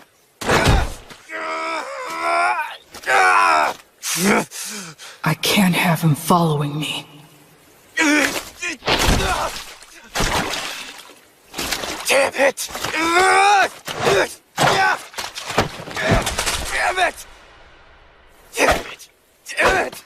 Damn it! I guess I could just break one of his arms.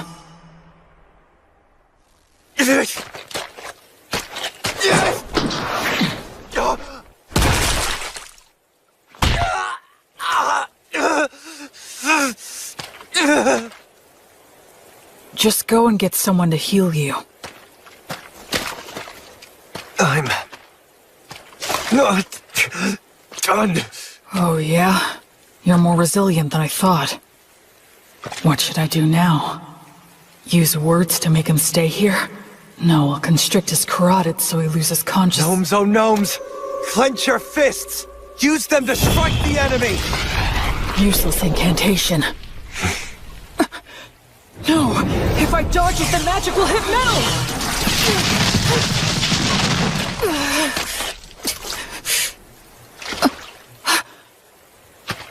What's this crap about fixing everything alone? You're only being a coward!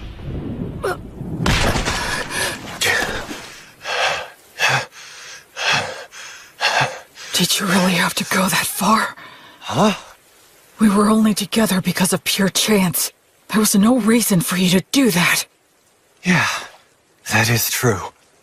I have no reason at all to go out of my way to stop an emotionally unstable coward who's completely lost it just because he got his ass handed to him one time. So then... But still, you're my friend. And friends stick together. If my friend goes nuts, I want to do something to help. Mantle. You don't know much about your own origins, and you're clueless about the world overall. At times I've thought you seemed suspicious, but still, you're a nice person. I know you're trying to do things right and do your best. After all, you did save my life, and you saved that whole village. We traveled together, and we fought together too. I enjoyed spending time by your side. I'm grateful to you from the bottom of my heart for sending off those villagers. Look, Will, the fact is you're my friend, and I don't abandon friends.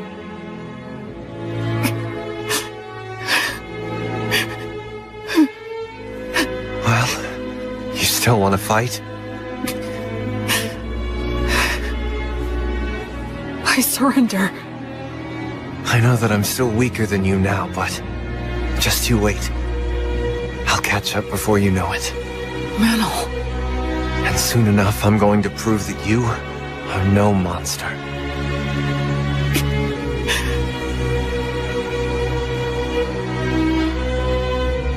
Okay.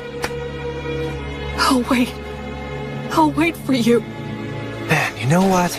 You can be a real pain in the ass. Sorry. I kinda lost control of myself. Yeah, well, it happens. I'll heal that. But a surrender is still a surrender, which means that I win.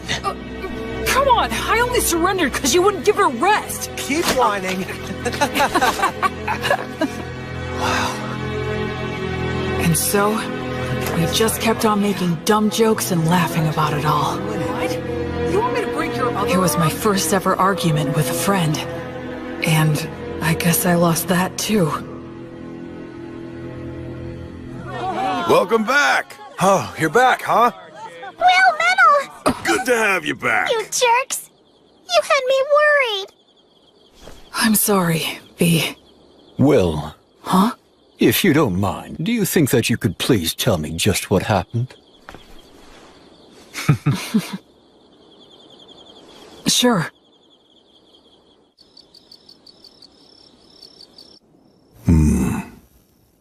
That's an illness of the strong. And the stronger that you are, the harder that it can hit you. Depending on the severity of the case, it can even kill you. I'm so sorry. I really didn't mean to make all of you worry. Anyway, I'm all right now.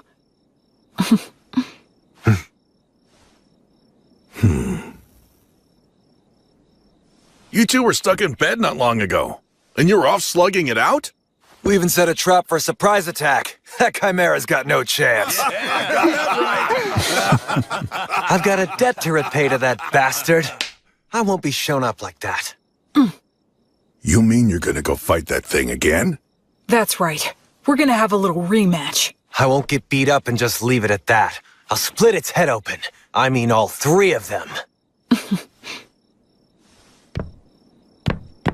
Chimeras don't occur naturally, so there's no doubt that this thing is the product of a demonic ritual. I say we take them all out at once before they can escape. You want to go after it this soon after it roughed us up? I won't just give up and leave it like this. Let's bust them up good. All right. Guess we should round up some help, huh? This'll be a good, fun, stupid-as-hell adventure. A silver coin for a demon beast's head. And 10 gold coins for the demon bosses!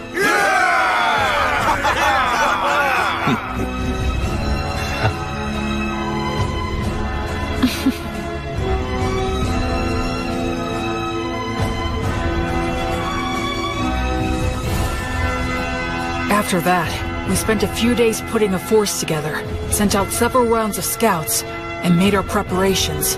We didn't arrange any special tricks. We decided just to get enough people together, make preparations beforehand, and face our enemy head-on.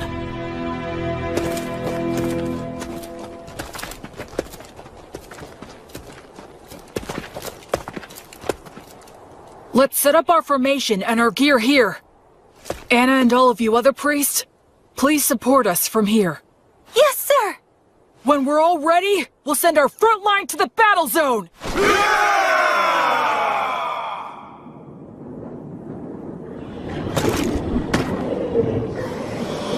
If we can wipe out all of those things, this whole area is gonna be a lot more peaceful.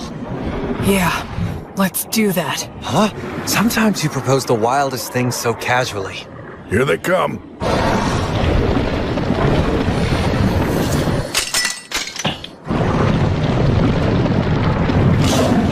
I've got your back. Thanks.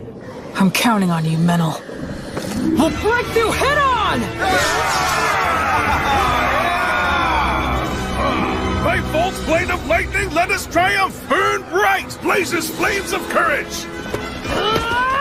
World, send us a tailwind of good fortune! Virtuous gods, righteous protection!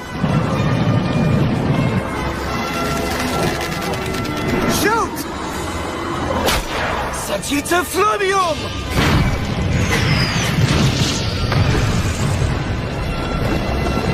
It's war. Ready! Oh, Goddess of Flux! Repel the poisons that rain down upon us! Let's go, Fortress Vita!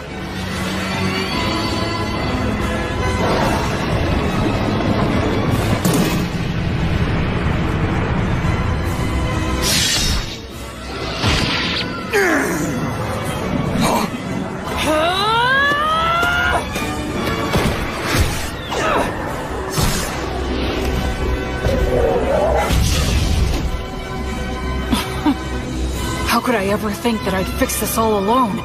I was never any more than one factor in this battle. The battlefield's not so easy that only one person is enough, no matter how strong they are. By the flame of Gracefield!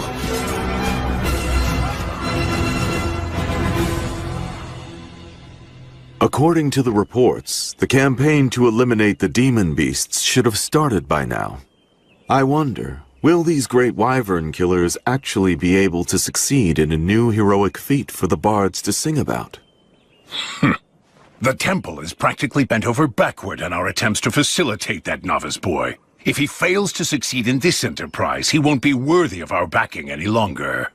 Oh, by the way, Bishop, I understand that you entrusted your daughter Anna and many other brilliant priests to the Paladin to support him on this endeavor, or so I've heard. Losing valuable talent to the philanthropic exploits of a novice has been causing nothing but trouble for me.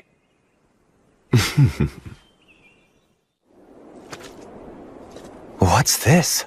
The remains of an abandoned monastery? It looks like we're the first ones to make it here. Be careful. Watch for traps.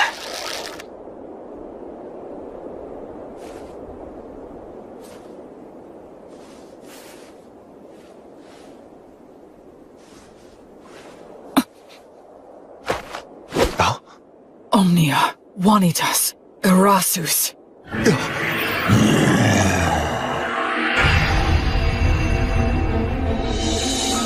Hi there. It was laying in ambush with invisibility? Careful, Will. This thing's pretty damn smart. Do you think that maybe it's got some demon in it? You're after the High King? Oh. You know the High King's seal, do you? Are you a warrior sent by one of the gods, then? That answer, I'm certain now.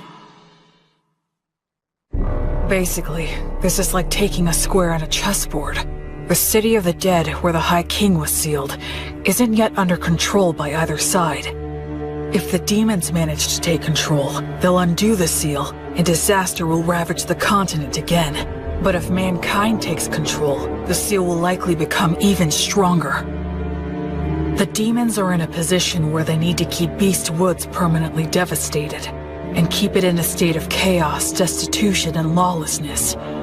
That's why they're commanding demon beasts to attack villages and keep the pressure on. They can't let mankind advance any farther south. They can't let people head in that direction. They can't let them think that there's hope in the south. If you consider the existence of their king, it's incredibly easy to figure out what their objective is. In the name of the goddess of flux, I will destroy all of you. Oh yeah, but wait. There seems to be some sort of mistake or perhaps a misunderstanding. A misunderstanding, huh? That's right. That's the truth.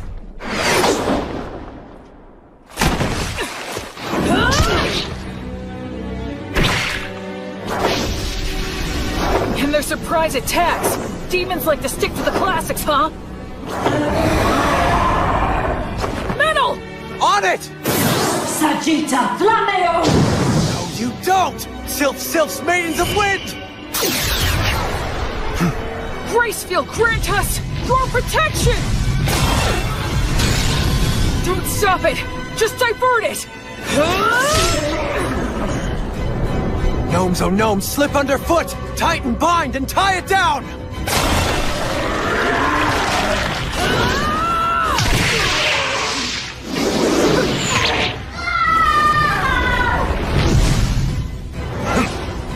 It has 3 separate heads.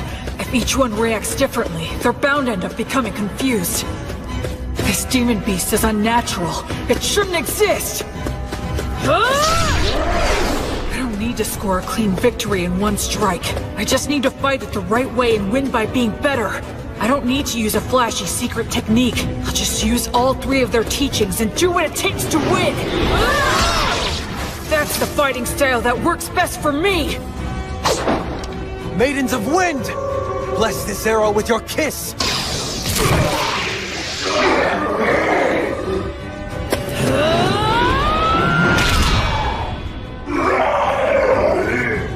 That's 1 down!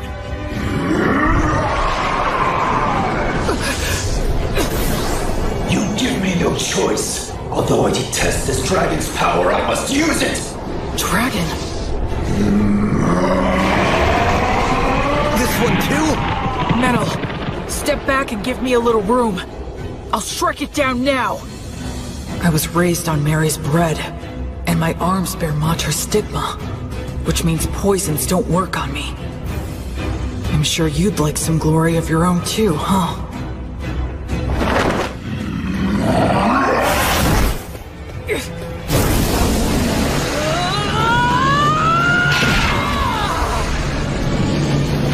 Gnomes, oh gnomes, clench your fists! Use them to strike the enemy!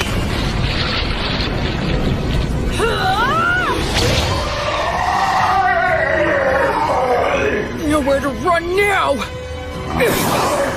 Acceleration!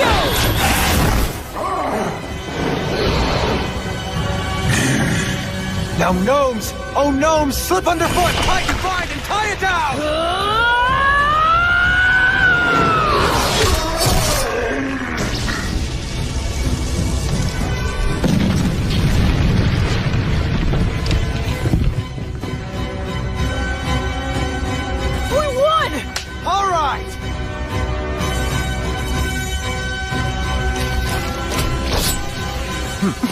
On to the next one. Yep.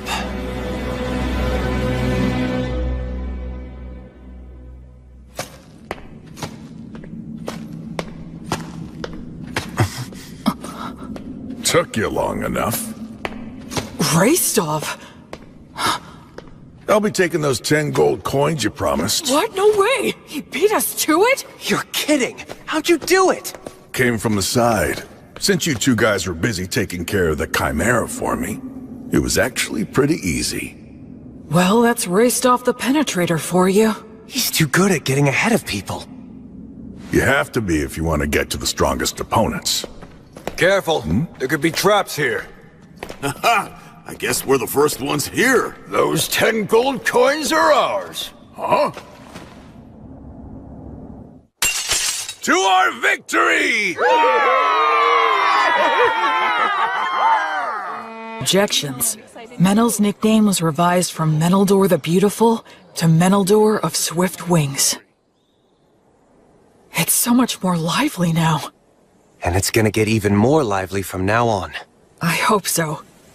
What are you talking about? Of course it will. Look, the demons and demon beast threat is gone. So all of the people searching for new lands are gonna flock to the south. There's probably gonna be problems too, but that's how it goes. Yeah, I guess so. Also, I'll tell you this since you'll find out anyway. It seems that the villagers have been building a shrine. What, a shrine? They talked about it back at the meeting hall. They made an altar to hold votive candles, and they've decided to turn it into a shrine to Gracefield. To the Goddess of Light? That's the first step towards once again increasing the number of followers she has. By the way, what are you thinking of doing next? What? Next? Well, I don't know. There's a lot of cleanup and... I mean after that. After? Maybe lord of a domain. Huh? A lord? Of what? The villages of Beastwoods, of course. Wait, who is... You. Oh, come on now. Give me a break. I'm a knight, but I'm just a single-generation one with no land. I'm basically no different than an adventurer. Wait, is that seriously what you think? Huh? For real? You didn't even know what you were? Huh? Listen, just so I'm clear. If you wanted to do business in this forest, then who would you go talk to? Tonio? But didn't most of the funds come from you? Well, yeah, I guess, but... Listen! First off, you're a paladin with the Goddess of Light's divine protection. And you have the approval of both the country and the temple. You have all kinds of power. You also have the military authority to gather adventurers, and by arbitrating for the villages, you effectively have jurisdiction over them. So, you mean... In the process of exterminating the demons, you took control of the flow of goods, magisterial power, military force, judiciary, and every other kind of authority. If you now turn around and say you don't want to do all of that, that'd be the real tragedy. You mean, you really didn't realize that? I just hoped I could do something about the demons, and improve living conditions in the villages. I mean, at least a little bit. After that, I guess I just thought I'd make a slick exit like Blood and the other two. Menel? Hmm? So, what do I do now? Should I start by gathering people? You've already got a merchant and priests who know the law. If you need more, just have the Crown Prince set you up with somebody. Oh, how the heck did I ever end up in this situation? Please tell me, Goddess. Although... Actually, that sounds like it might be a goal worth pursuing. Maybe I should. But you know, it's gonna be hard work. Yeah, but as long as I have all of you, I'm sure it'll work out. I mean, you will help me, right? Okay, fine. I'll stay by your side. First, we should figure out what the demons are plotting. Who cares? Just grab the bastards and crush them as soon as you find them. That's so violent. Hey! Will! Menno! Huh? Stop hiding in your own little world and get over here! If more people come to the area, and everything goes well, maybe we'll be able to return to that city. Maybe we can transform the city of the dead into a regular city, where living people can laugh together. Up on the hill where Mary and Blood's graves are, the laughter of children will fill the air, and the sounds of people working to make a living will return.